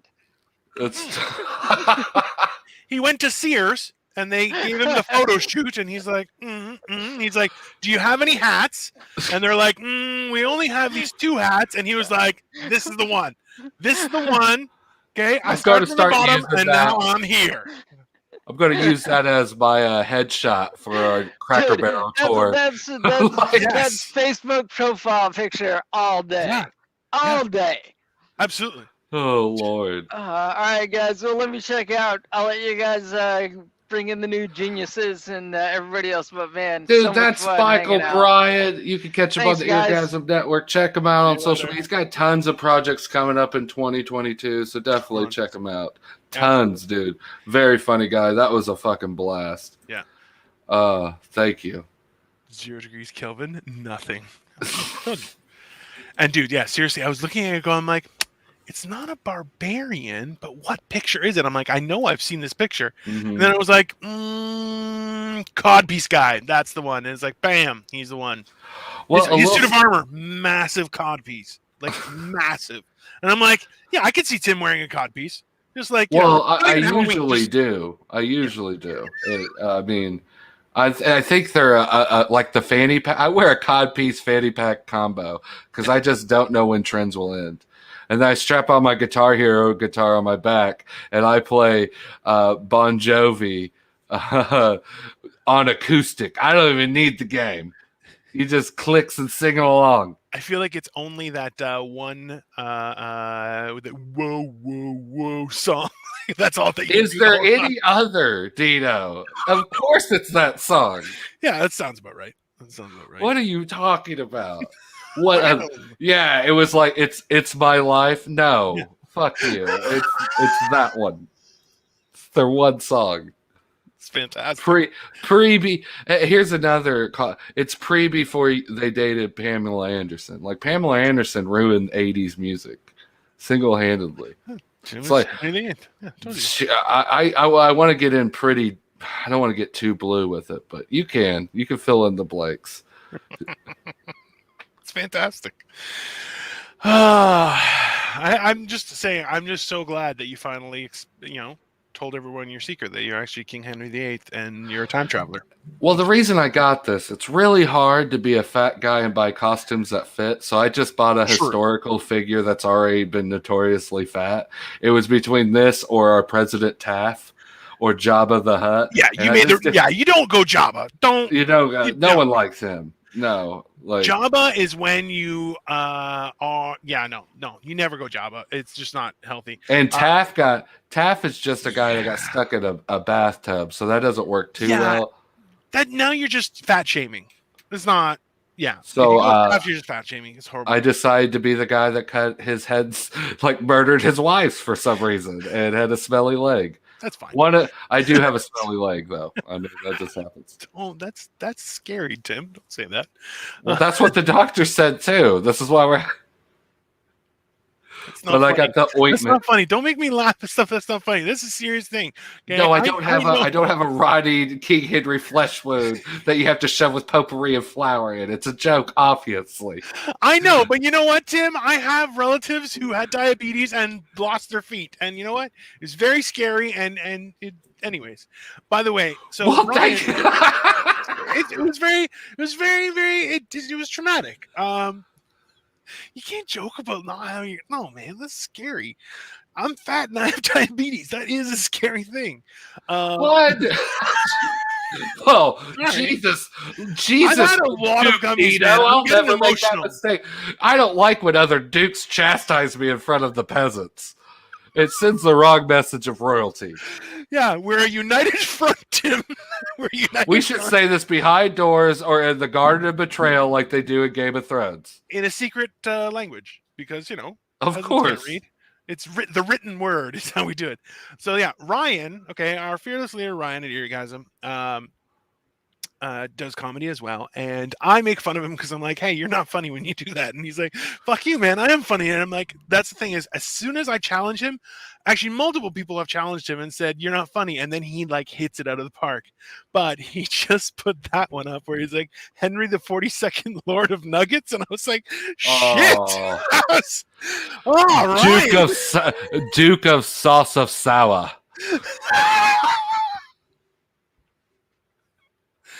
Of the land of cheese cottages. We just did a both fat man sigh together. We're going to be one person eventually. Where it's fat man mitosis. This is what's happening. Reverse mitosis.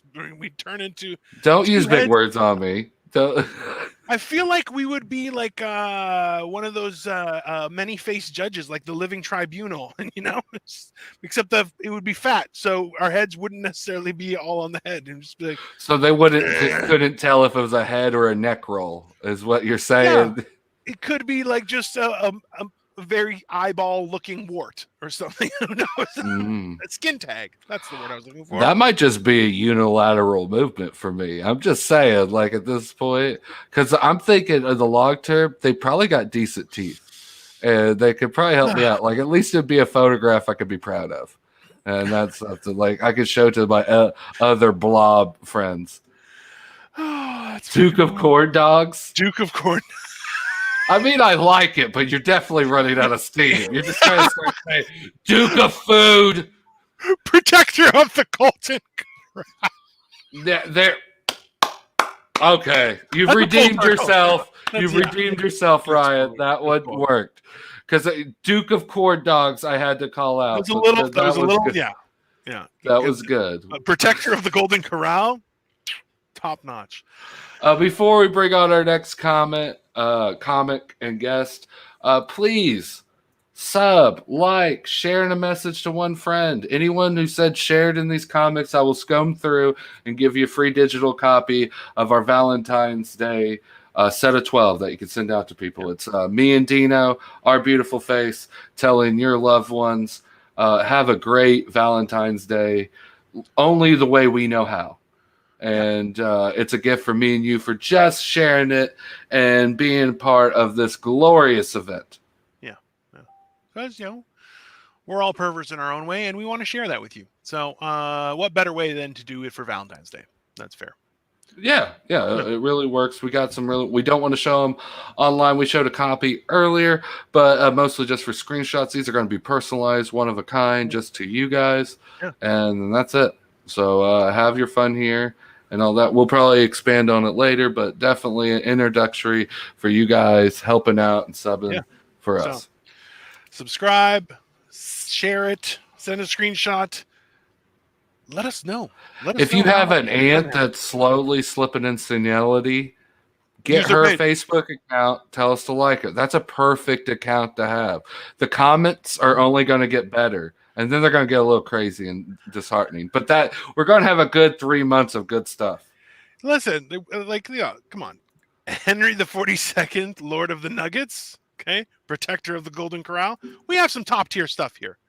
But, I like how there's been 41 other Lord of Nuggets. It's a long lineage, so fuck you. I'm from a long... What are you 42nd of? In line, Dino? Yeah, that's what I thought. Yeah, that's fair. Duke of Sour Sauce. I shared to both of my friends and all 3 of my enemies. # fuck them. That's fantastic. That's the best way. That's what we share to your enemies should be on a t-shirt we make. Share to your enemies. Definitely. That's, you know what? Either it's an olive branch or salted earth. Either way, it works out in your favor. Yeah, well, I'll say these aren't, if you really love your wife, these aren't the type of Valentine's Day cards to give to them. This would be something you give to a buddy that owes you $20. These are the type of Valentine's Day. Like, these are going to be jokes around there, but it's really cool. And it's seasonal because they're already kicking shit out of Walmart right now, putting up starburst hearts and shit, which are surprisingly good. And what you can do is you can actually... what you can do is you can tip us at D&T Network. Here's the Venmo. And then say, hey, remember that money that I owed you? Instead, I gave it to these guys. You should check them out because you paid for it. That way, you help us and show your commitment to the friendship. That's fair. Yeah, I need to make up the money of the land I bought with the rest of it. And Dino needs one costume too. Remember, authentic possum fur. I'm bigger than Tim, so I need 2 costumes that I sew together. That's like 85 possums. Do you understand? We need a whole dynasty of possums. Like we're talking to you, Louisiana. We're wiping out your possums. We need a new costume. It's a service and a pleasure. Our next comic has actually performed at the Stay at Home show, as well as you saw him on the clips today for Random Tandem at the Ferengi Rules of Acquisition. We just very funny. And we're blessed to have him back here. Andrew Starr, please welcome to the Idiotsayswhut-a-thon. I'm not sure about blessed, but hey, Andrew, how's it going? I'm not good with adjectives. I'm at 5 hours in, but please excuse me. We ran out of words at least an hour and a half ago. I mean, you guys have been at this a few hours. I can understand the lack of useful adjectives at this point without trying to double and triple up. It makes sense. I might just start using generic ones. Like, here's this guy. Let him do the work. You know, here's this fat cunt. He might say something funny. If you thought we looked funny, you're in for a treat. That's usually how I go. Well, shit, dude. How the hell are you, man? Oh, living the dream. You know, we're in the Midwest. I'm just waiting for snow to hit, so I have to dig myself out. And other than that, hey. Do you guys still get a lot of snow, or like how bad is it? Or does it come in generally? No. I mean, this time of year, I would have had to shovel 3-4 times, run the snowblower, do the whole Ice Brothers bit. No. Nothing. Okay, so I want to ask you guys this. This has been the best excuse for global warming I've ever seen in my life. For sure. It's complete proof, but also, it's nice.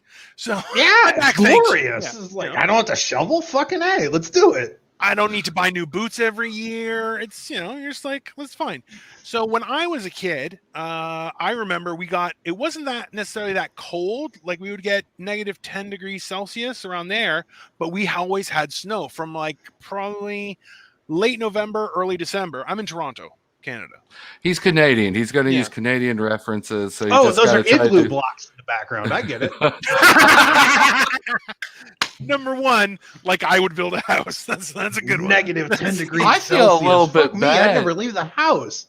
You both got like framed photos. I ain't got shit behind here, except for a dog trying to take my curtains off the walls. You know, like I think you guys are minorly flexing on me. But go ahead, Dino. I'm sorry. At this size, this is all we do. We have to flex. Otherwise, it just loses consistency and we ooze away. The point is this, though, is like around probably early 2000s, like it just got cold, but a lot less snow, like significantly a lot less snow. So you guys are in the Midwest where normally you guys should have a strong winter as well, right? Mm-hmm. But has it lightened up? Like it's not that bad these years? Like seriously, I don't think we've had a whole inch and a half of snow this year. Which I haven't seen ice all year. It's fucking glorious. Like I'll take some more of this. I've seen the change throughout growing up. You know, used to you'd get your it'd be snow for a while, then you get your big snow that'd take you out of school for a week or so. Now it's usually you laugh at school because they're like, "Oh, the big storm's coming. We gotta cancel school now." And the next day, no snow falls, and we all laugh at the school like, "Ha ha! It's 45 degrees, and you let the kids stay at home. Look at you." But that's happened to me once when I was in school. Near Effingham. Go Flaming Hearts. They got indigestion. But like the Gaviscon commercial, Flaming Hearts? Like that's their hey, there's a whole story behind it, but it's funnier with what I said. We should probably leave it there. But it's Effingham. Come on. That's all it's really got. It doesn't even like ham. See, that's the second shitty joke from there. How many more do we got?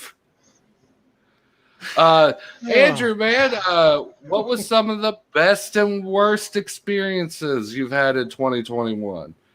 Oh, it could be from movies, that shitty hot dog that you got from Circle K. Best experience? Yeah, COVID. Oh, you had it? Yeah. Oh, you just got to sit at home. It worked out, huh? Worst experience?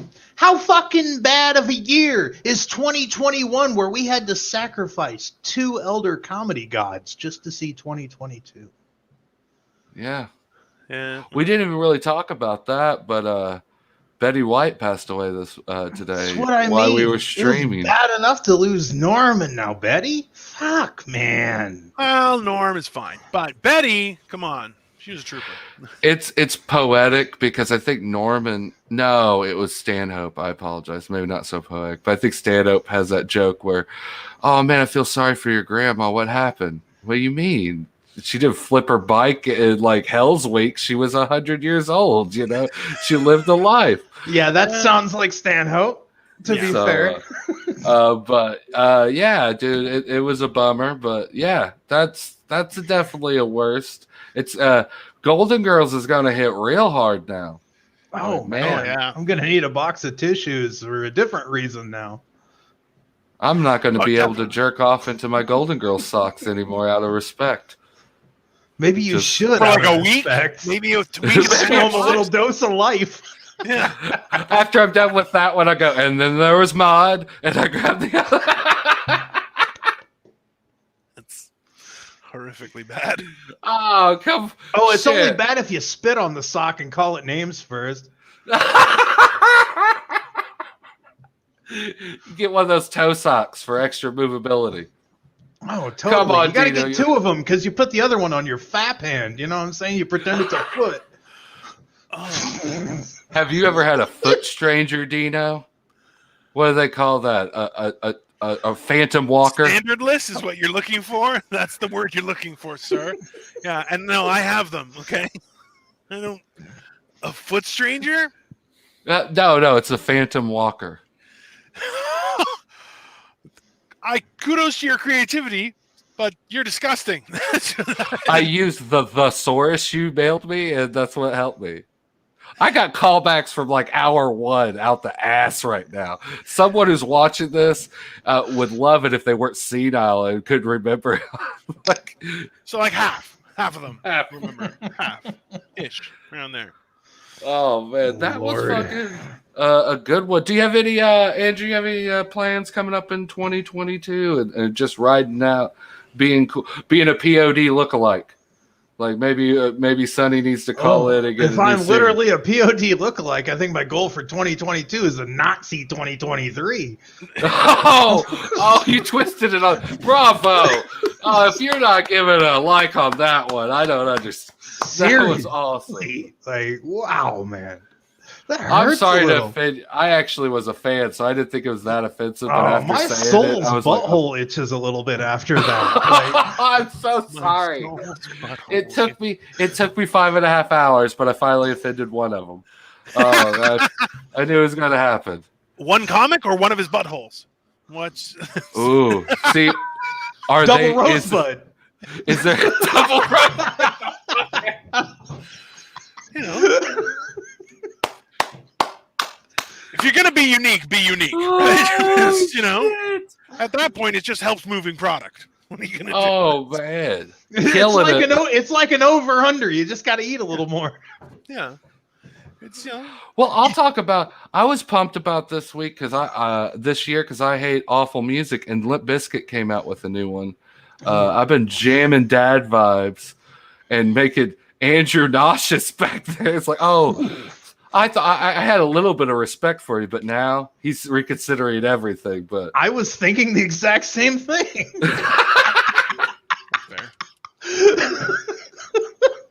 He was like the POD reference. Now Limp Bizkit. What the fuck have I done? It's like, oh my god, did I die, get reincarnated in my senior year, and I still want to die? Like, fuck. Oof. Hey, this is the some edge of information. tomorrow, but not a good one. Like it's the same life over and over. Yeah, it's fair. It's like Groundhog Gay. I don't think Bill Murray's stated coming by back. some of the guests here do not qualify for the standards of D&T Network, and we won't. I get away with it. It'll be all right. He's drinking something, so it'll be fine. He can always blame it on that. Or it's okay. also- I play for both teams. I think I can say it occasionally. Boom. No, I'm Greek. I thought so too, but some people get mad for nothing. So I heard that's their own problem, to be fair. Well, it's not like I give a shit. I grew up in the 80s. Trust me, I said a lot of stuff. But I actually I'm not sure what way I want to take that, bro. I don't know. It's hard. It's hard Never the with really Dino. bad ones, but you gotta understand. Oh, well, where's the fun? He's been like 6 hours away from feeling the Pantheon Greek marble under his feet. He gets a little grouchy, so that's all. And he's on like almost day 8 without a smoke. 7 days and 3.5 hours. Well, And congratulations for that. To be fair, keep it going, my guy. It's horrible. Alternately, coming to Greek statues, I think all three of us deserve one. Those would be glorious. I have something for that. Hold on. I don't know if they could get my roundness in granite perfectly. If they can perfectly detail the way that my glorious penis slightly sucks into my fat, it'll be just museum worthy, you know? See, there needs to be more Greek statues like that, I think. My wife and I play a game where every time we go into a museum, we try and find a face that looks like mine. And like this was actually in the museum for the Acropolis. And I'm like, that looks like me. So it looks like melted cheese. That was Dino's grilled cheese. Same. It's fine. Yeah. Which one looks like grilled cheese? The left or the right? I gotta know now. The thing on the right looks like Parmesan. Like, thank you. Parmesan Reggiano. It's like a chunk off a wheel. They just stuck on a thing, and we're like, "Hey, it looks like a face, huh?" Like, listen, man, I'm married. I appreciate the compliment, though. That's nice. the best Italian accent we've ever had on An Idiot Says What. Like, I have to say, it's not really good, but it's the best, and I have to applaud you on it. That's sad because it's probably the only. I've tried. And I think earlier I tried it came out Chinese, so that just didn't work out. Nice. Hey, Ryan, I haven't had 4 edibles. I've had 6 edibles, so I'm 150 milligrams in. So, yeah. Sorry. Just starting the night, we see. I'm going to be someone's problem later. I'll tell you that. Oh, that's the best part. I'm looking forward to sticking around and seeing where this goes. Oh yeah, I'm going to start drinking too, and I don't drink often. And I'm a shitty person now. Like I ruin relationships with liquor. Yeah, dude, with liquor, I'm going to be damn near intolerable. So I don't know how well it might be entertaining. It may be maybe Dino muting my mic quite often. It's like I think the advantage here is that we're doing this over the internet, because if you and I were stuck in a room for 8 hours, just the farts alone would probably peel the paint off the wall, right? So it'd be like opening cans of Vienna sausage and just the juice and letting the air out. I think that's what it'd be. Are aforementioned farts the real reason why you have a digital background, Dino? No, it's just otherwise it's my laundry, and I think this joke is funny with the whole. I was just wondering if you had problems keeping paint on the walls or something. No. It's just my laundry's behind here, so just You're talking about how bad it was. I mean, No. I have property. I live in a house. I'm not. He's got one of those. I have a house in Greece. I have a house in Florida. I'm good. Yeah. He wears those. He's from Canada. He wears those red lawn johns with an ass flap, so he doesn't have to. He just takes the two buttons off and lets it rip. But I always wanted a pair. I'm not sure why. Maybe it's the Canadian in me, but I never had one. They're the most disgusting things in the world. Like you poop out of that hole. I don't need a poop hole strapped to my poop hole. That's like dual poop holes. Yeah, but I wouldn't actually do that. I would actually, the weird thing is like when someone wears a onesie, you're like, okay, if you have to go to the bathroom, and then you're like, got to take the whole thing off. And then oh, dude, a onesie with a crap flap is like the way to go. That seems ridiculous. Also, too, I feel like you don't really have much aim on that side. So, like, you need a really big flap depending on the size. And I feel like they would have a set size flap.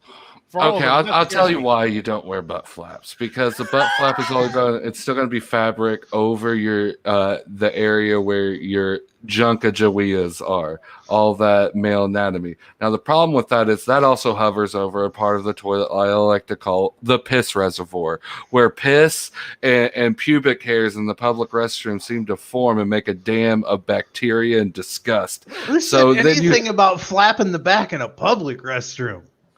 Oh, okay. That makes more sense. Okay. I'm thinking like pajamas here. I'm not thinking like out and I'm not gonna pop the fucking crap flap on a bus station. No, hell no. It's gonna soak something up off the floor. I'm gonna go button it back up. Small, my back's gonna be soggy, smelling like that whole motherfucker for the rest of the trip. No.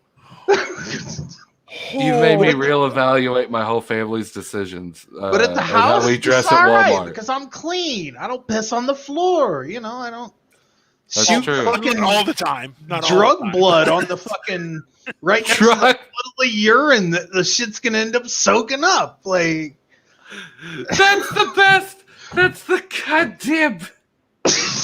Well, after I no one thought after Eddie Brill we'd be talking about drug blood, but here we are. Well, and they're in the sink, and I know all about it. Oh God, that's an Ryan's Illinois. like, okay, new topic. No, Ryan, we'll stay on this topic as long as we damn well please. Well, before actually, I don't want to head off, but Ryan actually is the perfect segue. He said later, maybe this might be breaking news. Are you going to be maybe a person we're going to see on Random Tandem more?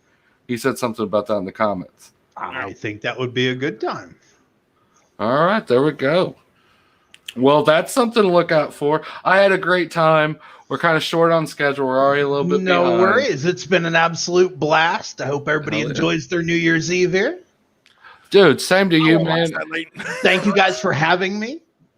You can actually check him out on our YouTube channel. He has his own Andrew Starr from his stand-up comedy set from our stay-at-home show, and also our Ferengi Rules of Acquisition from Random Tandem. He's on that, and hopefully he's going to be more and coming up in 2022. Thank you, Andrew. It's been fucking hilarious. You guys have a wonderful New Year's here. And you as well, sir. Woo woo. Peace out. Oh, that was fun. Whew. I did go to a horrible place. I mean, maybe. He's funny, though. He's a funny guy. I mean, he looks like an Applebee's cook. So where do you think he's going to talk about the restrooms at Applebee's? I thought he was given an inciting look in life in central and southern Illinois. Yeah, that's fair. The underbelly that the Lost family knows. I don't know about the Duke of Methiani knows about anything about it. That might be something for people that don't wear possum fur. But shirtless. Shirtless saying thanks for the talent, Andrew. There you go, man. Shirtless. You guys have been. Hey, thanks for you guys. This is where we do a preliminary shout out to you guys. Fucking rocking. No, we don't. Okay, Eddie Brill told us. No. You know what, guys? You're welcome that we put on this show so you guys can have a good time here. That's what we're doing. Do you think I learned shit? He read me like fucking RuPaul and Drag Race, and when he said you never want to be, I told him like, oh yeah, I did that. I was awful. I did that. Like anything. We all do.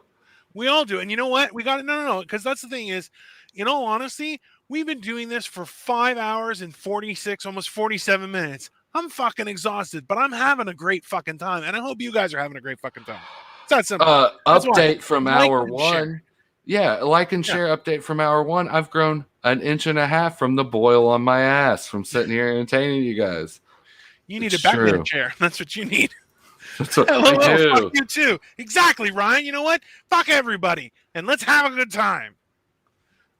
It would take a Greek to say that, wouldn't it? Fuck everyone. Have a great time. Yeah, that's fair. Listen, I can't make you be happy. Listen, remember what it was that Adam Sandler did a fake commercial on SNL where he's like, listen, if you were sad at home, now you're just going to be sad over here on this trip. So just don't be sad and have a good time. Just because our schedule's getting kind of hectic and we still need to get up some of our obligations. Yeah. Do you want to maybe get our magician ready and I'll introduce him? The one that isn't a music video. Yeah, that's fine. Okay, I'm sorry. I'm not great with links, so I need everything. I'm so bad with links, I don't even play Zelda. Deep cut for you Nintendo nerds out there. Ha! I got jokes. Hour 5, you didn't think those jokes were coming? Oh. But no, our next guy, we'll bring him up. He did a video submission. He's a comic and magician from Central Illinois. Very excited to bring him. He put in his submission there. But that's we'll have a guest there. But what do you got? Sorry, I got indigestion. I ate a buffalo chicken wrap. Whew, it was good. But what are you guys thinking of the show so far out there? I like the comments. This is from Robbie Q. Yep. Quaints, I believe is his last name. Yep. This is his magic act. Whenever you're ready, hit play.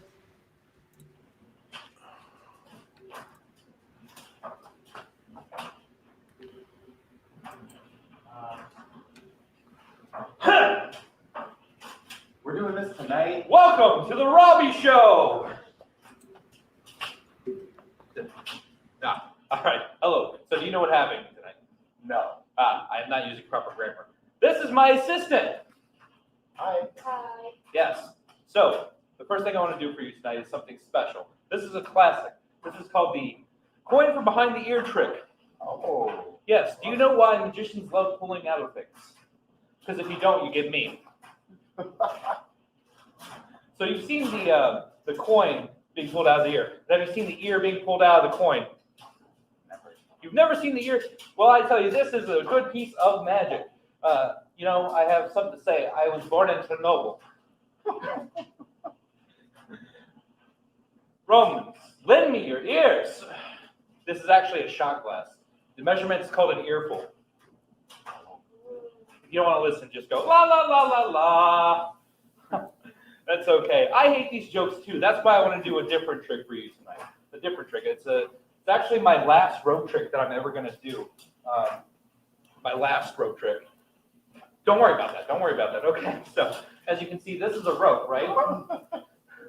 Yes. And you can feel it. You can touch my rope. That's fine. Okay. Yes, this is a strong rope. Very strong rope. It's not a stiff rope. No. I got pills for that. So, we're going to keep moving on. We're going to keep going on. Now, this rope is like that rope. There's a few differences, as we can see, and I pulled this out. This rope's just a little bit naughty. True. Going to put that right there. You're actually going to help me with something. See, I need to do this for somebody. This is like an important thing. Okay, this is I'm trying to get out of a lawsuit, and this is really just me giving back to the community, helping kids in need. Thank you so much. You're welcome. So, can I get that rope back from you? Of course, yes. Awesome. Now, what's going to happen is my assistant's going to go in between us. Hello, assistant. Hello. So, I find you guys talking to each other. That's weird. Anyways, oh yeah, the camera's over here. Okay. I'm fine. Hi. Hey. Hello. You should have had these separated. What am I paying you for? My bad. I'm not actually paying you. Sorry. So, here's what's going to happen. Do any one of you happen to have a knife on you? No. No. No.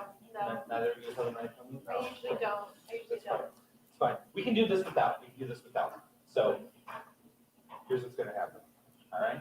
I'm going to hold this in. Okay. Just gently put this around my assistant's neck. Okay. Okay. Gently put it around my assistant's Gently, neck. please. Yes. Okay. Are you focused? Yeah. Are you good? Now, this is a real rope. Yes. Very tested this. Yes. Are you a little bit nervous there, bud? Very. Okay. Now, here's what's going to happen. We're going to just gently do this. You're going to hold that in. I'm going to hold that in. Oh, no. Hey, do you have insurance?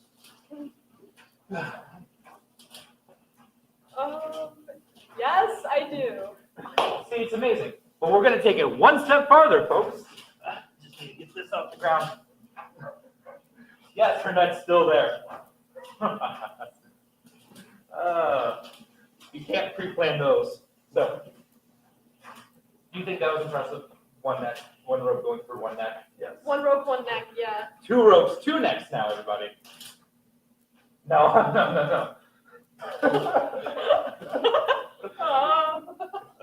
I forgot. They've never actually seen me perform magic before. This is great. You got to be even for this next one because this is where the real challenge comes in. Because I'm not going to make it go through her scrawny neck. No, I'm going to make it go through her less scrawny torso. Just like this, okay? They're going to be linked, and they're going to be going through. Now, you're okay with this, right? Absolutely. You shouldn't be. Okay, so you take these two. Goodbye. I'll take these two gently. Stop pulling. Because I need to be sure that this is in the right position. Give me this. Because if this fails, I have to find a new assistant. I don't want to do that. Craigslist is a dump. A dump. All right. Now, take this bottom one.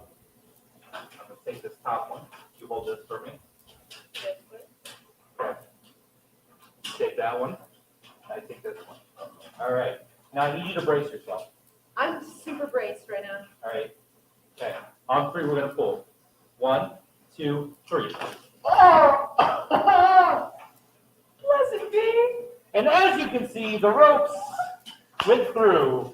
And that's my time. Thank you, folks. You have a lovely rest of your evening. Enjoy the subathon. Ow! Give it up for Robbie, the magician. See, the problem with us, the reason we don't do it, because if we tied up a girl like that, even if it was a trick, they would have called the cops on us immediately. Yeah.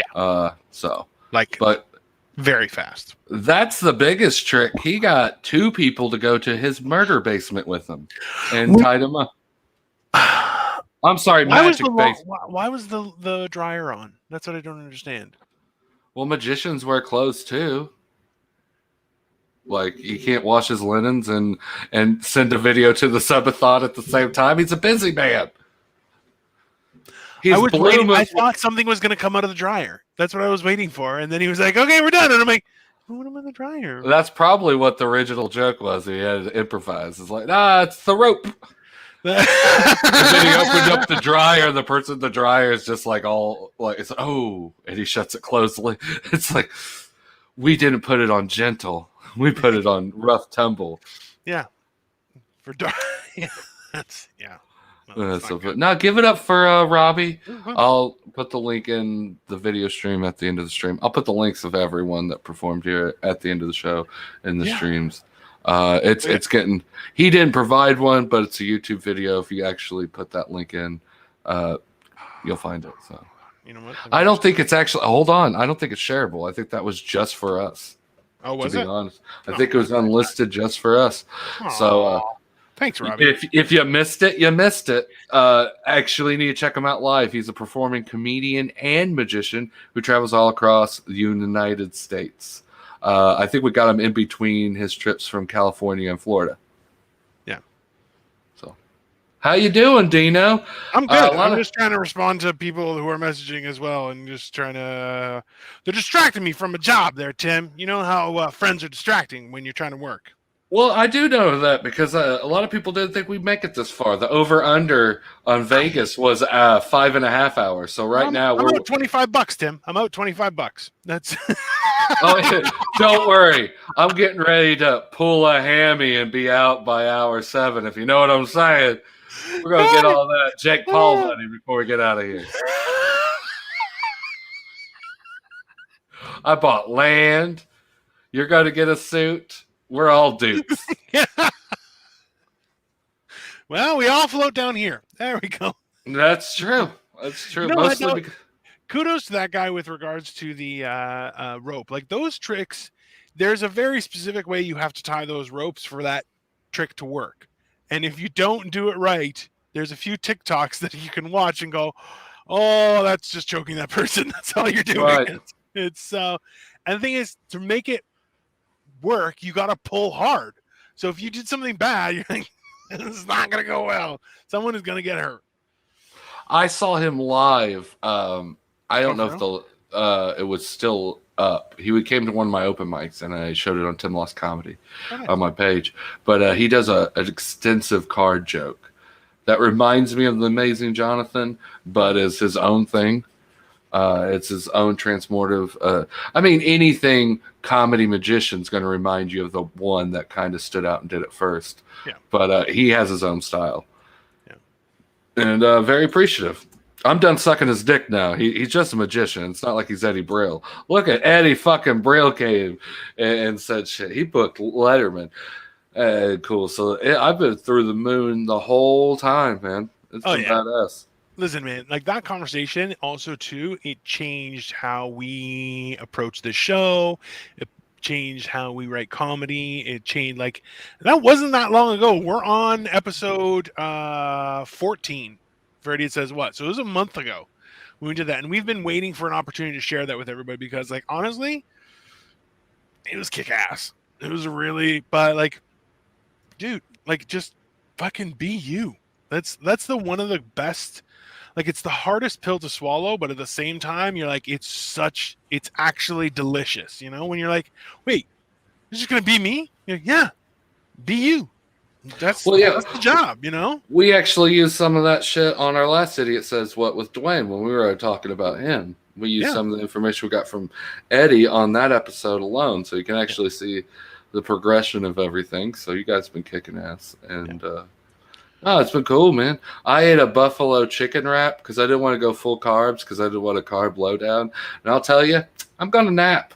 I'm going to maybe nap through some of this shit.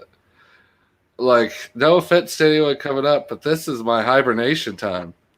So, listen, I've had I had 2 wraps. I had it was just a Subway wrap, so steak and cheese. Then I had a burger. And Victoria had some lobster that she's having with her parents, so she gave me some of that. And I'm like, it's not okay. You know what? Don't be like that. It's just food. Okay? It's just food. Don't be like that. Don't be like that. I'm sorry. Do you mix your caviar in the mac and cheese or the green beans and corn? How do you eat your caviar, Dino? With a mother of pearl spoon. Oh, I bet that's the proper way too. Damn it. It doesn't change the taste. That's why you need. Well, I'll just say the Dukes of possum fur that wear that don't have any fucking clue what you're talking about. Be proud of who you are. Well, not that much, but yes. Jesus. Yes, I'm proud of who I am. I'm not proud of who you are. But that's see, this is 6 edibles in and 6 hours of comedy. Yeah, that works. I think one of our guys might not be able to make it, but that might be just perfect. Let me check our schedule because I think we need to catch up on some videos anyways. We got like 2 more music videos. I think so. Let me see here. Glenn, I know we got 2 more from Glenn and 1 more from Broken Circle.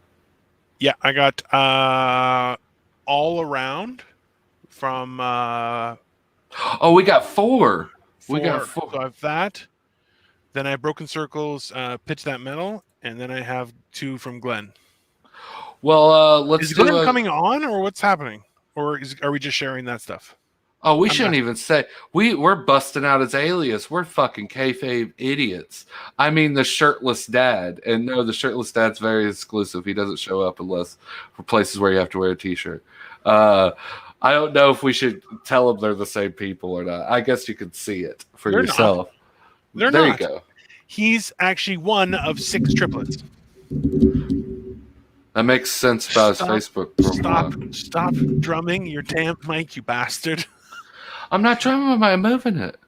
But stop moving it. Have a set space and stop hitting your desk because every time you do, it is literally like a symphony. I'm just telling you. Okay, listen. You upgraded to the fancy shit, and now you're like, I can still bang around and stuff. You can't bang around, sir.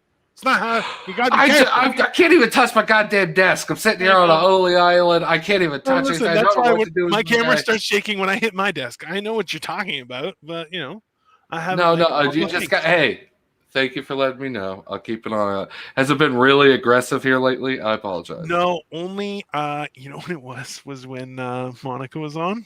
And like it was a serious topic, and it was just constant like because you kept on, you were like shaking your leg against your desk or something. Yeah, and I was like, oh man, but it was fine. It wasn't. Well, that kind of worked out all the way. Then that was probably that's a hard subject, right? Like. But it's a cool thing. It's a good subject. I forgot to bring it up when Atlas was on because Atlas was one of those people who I was like, I'm trying to be a good person, and he's like, you're the worst person I know, and I'm like, I don't think I'm that bad of a person. I'll tell you exactly what he wrote to me.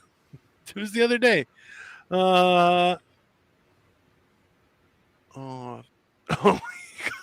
I sent him a picture. Hold on, I'll load this picture because it's actually quite funny. I sent him this picture, and he got mad at me. Well, he didn't get mad at me, but he chided me for it.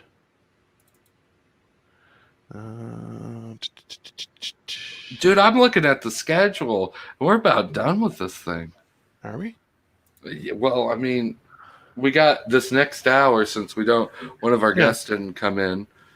Am I echoing to you? No, you're fine. So I said this out. Might as well end 2021 with a bang. Okay. You see the picture? Okay. Oh no. So he's like, Lamau, and I'm like, I'm just saying, patience hasn't worked. Why not lean into and embrace the evil? And he's like, you already embraced evil. You're the most evil person I know. I'm like, I'm trying to franchise it. Don't hate the player, hate the game. Right? But he's like, he always says I'm evil, and I'm like, you know what? I'm not that mean of a person, but you know, you're kind of making me feel like I should. Thanks a lot, Glenn. How you doing there, Tim? You all right? Yeah, I was thinking. I was doing math in my head. The next hour is basically music videos and Idiot Says What headlights. I'm stuck in the fucking headlights. I'll tell you that right now. But then the last hour, we got 6 guests coming, 6 or 7 guests, like boom, boom, boom. So I don't even know how that's gonna work. We threw it in. Don't go to sleep. Is Glenn and the shirtless dad having a fist fight in the comment section? I told you, he's one of 6 children. And they're all the same. They're identical versions of them. It's like different versions of one person, but they're all. Yeah, it's a whole thing. I think in our Expendables movie that we're going to make, Glenn should drive the helicopter. Yeah. To take Daniel Baldwin and various other people. He's early. He's like an hour early. Let's see. There we go. Hold on. Nope, that's too big. That's the size I want. Sorry, I'm just working with this. Oh, he was just checking in. That's what freaks me out. Like, we got people behind the wall. They'll plop in and out. They're just checking the leaks. I'm like, oh my God, they're early. Like, I think Andrew showed up like 3 hours early. Like, oh my God. Yeah, he did. Did I mess up? I've been known to mess up. Oh, the shirtless dad is clothed? So, all right. Ready? Ready. Let's do it.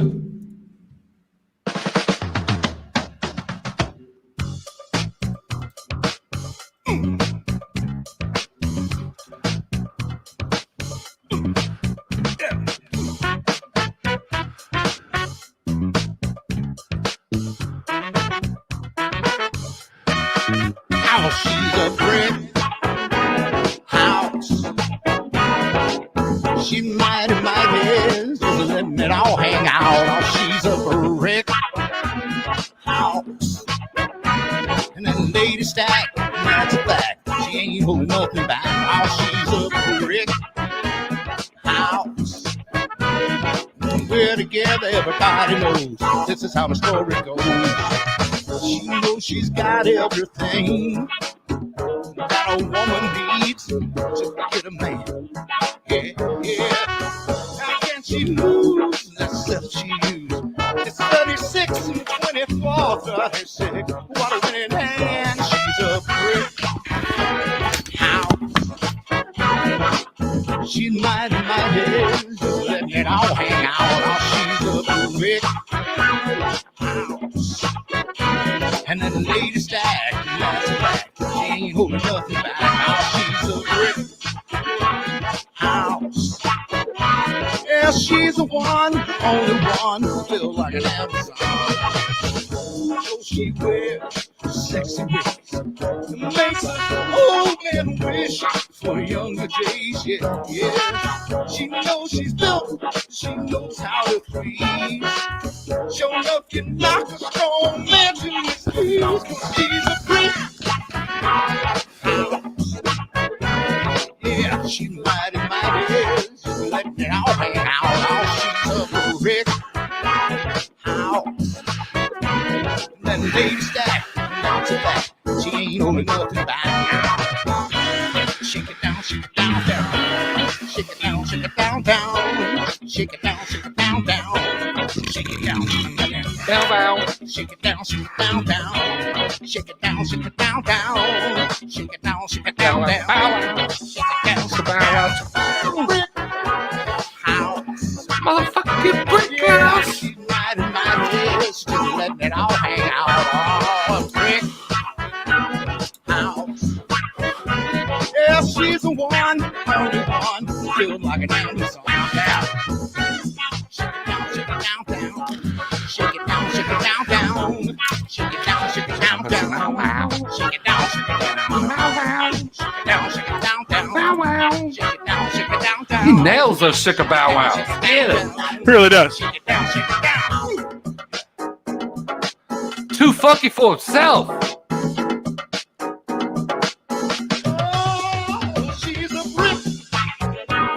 It's nice to see the guy from the Aha video make it out and still making music.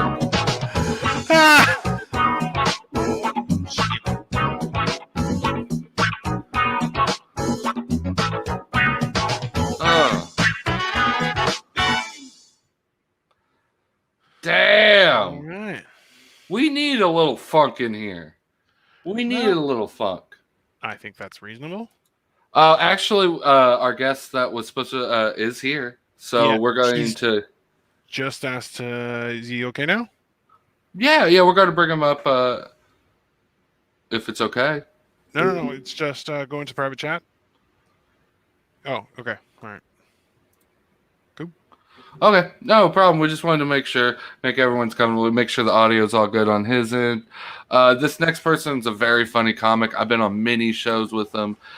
Please give it up for Patrick Brandmeier. Patrick, how you doing? I'm doing good, man. I just worked a little earlier today, took a nap when I got home, and now here I am. I know how to party on New Year's Eve. That seems like a good day, though, right? Get home, have a nap, and then you're like, all right, let's see what it takes me. That's good. That's quality. You probably thought you were still dreaming. We're dancing to another guy singing on his Casio keyboard. I'm dressed like a Duke of Methvania. It's not working out. But how's your 2021 been so far? Well, I mean, how's it been? Well, obviously with the pandemic, I haven't been able to get out quite as much as I would like, but I'm doing all right. I still writing a little bit, still getting out here and there, but otherwise life sometimes takes you in different directions, and it keeps you busy. Well, that's for sure, man. It took me in different directions too. I actually had to stop doing my live schedule as much as well. But we could talk about some of the shows we've been at. I think one of the last shows we had, we were doing a show at a wrestling place, and no one showed up, and the owner showed one of upper cleavage to one of the acts, if I'm correct. I do remember that well. I went to a wrestling show in a particular venue about the previous year, so I knew the venue very well.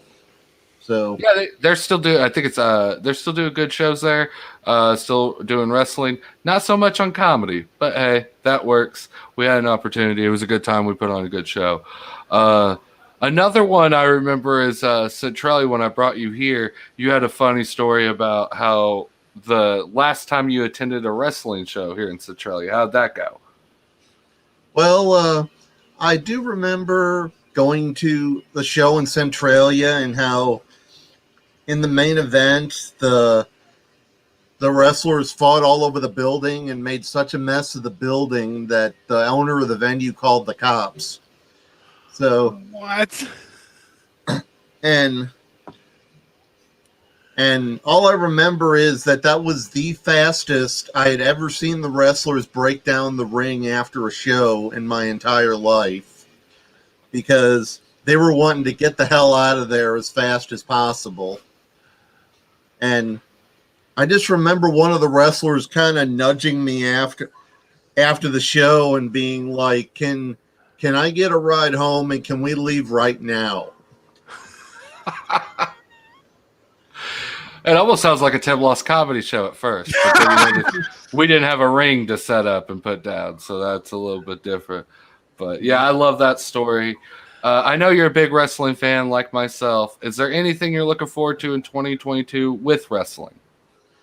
Well, I mean, one nice thing about pro wrestling nowadays is that you have a lot of different options available depending on what you want to watch. I mean, it's not just WWE nowadays. There's the newer promotions like AEW, and it's a lot easier to watch a lot of different types of wrestling. Like if you want to watch Lucha Libre wrestling or Japanese wrestling, it's a lot more accessible with all the streaming services out there, YouTube and other video sites.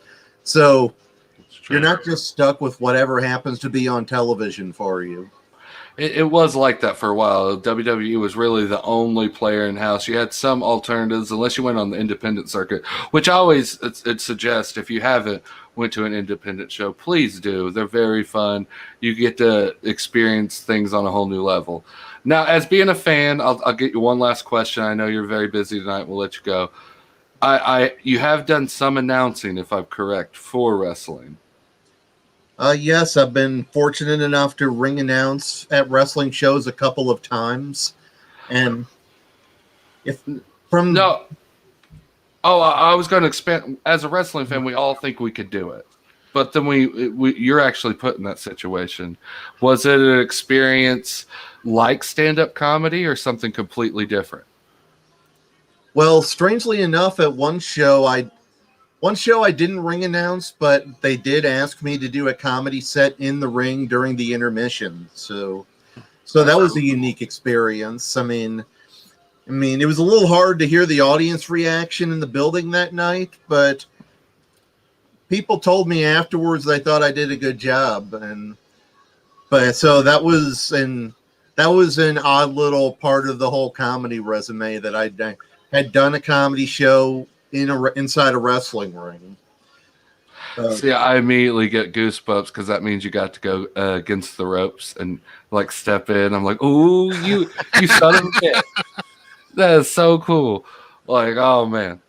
And it's something that, like, the times I did it, the funny thing is that I wasn't so much worried about getting the names right while ring announcing as I was not tripping over the ropes getting in and falling on my backside.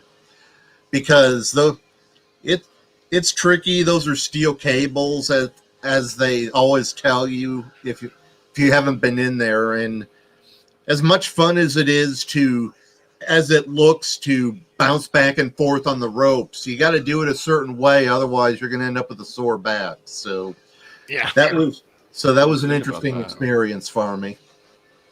Wow, I didn't even think about that, man. Well, I know you're busy. We'll let you get out of here, but hopefully we get to see more of you in 2022 and all this stuff dies down. And if not, you open an invitation for Idiot Says What or Sports Balls if you want to come in and just chat, talk some sports or fake sports. That's what we talk about. Usually don't talk about wrestling. It's usually weird wrestling, like extreme ironing and all that. But open invitation here at the Eargasm Network here to you, Patrick. Thank you for coming. Sure, no problem. Sorry I ran a little late. Like I said, I got home from work. I laid down for a sec. Next thing I know, it's like a couple minutes after 7. And I'm like, oh, crud, I got to...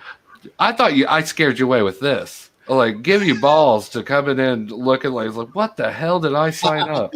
So if anything, it looks like this, you just your brain was just making proper decisions and you just didn't know it at the time. But thank you so much, Patrick Brandmeier, for coming. Patrick, everyone. Thank you, Brad. All right, thanks for having me.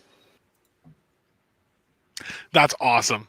Okay, and also too the fact about the cables. That's true, eh? They're steel cables. Yeah.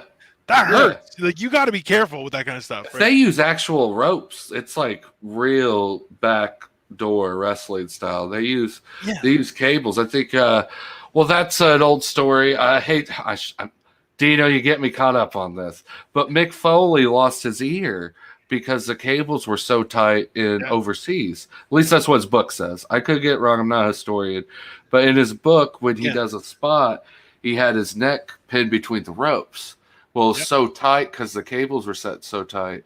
When he slipped through, it caught his ear and ripped it off. Sure. So you got to remember is those cables for like the average person are held tight enough that you can stand on them and they won't budge, right? Like it is a structure. Like there's a whole thing to it. But when you get big enough, right, it will flex, right? Like that's the whole idea. But when they flex, the more those cables flex, the weaker they get. So you have to be very careful with how they work. And like you're saying is, if you don't realize that, number one, they kind of move, but don't really. So you can't like anticipate movement out of them. And if you're springing off them, you get seriously hurt. Like that is for sure.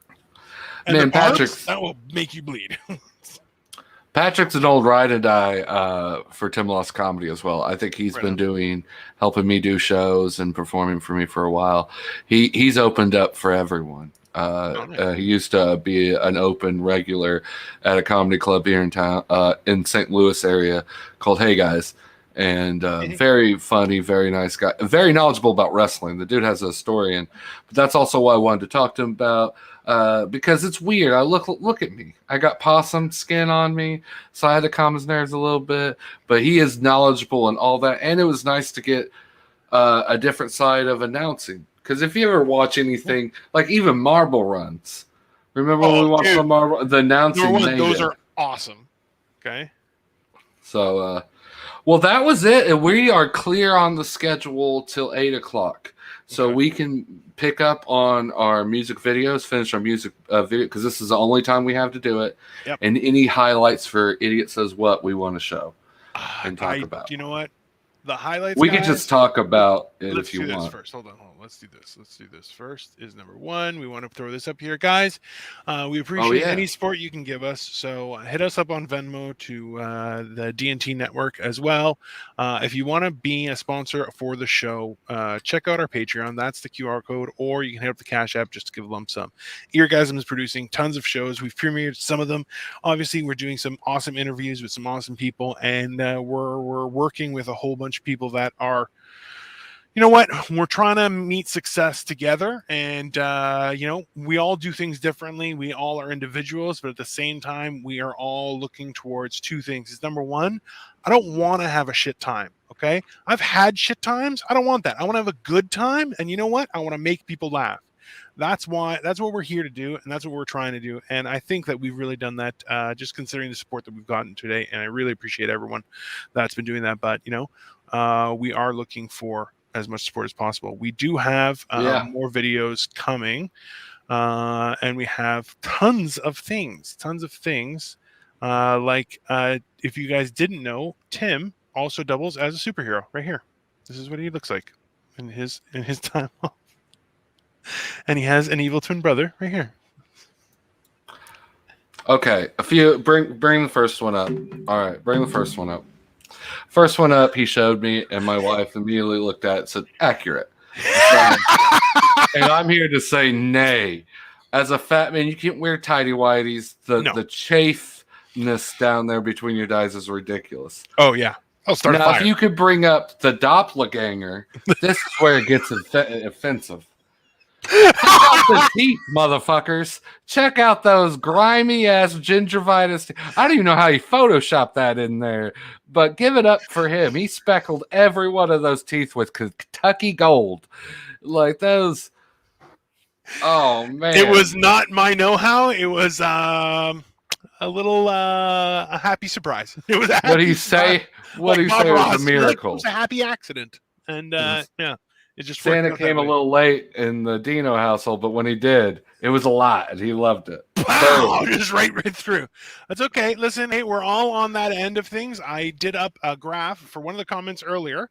Was that between Jason Momoa and Ted Cruz, I'm about here. Okay, just so everyone knows, because I can laugh at myself too. Bring it back up, Dino. I see some shit going on. Look, Dino couldn't even give himself the more if you notice, Dino's in the middle, but he isn't. No, he's not 3 dots away from Ted Cruz, but only 2 away from Jason Momoa. And I have to say, no, sir. You got to move one of those dots. That just makes one of those dots is height. The other one is weight. You were backing up the dots. Yeah. It's back. That's fair. On Ted Cruz, I have shape, I have style, and I also have height. So you know what? I'm pretty sure that's accurate. That's very accurate. Jesus, I've seen it before, and it never caused wait, that's not the middle. This dude subconsciously added another bullet point. I had it the other way around, and I'm like, oh, no, fuck that. I'm making it. I'm going to do 3 on the bottom. This bullshit. No. Listen, I'm fat. I'm not ugly. There's 2 different things. Like, I am scary. That's fair. But only because I'm a giant, not because of anything else. You're going to fucking shit your drawers when I bring you my Wreath of Love graph showing you the lineage of the losses. It's... In the time before time, there was a man who entrusted his kingdom to others. You got to use that picture. I'm just saying. King Henry VIII. Dear Lord. That's what the costume came from. So it works. You're just jealous of Genuine Possum. Honestly, you came on and I was like, oh, costumes? I didn't get a costume. I'm like, bullshit. I'm like, I just changed my shirt. I won up Tim, and then he fucking slammed me into the ground like some sort of newcomer or a red shirt. Just get out of my way, you. So, hey, kudos to you, Tim. Kudos. I was tired of taking the back seat. I wanted to be a Duke and bring respect to cottage cheese. Listen, and for Ryan, is Ryan still watching? Ryan really wants me to start mispronouncing some Greek words to set you over. Yeah, I saw that. And you know what? Again, kudos to you. You didn't take his bait, and you're like, no, I will do that on my time. But I'm so hungry, and I'm a hungry fish. Nom nom nom nom nom nom. I want to take the bite. The bait. We all do. It stinks so well. It stinks like Frida cheese. Listen.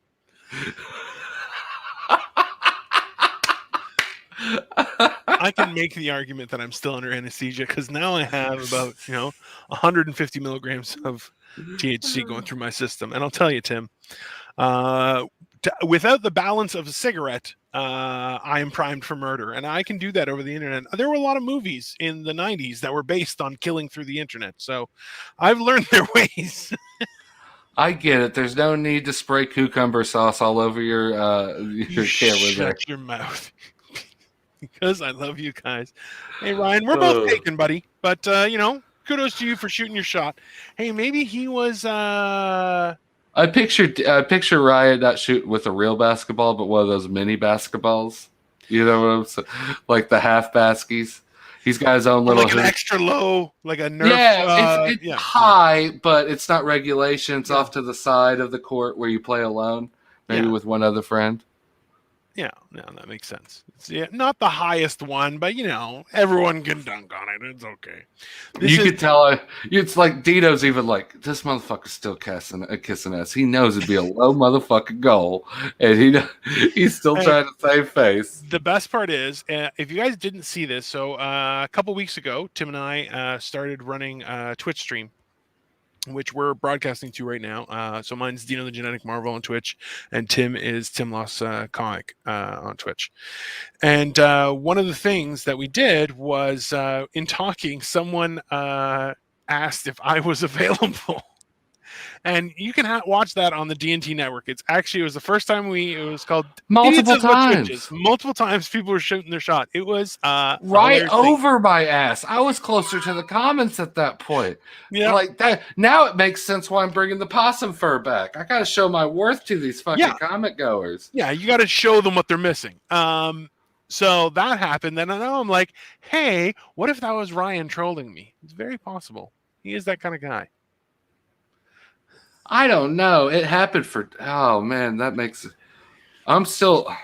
Well, then that taints my possum fur gimmick. It's now gone bigger than you. Now I feel bad that I'm one-upping Ryan.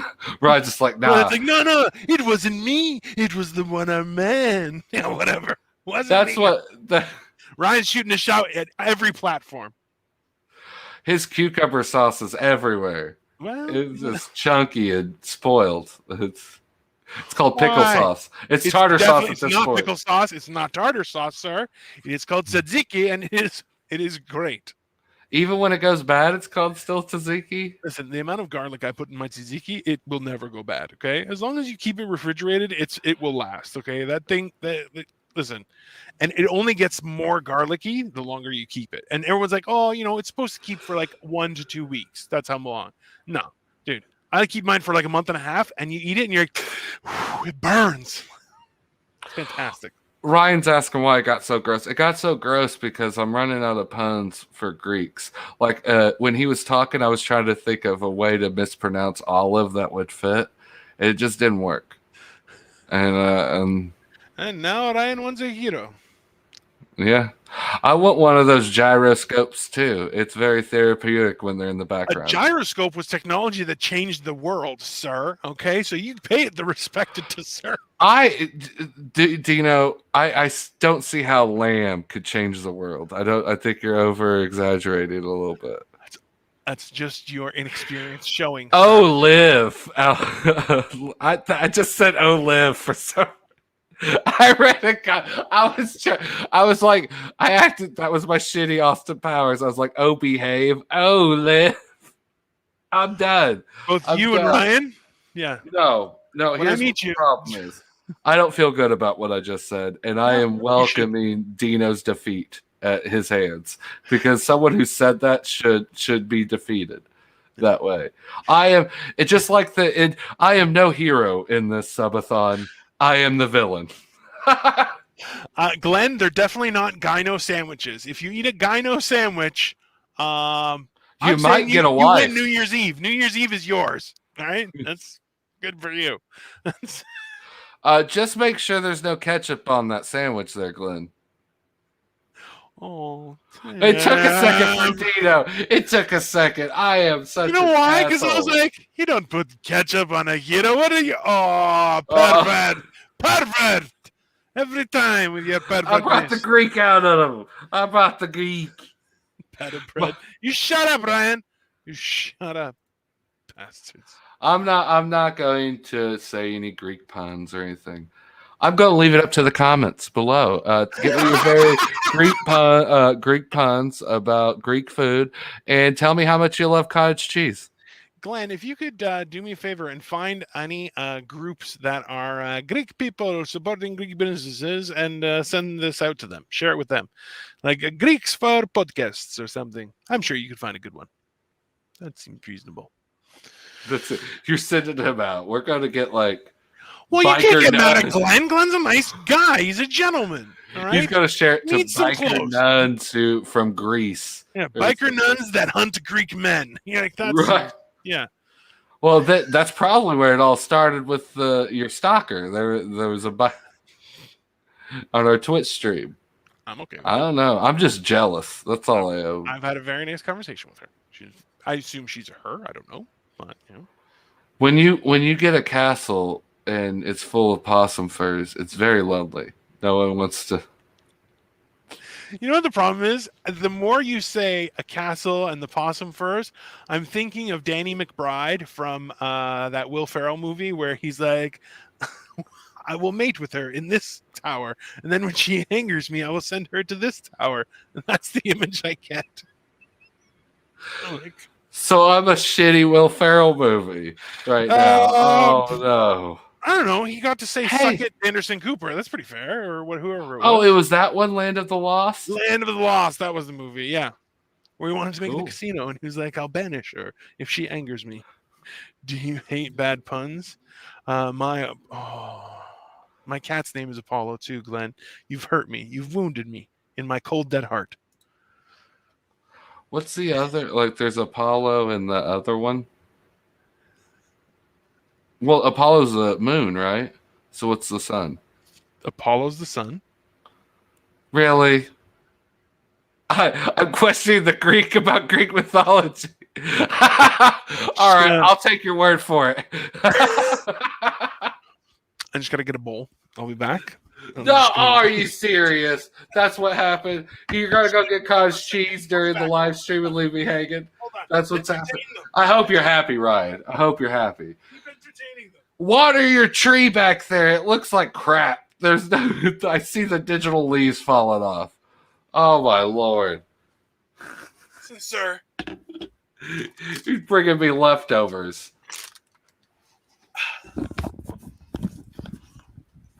You know, Tim, I'm pretty sure it is Apollo is the sun god. Yeah, that's pretty confident. I will not question your word again. Well, you know, it's about having an open discourse and no such thing as a dumb question. Ryan didn't even wait for you to take a first bite of your victory, whatever container you eat. He's ready. Do you need me? I'm in the wings. I'm ready. Ruffles sour cream chips. Sour cream and onion chips. That's what I'm going to have, Tim. Because I deserve it. I deserve it for your insolence, mostly. You're going to eat basically marbles on the air to pay back. That's well, if I don't think that's a cue to go to some music videos, I don't know what is. After he's done with some chips. I don't want to. I've already fucked up enough shit. I'm not going to get a man between his chips. Like shit. And they look good. Ruffles that's not even knockoff Ruffles. Those are real Ruffles. Trademark TM, motherfucker. What the fuck are you doing? Do not act. I am infuriated. For everyone who's not seeing this, stop what you're doing as this motherfucker eats Ruffles with chopsticks. With confidence. Like confidence Machine Gun Kelly doesn't even have at this moment of his career. Multiple. Oh, I'm just, oh my lord. I've seen some hate. This is what's going to get kicked off fucking Facebook. This is the hate of shit. Are those flavored too, you fucking diabolical madman? I just need to prove that you may be a Duke in name, but you're not one of us. No, I didn't know that. I just kept my pinkies up while eating. I didn't pour a bowl of chips to eat with chopsticks. I thought, are we in a fucking Adult Swim a-thon now? Tim Heidekerk's going to be our next guest. I wish. If he sees this, he probably would. He's probably a genius idea. I've never seen that in my life. Hey, are you tired of like yellow fingers? Boom. Right here. That's it.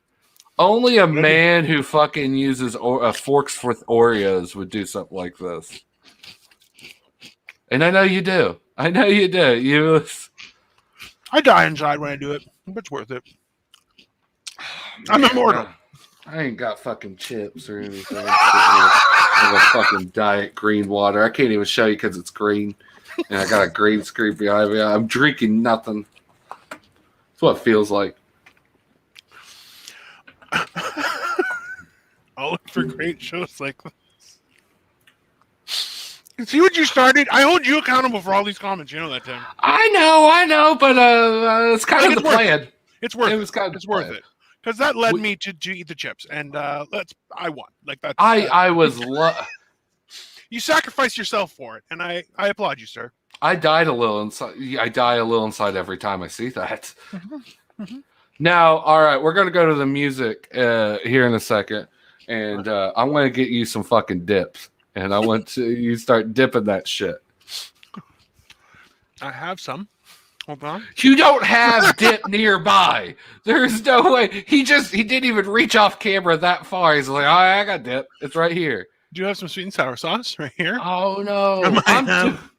I might have. Oh, that one dropped. I have Mary Brown's ketchup. Ooh. And apparently, I'm wheezing into my mic. And then I have McDonald's sour cream, sweet and sour sauce. Can you see it? Can you see sweet and sour? Douche. It sounds. Are you wheezing in your mic because you're going to your sauce stash next to you? I won't be judged. I won't be judged by you, sir. Like there's into a weird podcast, a weird subpod. It works. Listen, I hope we're getting. Speaking of things happening, all right. So let's do one music thing, and then we'll get. Yeah, we gotta do the music thing. We have to finish up our musical obligations from some wonderful artists. And then our last hour, we're just getting hit left and right with some amazing guests of the show and everything.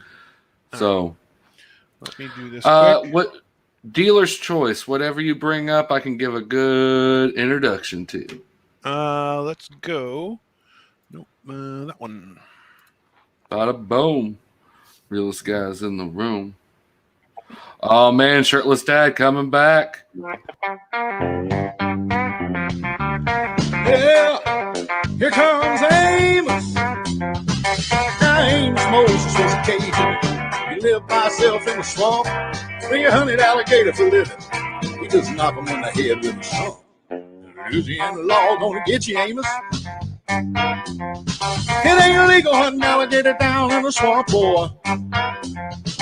Now everybody blames his old man, making him mean as a snake. When Amos Moses was a boy, his daddy would use him for alligator bait. Tie a rope around his waist and throw him in the swamp. The alligator bait in Louisiana bayou. About 45 minutes out east of Thibodeau, Louisiana. There lived a man named Doc Millsap and his pretty wife Hannah. Well, he raised up a son that could eat up his weight in groceries. They named him after a man with a claws. They called him Amos Moses. Yeah. Now, folks around South Louisiana said Amos was a hell of a man. He could trap the biggest, the meanest alligator and just use one hand. That's all he got left, cause the alligator bit him. Said he left unknown, clean up to the elbow. Well, the sheriff got wind that Amos was in the swamp hunting alligator skins. So he snuck in the swamp, gonna get the boy, but he never came out again. Well, I wonder where the Louisiana sheriff went to. Well, you can sure get lost in the Louisiana bayou. Well, about 45 minutes southeast of Dimmy-Doe, Louisiana. A little cat named Doc Millsap and his pretty wife Hannah. Well, he raised up a son that could eat up his weight in groceries. Named him after a man with a claw. Called him Amos Moses. Sit down on him, Amos. Make it count, son. Well, 45 minutes southeast of Dimmy-Doe, Louisiana. Lived a man named Doc Millsap and his pretty wife Hannah. Well, he raised up a son that could eat up his weight in groceries. He named him after a man with a claw. Called him Amos Moses. All right. Damn, that was awesome. Hey, Tim. Oh, I know he's got a silky damn voice. I apologize. My mic was mic. He's not funny, is he? Is he funny too? He's really funny. He's not. He's real funny, but he doesn't do it professionally because he's such a good singer. Okay, and he's good. Smart. Good. I can't listen. There's a comic in our area who is now acting. He can dance, he can sing, and he's really funny. And I'm like, guy, can you leave something for everyone else? Like, right? Because Glenn. Holy shit, it's a wicked song. We definitely have to get at least Bango Pablo and Mr. Hypnotic. Is that right? Mm-hmm. Mr. Hypnotic song in, and before we bring on then we got every artist. If we have any more music, we could just fill in at the time. But then at least every artist has been featured that we said we would, and then after that we got a jam-packed run to the finish line. That's going to be fun as hell. Okay, do you want Broken Circle or the other one? Mr. Bango Pablo and Mr. Hydration. Mr. Hydration. Okay. Which is what I fucking need under these lights. This poor suit.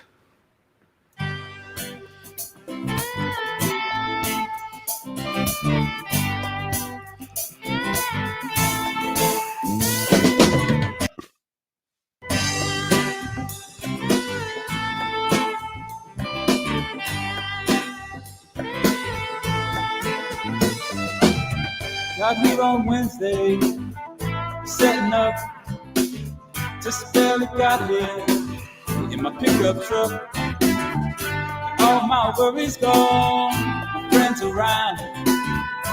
All my worries gone, my soul is found all around. You can feel it in the sound. All around, you can feel it in the sound. I can feel it in the air. I can feel it. It's everywhere. It's music. It feels right. It's music. Its presence burning bright. All around. You can feel it in the sound. All around. You can feel it in the sound.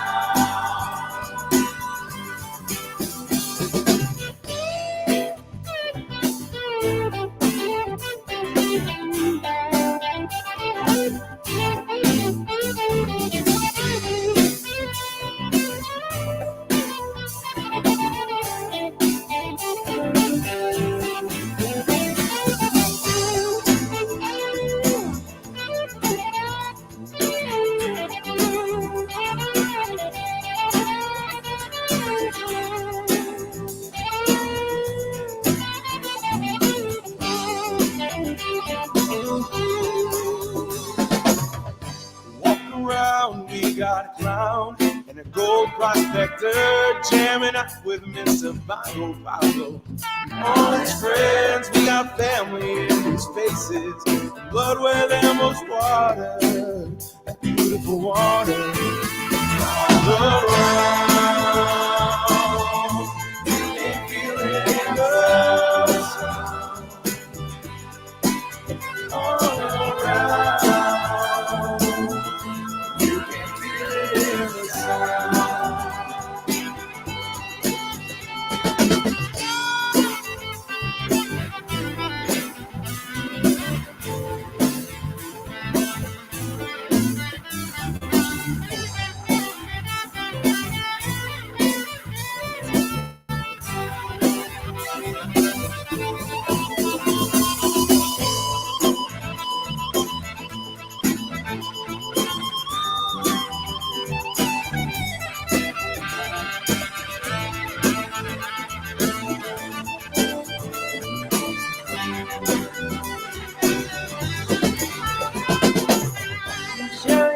stories unfamiliar ground. Muddy rivers lost and found. Vibration settles in across the sky. Kaleidoscope, crystalline. You can feel it inside.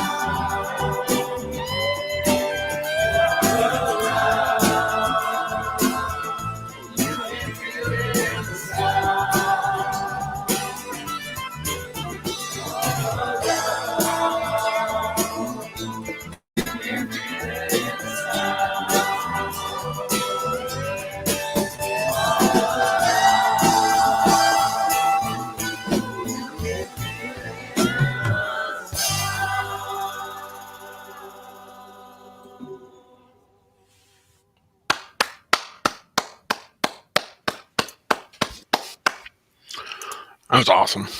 Dude, percussions, it showed it at the end. Sam Smith, he's also the saxophone player in the Broken Circle. Oh, there you go. But no, that was a damn good song, guys. A good song block from every one of you guys. Good way to bring us in to our last hour, what we're doing. And that's fucking badass. I feel uplifted. I feel groovy. It could be that I partaked in proper things while that song was going on to enjoy it fully. You know what? And at that point, there's definitely a certain amount of like, that's not my type of music, but that's still good music. Like, that's the one thing that I've always appreciated about when I was younger. Like, I was exposed to a lot of different music. And I'm like, wow, like, I liked a certain type of music, which still doesn't make sense.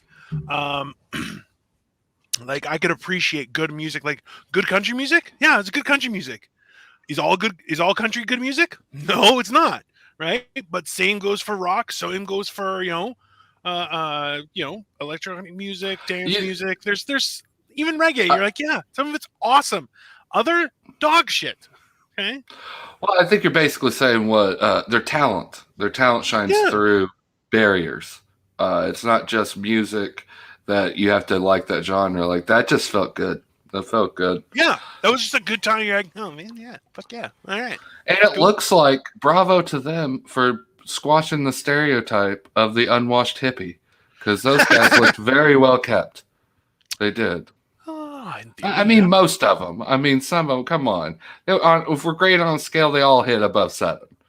I feel like they have a system for their smell. Like it's a choice that they've made versus just kind of existing at a certain right. That makes sense. That makes sense. So let's we're waiting for a guest to see if he comes in. If not, that's fine. He's trying right now. He's having some trouble. I sent him the link again while we were listening to music. Do you want to go ahead and listen to Broken Circle for the last one? Yeah, dude, Pitch That Metal is really good. That's really good. Let's do a sound block. Get us all pumped up for the last hour. Fuck yeah. Let's do this.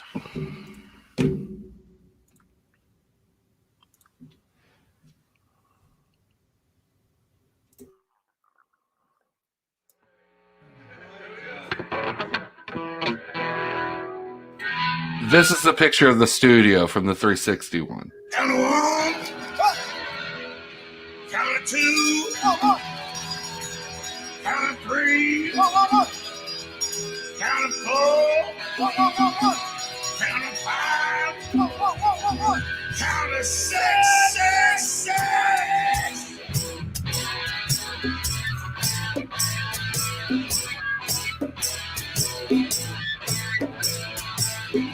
Boys are back. Yeah, it's been too long.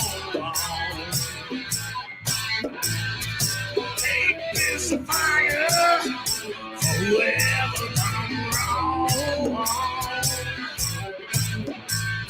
The crows came back from a green and purple sky.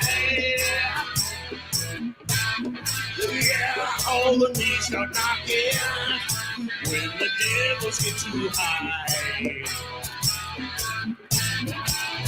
Now don't you be worried, just come on home. There's a time you better leave, well enough alone. It's a dirty, dirty job, but somebody's gotta do it. We'll pitch that middle and somehow we'll get through it.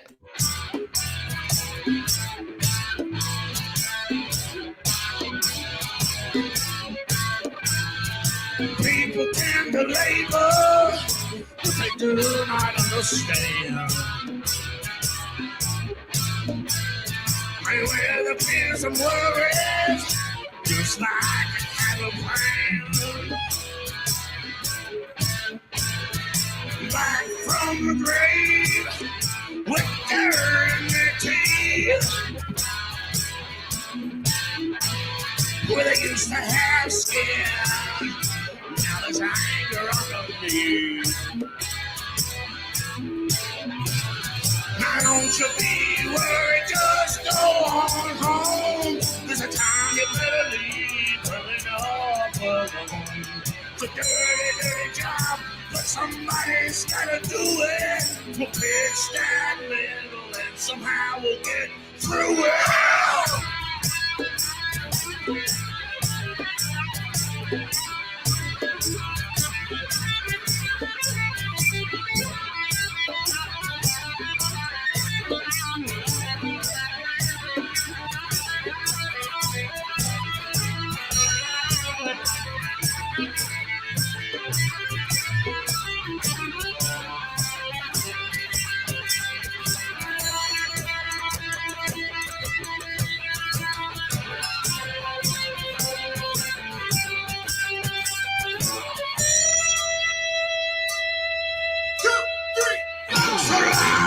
The dogs, pray that they don't knock.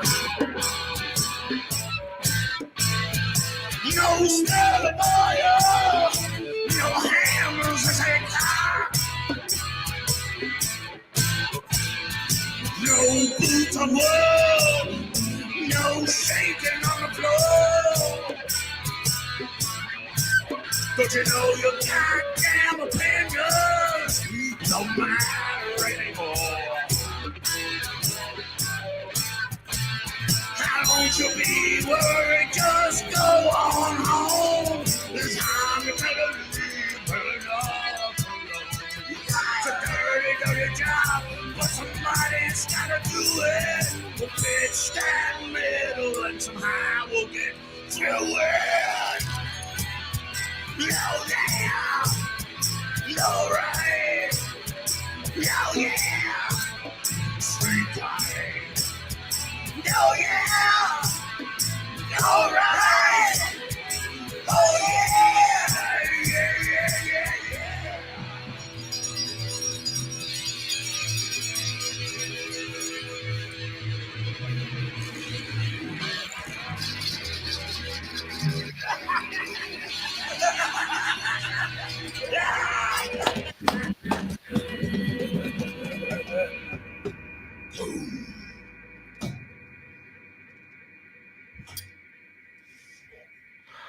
Everyone, that was Broken Circle. Full recap of the bands we listened to today. We got the Shirtless Dad. You can find his page on Facebook, Shirtless Dad Winterized Version. He's commented here below. Also, shout out to Glenn, a.k.a. Glenn. Great fan to the show. Fan to me and my family and everyone. Love your voice. Glad to bring you a part of this. Kevin Lucas Experience. Cahokia Wins. Very awesome song. Something completely different. It was awesome. What else? We had Lucas. Bango Pablo, Mr. Hydration. Something different coming in. That was very nice. So shout out to all the artists. You guys were amazing. Yeah. Thank you. If you want to follow more of him, you definitely do that on the pages. But I was just happy to show some other talent from around here and fans of the network. And, dude, they knocked it out of the fucking park. Can't say more about that. Fuck yeah. Hit us up, guys. This kind of stuff is going to keep on happening. Fucking yeah. I don't know. Yeah, sure. I like it. Hey, in this last hour, we have a special guest host to bring us in for the last final hour. You know him from just basically one of the great stars of the hit show Sports Balls on the Eargasm Comedy Network. Please give it up for Nebraska's own Bill Queen. I don't think Nebraska claims me. They don't want. Neither does that house. Neither does that house. Neither does that house. Nebraska's disowned. How you doing tonight, brother? I'm doing good.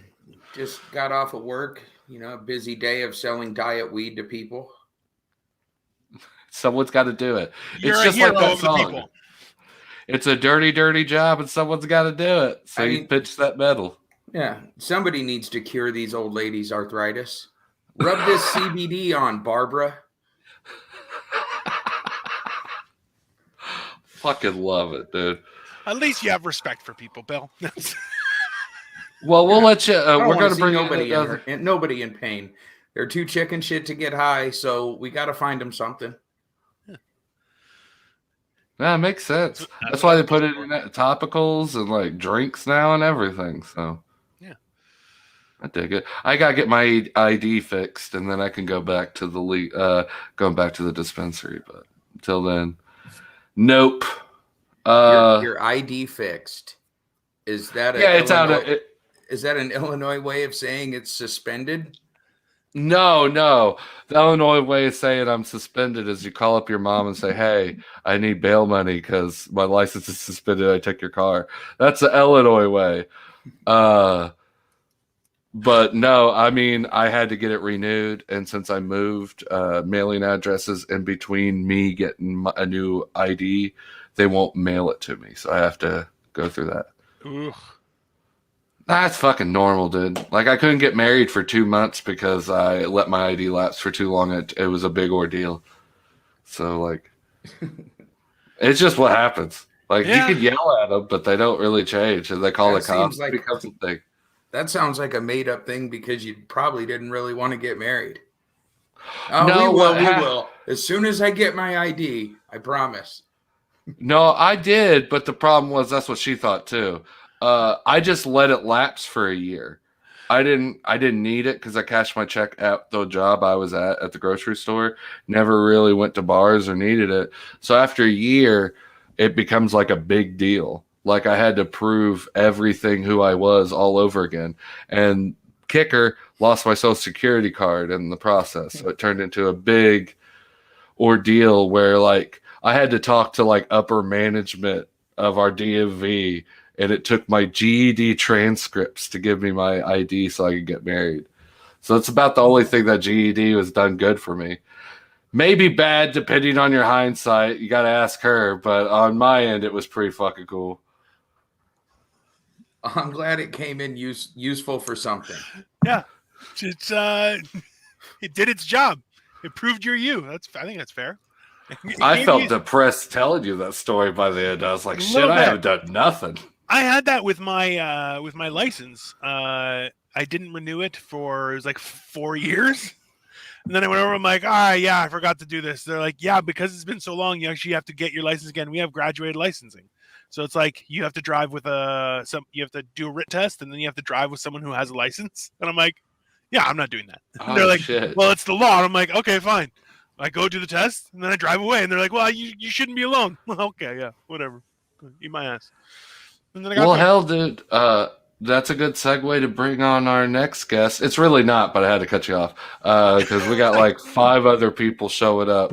But this guy, very funny. I actually owe him one. That's why he's on the show. He was one of the first guys I brought headlining acts to a dingy bar in Centralia, Illinois, and he fucking killed it. It was the best. I'll let him talk about it more when he comes on. But please give a full hand round of applause to Jamal Gardner, guys. Jamal. Hey, Jamal. Hey, can y'all hear me?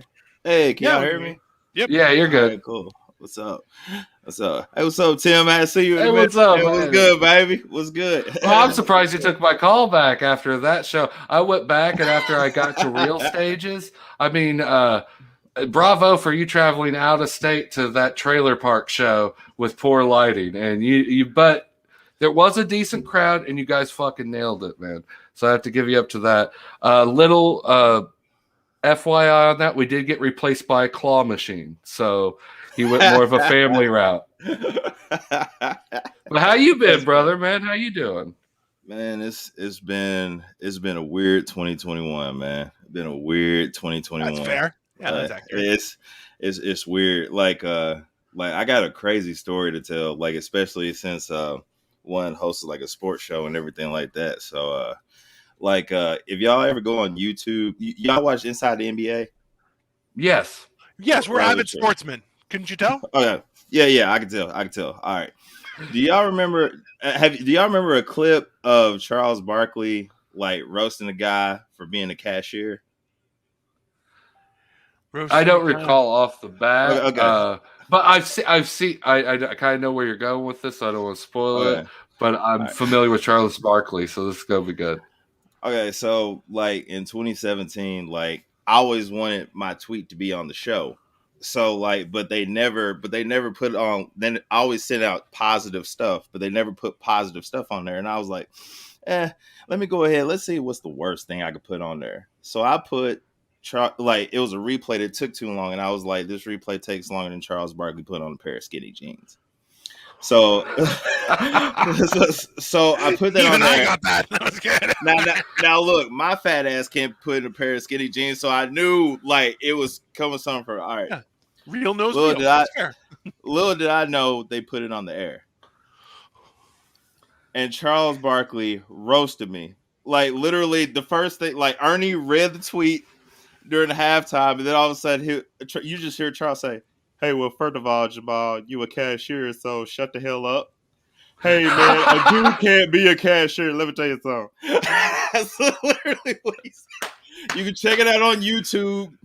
It was bad. So, like, for the past 4 years, I have literally been roasted by everybody because I'm infamously known as a cashier. And dude, he started tagging your ass like a comic. Yeah. He started tagging your ass like a comedy vet. He did the initial punchline and started adding it on. Like, dang. Yeah, he did. Yeah, he was here there. He was like, I can't brag to my daughter about being a cashier. He was like, my dad's a firefighter, my dad's a lawyer, my dad's a police officer. What your dad do? Oh, he a cashier at Publix. Like he literally went off on me, right? But fast forward 4 years later, I end up getting hired by Bleacher Report to play him in an animated series. Are you is that you? That's you in that? Yeah, that's yeah. Get the fuck, guys. Sorry, we got fucking royalty here. You better stand. I took off my fucking thing, and I should have brought it back on and give it to you. Oh man, big fan of that shit. Did not know. I'm sorry. That's awesome. Yeah, I thought it was a prank because like everybody's been like everywhere I go, like even at work, if I say something stupid, first of all, Jamal, you a cashier, shut the hell up. Like literally, even girls that I dated were like if I said something stupid, first of all, Jamal, you a cashier, so shut the hell up. Like literally, they would say that shit to me in bed, all that stuff, bro. Oh man, it's bad, man. I feel like you could lean into it and ask them to call you like cashier daddy or something. I think man. If you're gonna do it right. Just be like, yeah, let's do this. Yeah, I'm a cashier daddy. What's up? I got those discount stickers on lock, babe. Yeah. You want that? 99 stickers right here. You want man, I'm trying. salad? Yeah, man, I'm trying, man. I got first dibs on toilet paper. Now all of a sudden, apparently, there's a cream cheese shortage, man. You know, like just Oh no, I got it. But I Tim's okay. He sticks with cottage cheese like an animal. Horrible. Sits with cottage cheese like an animal. It's the only cheese that has its own fucking housing, Dino. You need to lay off cottage cheese. Like it's got its own house and it stayed. Jamal didn't even like that. I was like, come on, Tim, you're better than that. You saw the bar we nobody lives performed at that at. property, Tim. No one wants to go there. Nobody wants to claim ownership. Okay, it's technically a house. Just no. It's a lean-to, and it's full of holes. Okay. Oh, I have to give you mad props. I've been following you social media, and I've been seeing you've headlined a lot of shows coming up. So that's awesome, especially in this time. I know it can't be easy with COVID. How's show? Are crowds any different for you post whatever area we're in now? I don't even know what to call it, but it seems like crowds are they're ready to laugh. Like they need laughter. Like they are ready. They're more attentive. It seems like because They know like everybody's been gone through some shit, especially the comedians. So they know they're coming out with a purpose. So literally, like, I haven't really gotten a heckler or anything like that because basically I heckle myself because, you know, obviously. Makes sense. But like, I mean, I look like Sinbad now. You know what I mean? So I mean, it's messed up. But like literally, like it's just been fun, and it's been far more in between because like people are afraid to come out, but when they do come out, they're ready to go. That makes sense. Heck yeah, man. That's awesome. Man, okay, this is something different. We've never really talked to is voiceover, because you said you do the voiceover on a show and all that. Is that what we think of it? What's unique you can get from that experience that you can maybe share with us? Well, the crazy thing is that you hate the sound of your own voice. Like I hate the sound of my own voice. And like, I thought you just meant Tim. We hate Tim's voice. Is that right? So, I agree with that. But yeah, but like it's literally, it feels like I'm not sounding like him. Yeah. But then everybody's like, "Oh, that was great. That was great." Yeah. And then it's like, "No, it wasn't. It sounds like shit to me." But then they're like, "No, we got it. We got it. We got it." So yeah, like literally, it's that cool. And then literally, it's just like that. Literally, they are like rolling and rolling and rolling. Yeah. To do that whole recording only took like 47 minutes. That was it. Damn. Yeah. Jesus. They piece everything together, right? Like you're not like you do your part on your own, right? Yeah, I do my part of my own. They send me a mic kit. Then all that, they're just like, all right, I need you to say this line like this, then say it again, and then say it in a different way or whatever. And then like I had to act like I was crying at one point. I had to act like I was playing at one point. But like what was cool is they sent me a video package, and what they did is they had a guy sound like what they wanted me to sound like. So I kind of had a blueprint on how to do it. So it was pretty neat. It was pretty neat. I gotta ask a ridiculous question because we're on Idiot Says What a Marathon. You know, that's what happens. Sure. You're talking about voice acting. We all know there's certain voice actors that have iconic roles. One that comes to mind is Mark Hamill in Batman in the animated series. Now, since you got Charles Barkley on lot, do you like see if anyone else is using it? Like, whoa, hold up. I don't know if you know this, but that's kind of my gig. Like, do you have to do that? Like, is that a thing, or am I just making up? Because that would be super cool. Like, I just picture Mark Hamill. Someone tried to do it. He comes like, well, I don't know if you know that. That's kind of mine. And you seem like I've heard it a few times. I have to say it's yours, just on my opinion. Like the crazy thing is, before I got hired, Bleacher Report already came out with a video saying this dude, Danny, I don't know if it's Roulier or something like that. They already said he was the best Charles Barkley impersonator ever. They already made a video of it, and they had like 1 million views or whatever. And like I kept hearing him, he was like, Damian Lillard, he was good, it was fantastic. So I started imitating him instead of imitating Charles Barkley. And then I was hearing Frank Caliendo. Oh, that's a knucklehead. That's terrible. So I started doing him as well. And then I was like, hey, first of all, I got to do Charles Barkley my damn self. That's what I got to do. Better than both. Hey, man, I appreciate it, man. You know, love them big old women in San Antonio. That's fucking awesome. No, but that's okay. But you know what, though? Realistically, egg on their face, yours is way better, but yours is definitely a combination of those two. Like I see exactly how your thought process worked, but yeah, you came out victorious, and oh, how the mighty have fallen. Fuck those guys. Yeah. Have you ever ordered a pizza under Charles Barkley voice? Oh, hey man, I've done Taco Bell. I've done McDonald's. Oh yeah. I've done the $5 box. It rocks. I've done Burger King. I've done the 2 for $6. I've done the Krispy Kreme. I've done everything, man. Hey, it's absolutely fantastic. That's fucking awesome, dude. Oh yeah. So literally, you do that. You could do. Hey, big fella, let me tell you something real quick. Hey, Big Shaq Digital, where to go? Do your thing. Where to go? You know, Charles, he get on my damn nerves. Let you know. Right there. I'm coming for him too, because he was laughing in the You just video. need a little stink eye, and you're good. Like just that little. I can't do the stink eye. Yeah, that's the hard part because the voice is spot. You're good. like the stink eye. You know what I'm talking? I'm the greatest basketball person. I'll say that stink eye remind me of Uncle Ruck had no relation. Oh, show right there. No That way. my name Uncle give Ruck had it no up. relation. Always show we good to be on podcast with all you vanilla colored children. Oh yeah, show We prefer the term honky, sir. I didn't realize it was Uncle Ruckus. Now I know why you liked him. See, that's why I went to Centralia, because they only do a certain kind of breed. That's what it is. I finally got a reaction out of him. Finally. I've been staring at that screen the whole damn time as he been looking at me, just sitting there just like this, judging me. Yeah, he's that kind of white guy. That seems fair. I was checking my Facebook. That's the type of... Oh, see, he's looking at his Facebook. I get no respect at all. Oh, I tell you. But dude, when you did Uncle That is a Ruckus, pretty good Rocky his face lit up. You just made his evening. He was like, "Oh, okay, this guy's good." Hey, he connected the dots too. Okay, this guy's way too cool and successful to hang around Tim. So what's the deal?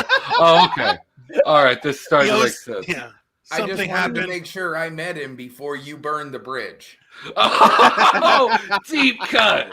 Oh, we're all having fun here, and it's very true. I love it. You'll wait till next week. You never know. Like, you never know. Charles Barkley and Jamal might be coming to you. Tim, you're just a piece of shit. Like, you're not even a good comic.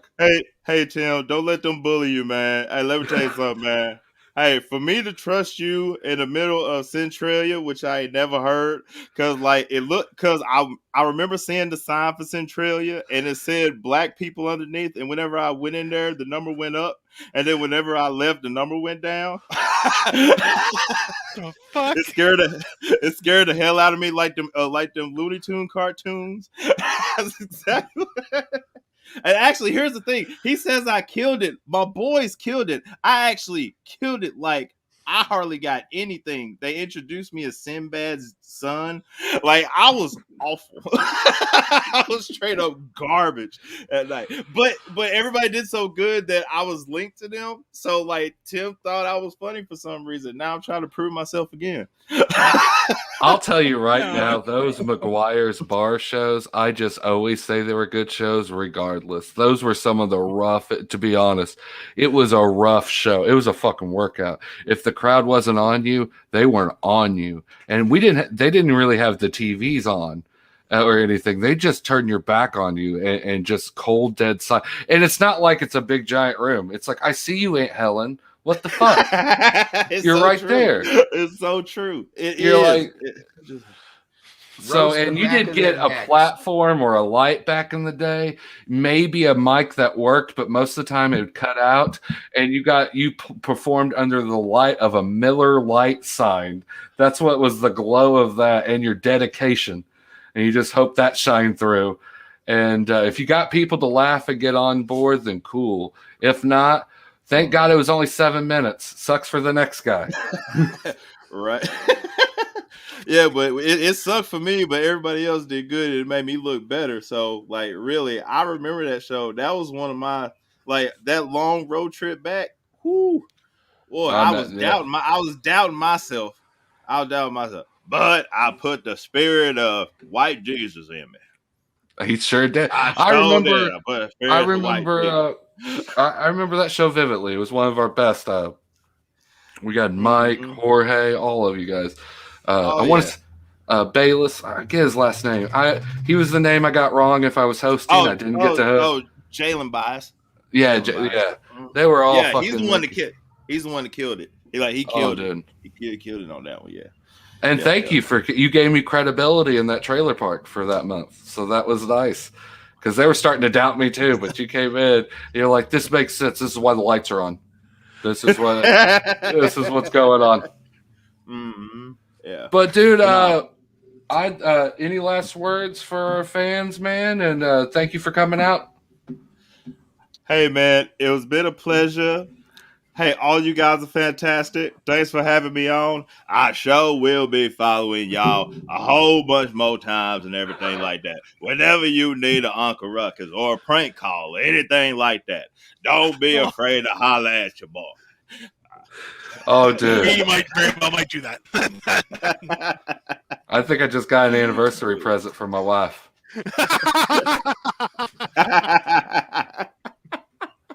Nice. Yeah, dude, definitely. I'll send the links in the chat below. Definitely follow this very funny man. Thank you, Jamal, for coming out. I appreciate y'all. Hey, happy New Year to y'all too, man. Hey, R.I.P. Betty White. R.I.P. Betty White and John Madden. You know what I'm saying? I let both of them. White people dropping like flies this week. Damn. I know, and I don't like it. Especially we need the other ones, the bad white ones, to die, not the good ones. Come on. I'm already tired of hearing this Betty White shit. People acting like this caught him off guard. She was 99. You know what you should have been doing is waking up every day being surprised that she's still alive. Like, who the fuck is caught off guard when a 99-year-old dies? Well, she looks so young in the Lifetime reruns. This is It why was we like brought yesterday. Billion and hours number 7, okay, and not hour number 2. Okay? It sounds like your name should be Petty White. On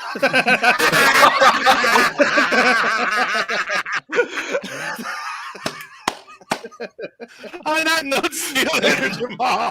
Thanks for stopping by. That was a good one. Hell yeah, I'm but that gonna was be fun. a petty too. There we go. It's not even something I strive for. It just comes out naturally. It's a generational thing. At Petty White. That's fantastic. Hold on, I gotta get the link for the show to someone. But what you got going on, Bill, for the upcoming year, 2022? Any big plans? I'm working on. I want to bring Roast Battle back to Omaha. Nice. That's the one thing COVID kind of killed. That was a good man. A lot of people from a lot of different areas came to Nebraska that night. That was a good show. Yeah, I disagree there. It was a show. Well, I had to say that. We both were there. Like, you're bringing it back. I didn't want to say. Are you running it? Are you solely? No, see, that wasn't even. I was booked on that just like you were. Right. I had no part in none of that other than what you heard me say. Me and Rome, shout out Rome Daily. We were running the roast battles here in Omaha for a few years, and then COVID kind of killed that. Yeah. I remember. We lost our I venue. forgot. And to be honest, I'm looking for a good venue to do it. Yeah. Shut down. Like the venue is closed. Like they're done. Yeah. The guy that owned it, he was an old guy. Oh, then he's ex-Marine. Yeah. And we used to talk every Wednesday at the open mic, and he just told me he sold all his shit and fucking dipped. Yeah, like, that's fair. That's fine. That's not, you can't knock a guy for doing that. It's like, no, yeah, right? Like, fuck other it. than the fact that I lost the venue because the coke heads that bought it don't want nothing to do with us. That's lame. Elitist. That's a little elitist, I think. Hey, no, you should go pop their tires or something. Show them who they're that fucking bar with. went from being it used to be just weed and comedy for the most part. Yeah. And then these people come along and now it's cocaine and jam bands. Oh, dude. Oh, for anybody around the area that wishes they were fish, there's a venue for you now. Yeah, I kind of feel that sometimes. It gets into where like comedy becomes a fad, everybody loves you, and then all of a sudden you get replaced by DJs and the jam bands and stuff. It's disheartening as hell. What is jam bam? Jam band? Like Grateful Dead. Yeah. Like pretend bands. Well, Like, I guess they do someone else's music. Songs with no hooks and 13-minute guitar solos. Boom. Oh, Jazz for white people.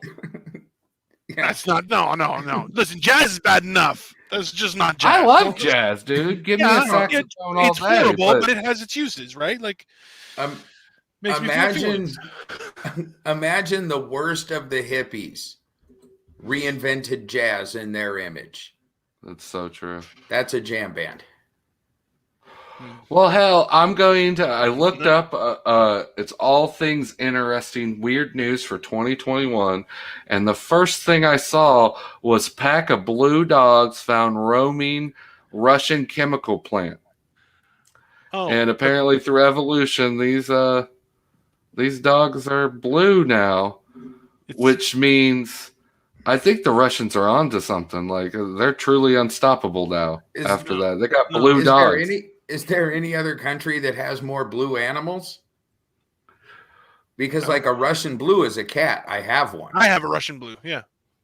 Oh my God. Well, no, it's actually blue. What happened was it was near a factory, and these breeds of dogs have ate so much, it claims so much copper sulfate that it's turned their actual coat bright blue, like fucking Blue from Blue's Clues. So that turned out it's actually that it was not like we're saying like that they were drinking the water from where the chemicals were coming out, and that's what was turning it blue. But it's actually they're rubbing on that water too, like they're swimming in it. So they're like it's like they've just been painted. It's saying, "Hey, Bill, you said you have a Russian blue? Yes. Is he an asshole? Like more asshole than a normal cat? She is okay. Well, it depends on to who. Like she's cool with me. Is she a cuddler or she's just like a hangout? And just like no, she's a cuddler with me and sometimes my wife. Like anyone else in the house, she is not interested. That's fair. Yeah, okay, like a normal cat. Well, then I got a backup one since that one sucked. This year, this is something we could talk about. Is I love how for the longest time our government kind of was shady about UFOs, but then all of a sudden this year is like, yeah, they're here, man. They could be possibly all around. Here's some evidence. Like every 3 months, it was like a leak of something, and I just thought that was pretty fucking cool. Like they're greasing you up. Yeah, it's a long game deception, right? Because the whole idea is this. If you think that for how many years have we can neither confirm nor deny blah blah blah blah blah blah blah blah about aliens, and now there's like, I believe it was an effort to gaslight everyone, be like, yeah, there's aliens, it's obvious, and we're like, okay, but then why all the deception from before? I think they did it to help us give us the letdown that Matrix Revolutions was going to be. Like they gave us all these breadcrumbs, like this is cool, and then the Matrix came out. It's like, what a fucking year! This is gonna be awesome. And then it was like, oh, that's why they released it all. This is a piece of fucking shit, and it all made sense. So I heard that. Is it horrible? Did you see it? It's pretty bad. But it's a Wachowski film. When has a Wachowski film been good? The Matrix. That was yeah, exactly. Matrix was awesome. So the second 90s, one, third one, early 2000s. It's been 20 years. I'm sorry to offend all you Jupiter Ascending fans in the chats, but that movie was garbage. Jupiter Ascending, I've watched that, and you know what? It's just like, no, this whole movie's basic. It's not. I liked V for Vendetta. I'll give them that. V for Vendetta, and they did that one and The Matrix. Those are my two that I think. But everything else was just like fucking ridiculous. V for Vendetta is like 300. It was done by somebody else as a comic, like a graphic novel, and they just copied it. So that doesn't go to them. It's true. Right? Like, look, if you watch, I don't know if you've seen this, Return of the Dark Knight, it was released in 1980. And that was the basis for Batman going from Adam West to The Dark Knight. Okay? But that changed everything. So they did a movie, like an animated movie, and all it is the exact same comic that was done by Frank Miller in 1980. So, yeah, they don't get credit for that. That's bullshit. Yeah. But the last time they were relevant was The Matrix, which was awesome. Don't get me wrong. But the second and third one, you're going, I don't know what the fuck's happening right now. It's fucking weird. Dude, it was ridiculous. But hey, let's talk about that before we bring in our next guest. I saw some great movies over the year, and I saw some of the worst. The worst dog pile of shit I saw was Malevolent, that fucking new horror movie with the creature and the. If you haven't seen it, it's just a awful movie. Basically, it's a throwback to old horror, and basically her brother's in her brain, and it's just fucking stupid. I hated that one. Bill, did you have something that just fucking sucked that you want to talk about that was off or really good? I always like. Everyone knows what's good. They have award shows about it. No one watches the sucky shit. No, I'm kind of indifferent to the year. It like every other year, it had its ups and downs. I quit watching TV for the most part like 10 years ago. TV, movies, like I'm just out. So well, that makes sense. You guys are talking about a lot of shit that I don't know right now, and I'm glad that I don't know. That's Everybody's probably pretty talking good. about The Matrix. Like, I still haven't seen the third one. I saw the first two. Bill, you have perfect timing. Like, even in life, you know when to get out and not fucking get like that's the one.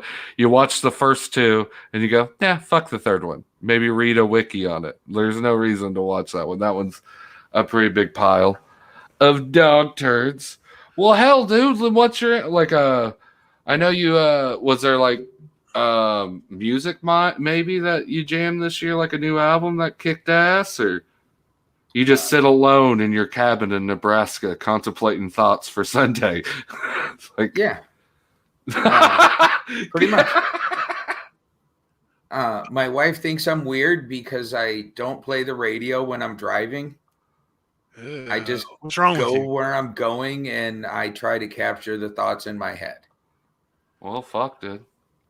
Oh, you're one of those state-to-state murderers, aren't you? You're a full serial killer, just murdering people on the road there, Bill. I will neither. Like, I'm not going to admit to that. But I will tell you that I take a yearly white trash trip excursion to Florida. Funded by hitchhikers in each state. I have no respect for people that go to Florida and take a plane. That is the most fucking like that felt like my dad said that. That's the most like like dude, planes are for pussies. We're going in the station wagon and you're going to eat the hot bologna sandwiches your mom made and shut up. We're going to Florida. Be happy. You know, like we're not completely white trash. We've got a hybrid Ford Fusion. We'll get better than average gas mileage. I'm a little bit scared from your Fusion and your new technology. I think it's not like the Ford Fusion that Ford releases. I think what he's actually done is taken like part Ford, part nuclear sub, and he's like, yeah, Ford Fusion. That's what I got. It's actually some sort of deathmobile traveling across the United States, just destroying everything around together. Yeah, that seems accurate.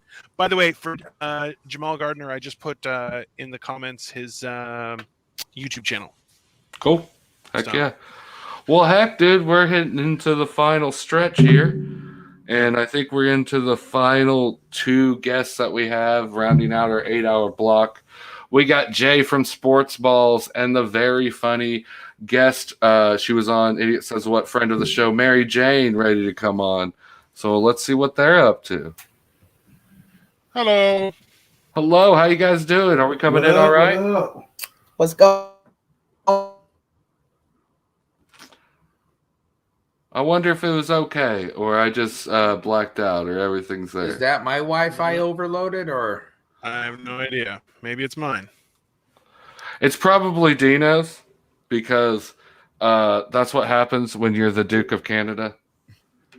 I see. And you Jay's disrespect lips moving, Cottage Cheese. but he's on mute. Yeah, Jay's on mute. So, but that was perfect. Like I guess, Mary Jane, can you hear us at all, or? You Ow, might y'all. have to mute your maybe stop your cam and just go audio on us. Holy shit! They had a better connection on the moon landing. I know. Okay, this better isn't get- me, right? Okay, so I'm just making sure this isn't me. 'Cause this is all messed up. I don't know what's happening. And Jay, I think, is having a stroke. I'm not sure. Hey, He's he definitely finally having a turned stroke. off his mute. It was probably me because I was sitting right next to my wife, so I had got up and moved. Yeah, that seems accurate. Well, Jay, how's your New Year's coming? Oh, it's going okay. We're celebrating a birthday in the house. One of our sons turned 16 today, Well, congratulations, man. That's awesome. and so what now kind of car are you buying him? come again. Say what? What kind of car are you gonna buy him? What? My guy. We bought him a Go get Chevrolet. job at Wendy's. Right. There I am. There we go. Now that Jay's not stealing all your Wi-Fi, you can get in. That's what happens. Yeah. Please, everyone, give it up for Mary Jane and Jay, guys. Jay's from Sports Balls, and Mary Jane has been touring all over the Midwest, killing it as a stand-up comic.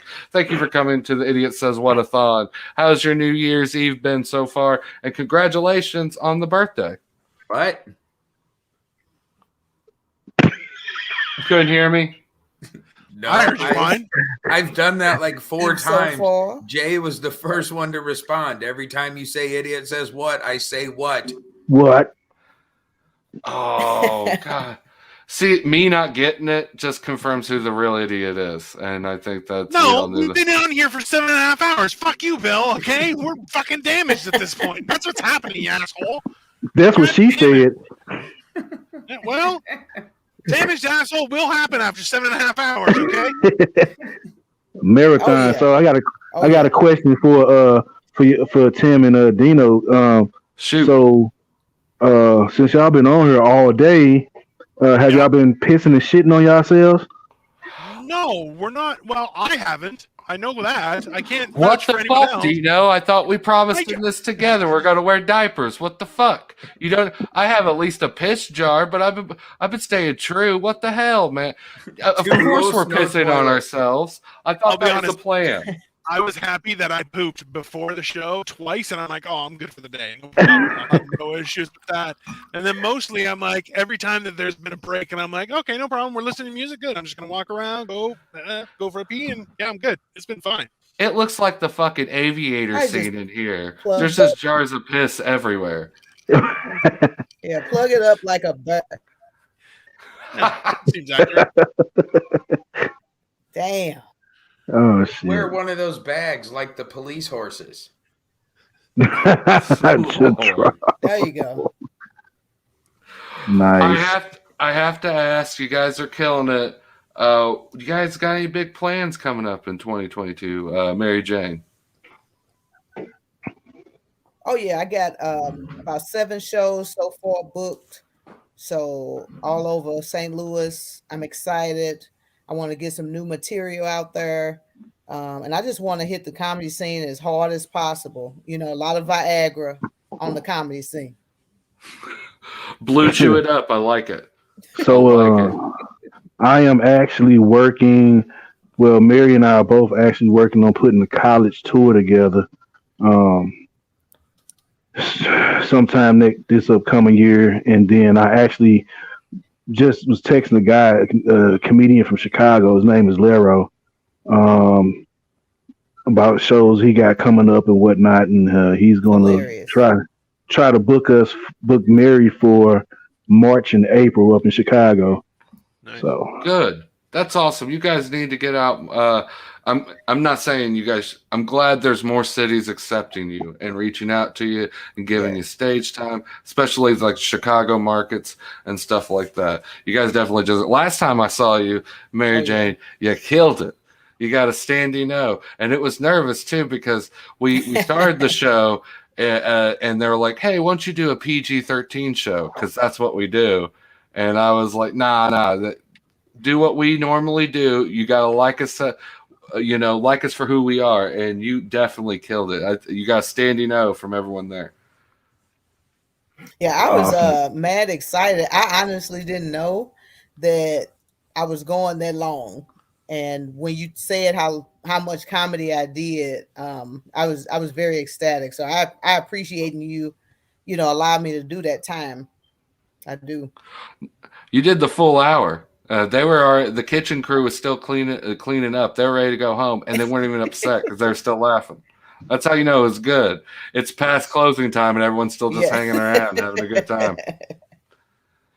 Because if it was somewhere else and you weren't doing good, they would have just cut the mic and stared at you like, "What? Do something!" But nah, you guys nailed it. Would have threw dishes. Well, hey, another. I know this is sad because of Betty White, but I have to call out the time we were at Nashville, not Nashville, Tennessee, the subpar Nashville, Illinois, and you made the group of the Golden Girls laugh until they wet in their Depends. Man, that was something I've never seen before. Like, how'd that feel? That had to be something. I remember that, and it was amazing. Some of them was a little sexual, a little more sexual than I thought, but they did like the jokes, and they was all on social media. Every last one of those ladies had Instagram and Facebook, and they were really trying to, log in and get me on there. So I was surprised. Nah, dude, I wasn't surprised about the reaction you got. I am surprised about them having Instagram. They probably got a bigger following than me. I'm a little bit jealous. Their crochet is probably on point. Their videos are on it. But no, that was that turned the whole show around, really. The show was kind of sparse, I ain't gonna lie. It was mixed throughout, but you really pulled it all together and knocked it out of the park. So that was awesome. Also, 2 competition wins here in Centralia, the reigning champion. No, go ahead. I just try to be a people's person, and I think that's the best way you can be, because you'll never get the same crowd twice, and you're gonna always have so many different people from different walks of life. So you just got to be a people person. That's what I need to work on. You saw how good of a people person I am in McLeansboro. These are the guy. They actually got to see me shove the pizza in my front pocket. They were there that night. Oh wow!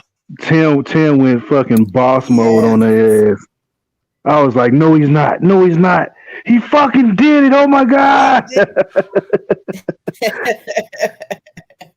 And they did nothing about it. Nothing. Oh, nothing. I ate their fucking pizza in front of them. Listen, it was a really good bite that you took. Was it like a centerpiece? Was it like a centerpiece of their pizza where he's just like, just all toppings? Damn straight I got a centerpiece, Dino. I ain't fucking around. I'm kicking these son of a bitches out. Dominance. Like, the next level is just whipping your dick out and smacking him in the face with it. Like, I didn't have my Blue Chew in that day, so it probably wouldn't have been a good hearty slap. So it probably would have been shame on me on that one. The dominance is when you him with a softie. That's how it works. Well, okay? you gotta be that dominant. The limp noodle. Yeah, like a lawsuit. No. Paf! Not the flatulence. If I Get heard it a you little correctly, hard first. hold on, you're talking about the inner piece of a pizza. If you assholes are talking about cutting that shit in squares, fuck every one of you. A pizza is round. Every piece has an inner piece. Oh my God. And what you did was you left them the crust, okay, Bill? Don't be so elitist with your pizza, okay? No. You're in Nebraska. No, Next you're going to talk about how important lasagna is. You always pull rank on cottage cheese. I'm not going to listen to your about time. About time. Thank you, Bill. Thank you. Square pizza. No. Dude, Oh my cottage cheese is God. getting its ass kicked the whole telethon. About time. Like it deserves, sir. Okay? Go look, man, if you want to be uncultured, that's your business. Me, myself, cottage cheese, baby. I don't think you can make cottage cheese uncultured. I think you need the bacteria culture to get the cheese. That was the pun, Tim. Oh, Thanks yeah, for yeah. explaining the joke and making I it need some less squash funny. shit and cheese. Well, I'm glad it's Dino's face up here, not mine, because it'd be pretty embarrassing if it's my face. He can change his avatar. He just leaves it as me. I don't know why he's doing this. Like, you can just change it. He's like, no, I'm going to leave it the same. I'm like, why? You could just put whatever Personally, picture I you think want. that's the funniest thing Tim's ever done in my eyes. Fucking Bill Oh, Queen's my dang. stepdad in reincarnation. Look, man, He's I all haven't ends wrapped seen you in one. 4 years. I'm sure your set has improved greatly.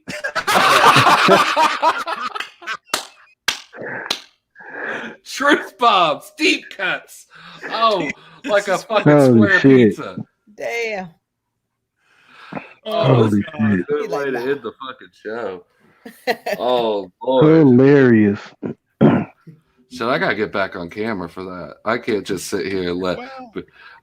He insulted the sleeves off my ass. Like they ran away. Tim has on his nursing uniform shirt tonight. I've His chased only 3 patient is times. himself. His only patient is himself. Oh, man. shit, man. This is fun. This is fucking fun. Oh, dude, no, it's been a great. These 8 hours actually went by pretty quickly. I'm surprised. I've been asking everyone this. What's the most memorable thing of 2021 for you guys? I'm a pessimist. I lean to the worst, but what's the most memorable for you? Best or worst? I had a good vacation to Florida. Best when I won the comedian of the year. That was the best for me. Nice. Yeah, that was a tough race too. And you deservedly won, but it was stacked. Yeah, there was no layup. That was very congratulations. That was a great thing to win. Jay, what do you got? Oh, I'm sorry, Dino. Go ahead. No, I was just going to ask for that contest. What is it run by? Is it done by votes, or is it just a competition with judges? Like, how does it? Votes. It's done with votes, Done eh? by peer votes. So yeah. Okay, cool. Yep. So it was something that they did online with all the different categories. And What did you have to do? Like, was it 5, 10, 15? Like, how much time was it each? Oh round? no, it was for your overall accomplishments for all year. Oh, sorry. Yeah, for the whole year. Yeah, they had a Sorry, my banquet bad. I thought it ceremony and all that. She already performed throughout the whole year to get this credit. Like that. that was just- so and she's I was just rocking like, it. You're so awesome. Right. Here, you deserve an award. So, okay. Well, that's fucking wow. Yeah, dude, like it's bad, and it's that was the good thing. It wasn't rigged or anything like that. Fans and peer voted, and that's what you was need to genuine actually reaction. have been a productive member of comedy to actually achieve that, right? We have to let the 30 friends we talked about. We have to let cynical ass Bill Queen comment about something because I'm sure I did say something correct. Bill, what do you got? No, is that a local award for your community? Because for the St. Louis area, like it's yeah. Because they do those in Omaha as well. I have burned that bridge. The way it works here is the whole That's not city. surprising. The whole city could get online and vote for me to be the best comic in Omaha. But the way they run it is votes only get you nominated. Then there's somebody within the community who is deemed better than the rest of us to decide which of the one that's voted will win. I promise that will never be me. That sounds like a Bill Queen rule. Oh, like yeah. they just established. Oh no, I went to war with the Well, I can definitely say Yeah, this one I think was all peers. So it's all peers. So like And how the it only dick I happened? sucked was my husband. I promise. See, like this is a thing, and it works the same way with all the genres, like throughout music, comedy, poetry. If you beg all your Facebook friends to vote around here, like you can get nominated. Sure. But then there's the person that picks.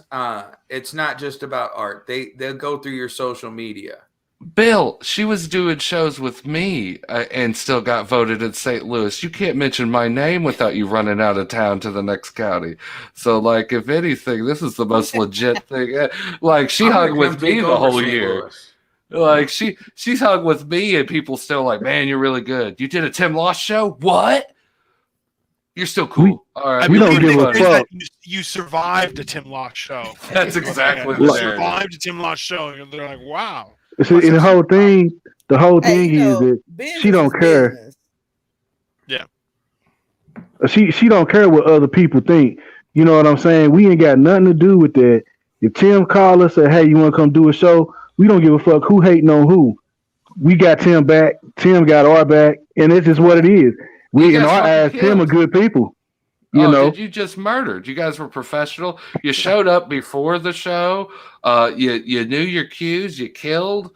Dude, it was amazing. It's been a pleasure this whole year. And I'm glad to officially say you guys have you've flown away from the Tim Loss Comedy Nest. I hope to bring you back occasionally, but I think you guys are going to get credits and the clubs are going to be hitting you up and everything. And I really don't think it could have happened to anyone better right now. You guys, I've seen a lot of comics touring right now, and I talk a lot of bullshit, but I'm not sucking up your ass or anything. You guys genuinely were one of the best, if not the best, I've seen the whole year. So thank you guys so much for just being a part of everything. Thank you. Now I'll let Bill take over the floor and bring some funny, cynical ass here. I could see him grinning a little bit. What you got, Bill? I just want you to know, I'm gonna look her up, and if you're fucking gaslighting her, like, I'm not saying you ain't funny, but I can't trust Tim anymore.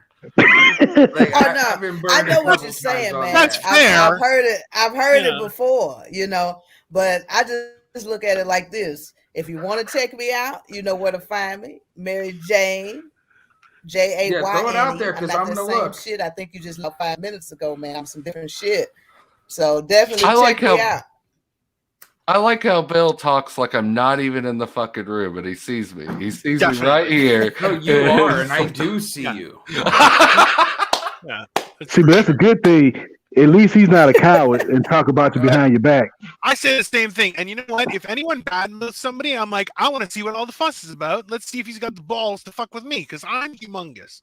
So I'm like, sure, let's do it. You know? And I'm like, I've had nothing but good time. Calm down, Polar Bear. Calm down. You're all the way in Canada. What, I'm gonna accidentally bump into you someday? Like, I'm unvaccinated. I can't even get to you if I wanted to. Listen, they won't let me in. Passported foreigner. I can get in anywhere, and realistically, I can Kool-Aid my way right through the fucking wall. So it's all good. Trust me. I will randomly come to Nebraska, and you'll be like, "What the fuck is that monster? Oh my god, it's him!" And I'll be like, "Hey, Bill, what's up?" Yeah. Come on down to South Omaha, baby. I'm in these streets. I get insulted by Bill all the time because Bill's funny while doing it. I'm getting tired of the people that insult me. That's a fucking bore. He's It's funny nothing as but shit. love from Bill. Well, don't put that love on him. I don't think Bill has felt love in the last decade, but his anything way of I love. say about you behind your back, I'll gladly say to your face as well.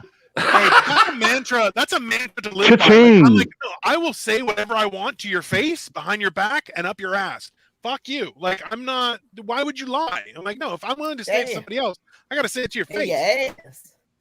Yeah. That's where it why echoes. half the local scene And here your ass. hates me.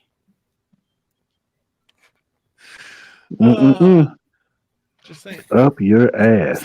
Yeah. Trust me, there's a certain skill to it, and it's not a fun experience, but sometimes that's what you gotta do. Oh my goodness.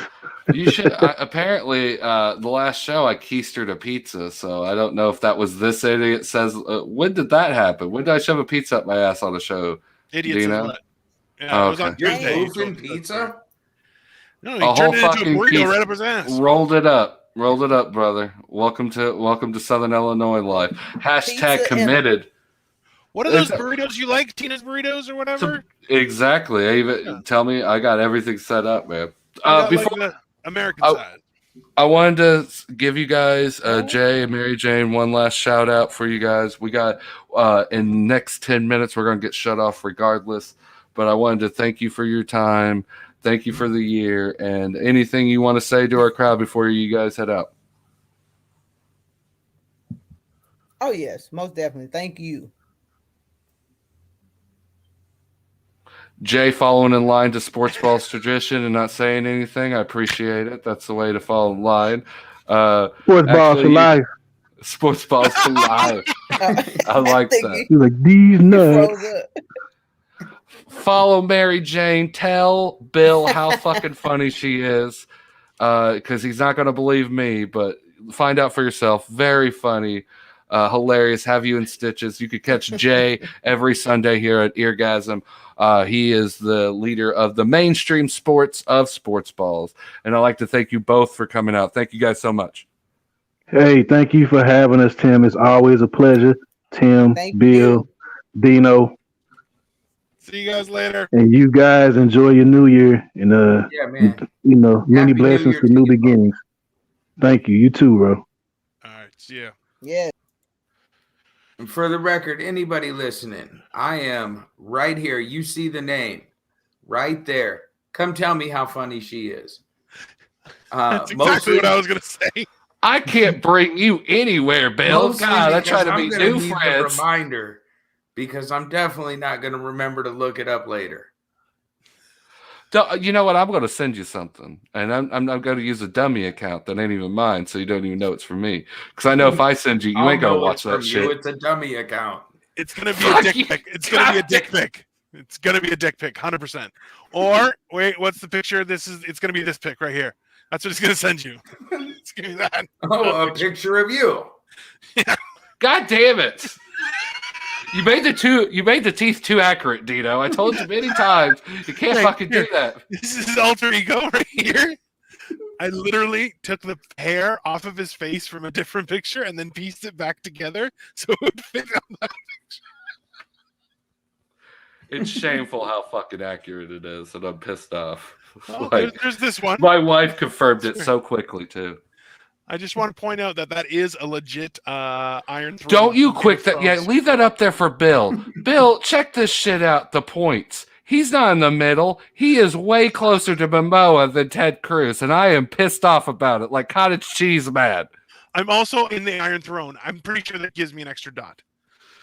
Just gonna say. I don't know. I kind of find him to be an asshole, so I say he's closer to Ted Cruz than Momoa. Yeah, maybe on the inside, but not on the outside. I'm way better than Ted Cruz. Come on. This is what it's devolved to in 8 hours. We're defending who's really Ted Cruz. Who's going to be the Ted Cruz of the bunch? You know, I was checking in at certain points throughout the day, even though I was at work. When I got a chance, I'd open up YouTube and I would see what's going on. And 80% of the time I listened throughout the day, you guys were talking about food. Seems fair. At one point, it was just you guys were reacting to another time Dino was eating some food. It's called Fat Guys Trying Stuff. And it's a great show. We're editing it right now for it to be released privately, maybe on Patreon. Yeah, I'm sure it'll be great. It'll get tons of hits, lots of likes. Like, why don't you doing a review show of food there, Bill? So fuck you, okay, you asshole? Without even really knowing that's what it was. It just made me realize. Listen here, dick fucker. Okay, you go to hell. In my short time of knowing you, our relationship is now like 78% food related. And like that's 100% me. That's fine. And like, look, stop. As a guy who keeps rum in a fucking decanter, I promise you, the food talk is not coming from my end. Like, I'm not eating properly. I'm gonna show you. So I have seriously malnutrition. I have a actually really nice bottle of Metaxa that's called Angel's Treasure. And it was you'd actually really like it. It's a really nice brandy. You'd appreciate it. Liver not so much, but you know. Are you sure I would? Yeah, it's good. If you're willing to if you're willing to put rum in a decanter, it means it's good rum, right? So that tells. Oh no, you're just a piece of shit trying to be fancy. Go fuck yourself. How about that, you son of a bitch? I'm not gonna waste my fancy brandy on your dirty ass. Do you see this rum? No, it's the $9 Sailor a Jerry's. pint. Yes, it's Give it up for good rum. Sailor Jerry's. It's called Sailor Jerry. Licensed perfume on a pig, you piece of shit. What the fuck? It's cheaper Captain Morgan's. It's the alcoholic version of Captain Morgan. It's a few dollars cheaper, and it's 12% stronger. Boom. So it's like Executive Officer Morgan. No, that's what I used to drink that a lot when I drank. That's not a vote. No, the difference is Captain Morgan, he's on the job. He's getting paid. Sailor Jerry, he's doing it because he loves it. It's not about money. It's a lifestyle. I'm pretty sure because no one's willing to pay him. That's why he's doing it. Oh, how dare you? He's a good tattoo artist. At least that's what the bottle of liquor says on the back. Not willing to pay him. I paid him $7.99 a pint, sir. Plus tax. And that's that U.S. alcohol tax. That's like an extra $1.50 at least. Oh man, Tita, we only got 3 minutes left before they're going to shut us off. So, do we have any last words for the people that made it this far? 2022. Shout out, watch sports balls. I'm coming in all year long with the attitude that every athlete should be allowed to do steroids unless they thank God for winning. That seems fair. Bible thumpers got to go all natural. No roids for you. In every sport. So you can't bodybuild. Like they have to be all natural. Yeah, I agree with that. Hey, look, you either take steroids or thank God. That's a fair trade. It's a fair trade. That's the best. That I like to see the MLB union get it passed. Like, no, that's what we're doing. Specifically MLB, I think every team should be allowed 9 guys on steroids. That's fair. Because then with baseball, they have a weak link. There's a weak link somewhere. Is that it becomes a strategy. Like, look, do you want to just have 9 pitchers that all got Popeye arms? Go ahead. That's your business. All shooting laser balls. Yeah, that seems fair. Seems fair. All well, right, you would think of this. This is awesome. We have 2 minutes left. Is it just going to be you and me at the end, Tim, or are we going to leave it like this? What do you want to do? We might as well leave it like this. We've been hitting it good. Give you a good armpit shot. It's nice to see you dressed up for the occasion. Happy New Year, Tim. No problem. I dressed up for you, Bill. More clothing. Yeah, it's It got hot in here. These fucking lights. Bill, he was originally dressed like this, and now we have no sleeves. Like that's literally how he started. He started. Well, that's how the evolution of his. He started at the top, and now he's a little closer to the top. And don't think that's just how like the song Canadian's hero Drake. You know what would be hilarious if he rocked the sleeveless but still had fucking shoulder pads.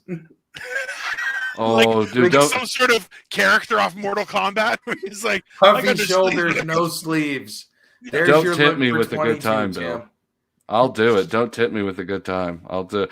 My wife won't let me wear what I usually want to wear. What I want to wear is black slacks with plaid shorts over them and just walk around because I think it looks cool. But I've been notified by many passerbyers when I did wear it that it does not look cool, and they like to shout hate at it. But hey, I listen to Limp Bizkit. It does not look cool. It looks like the guy that would try to trick the special needs chick into showing her belly button. On that note, do not wear that. Seconds. We have 30 seconds left. I'm just going to play our outro, and Let's we're done. do it. All right. Thanks, everyone. fuckers. Subscribe to everything, and if you need it, here's this, and here is this. Otherwise, Cash App meth joke.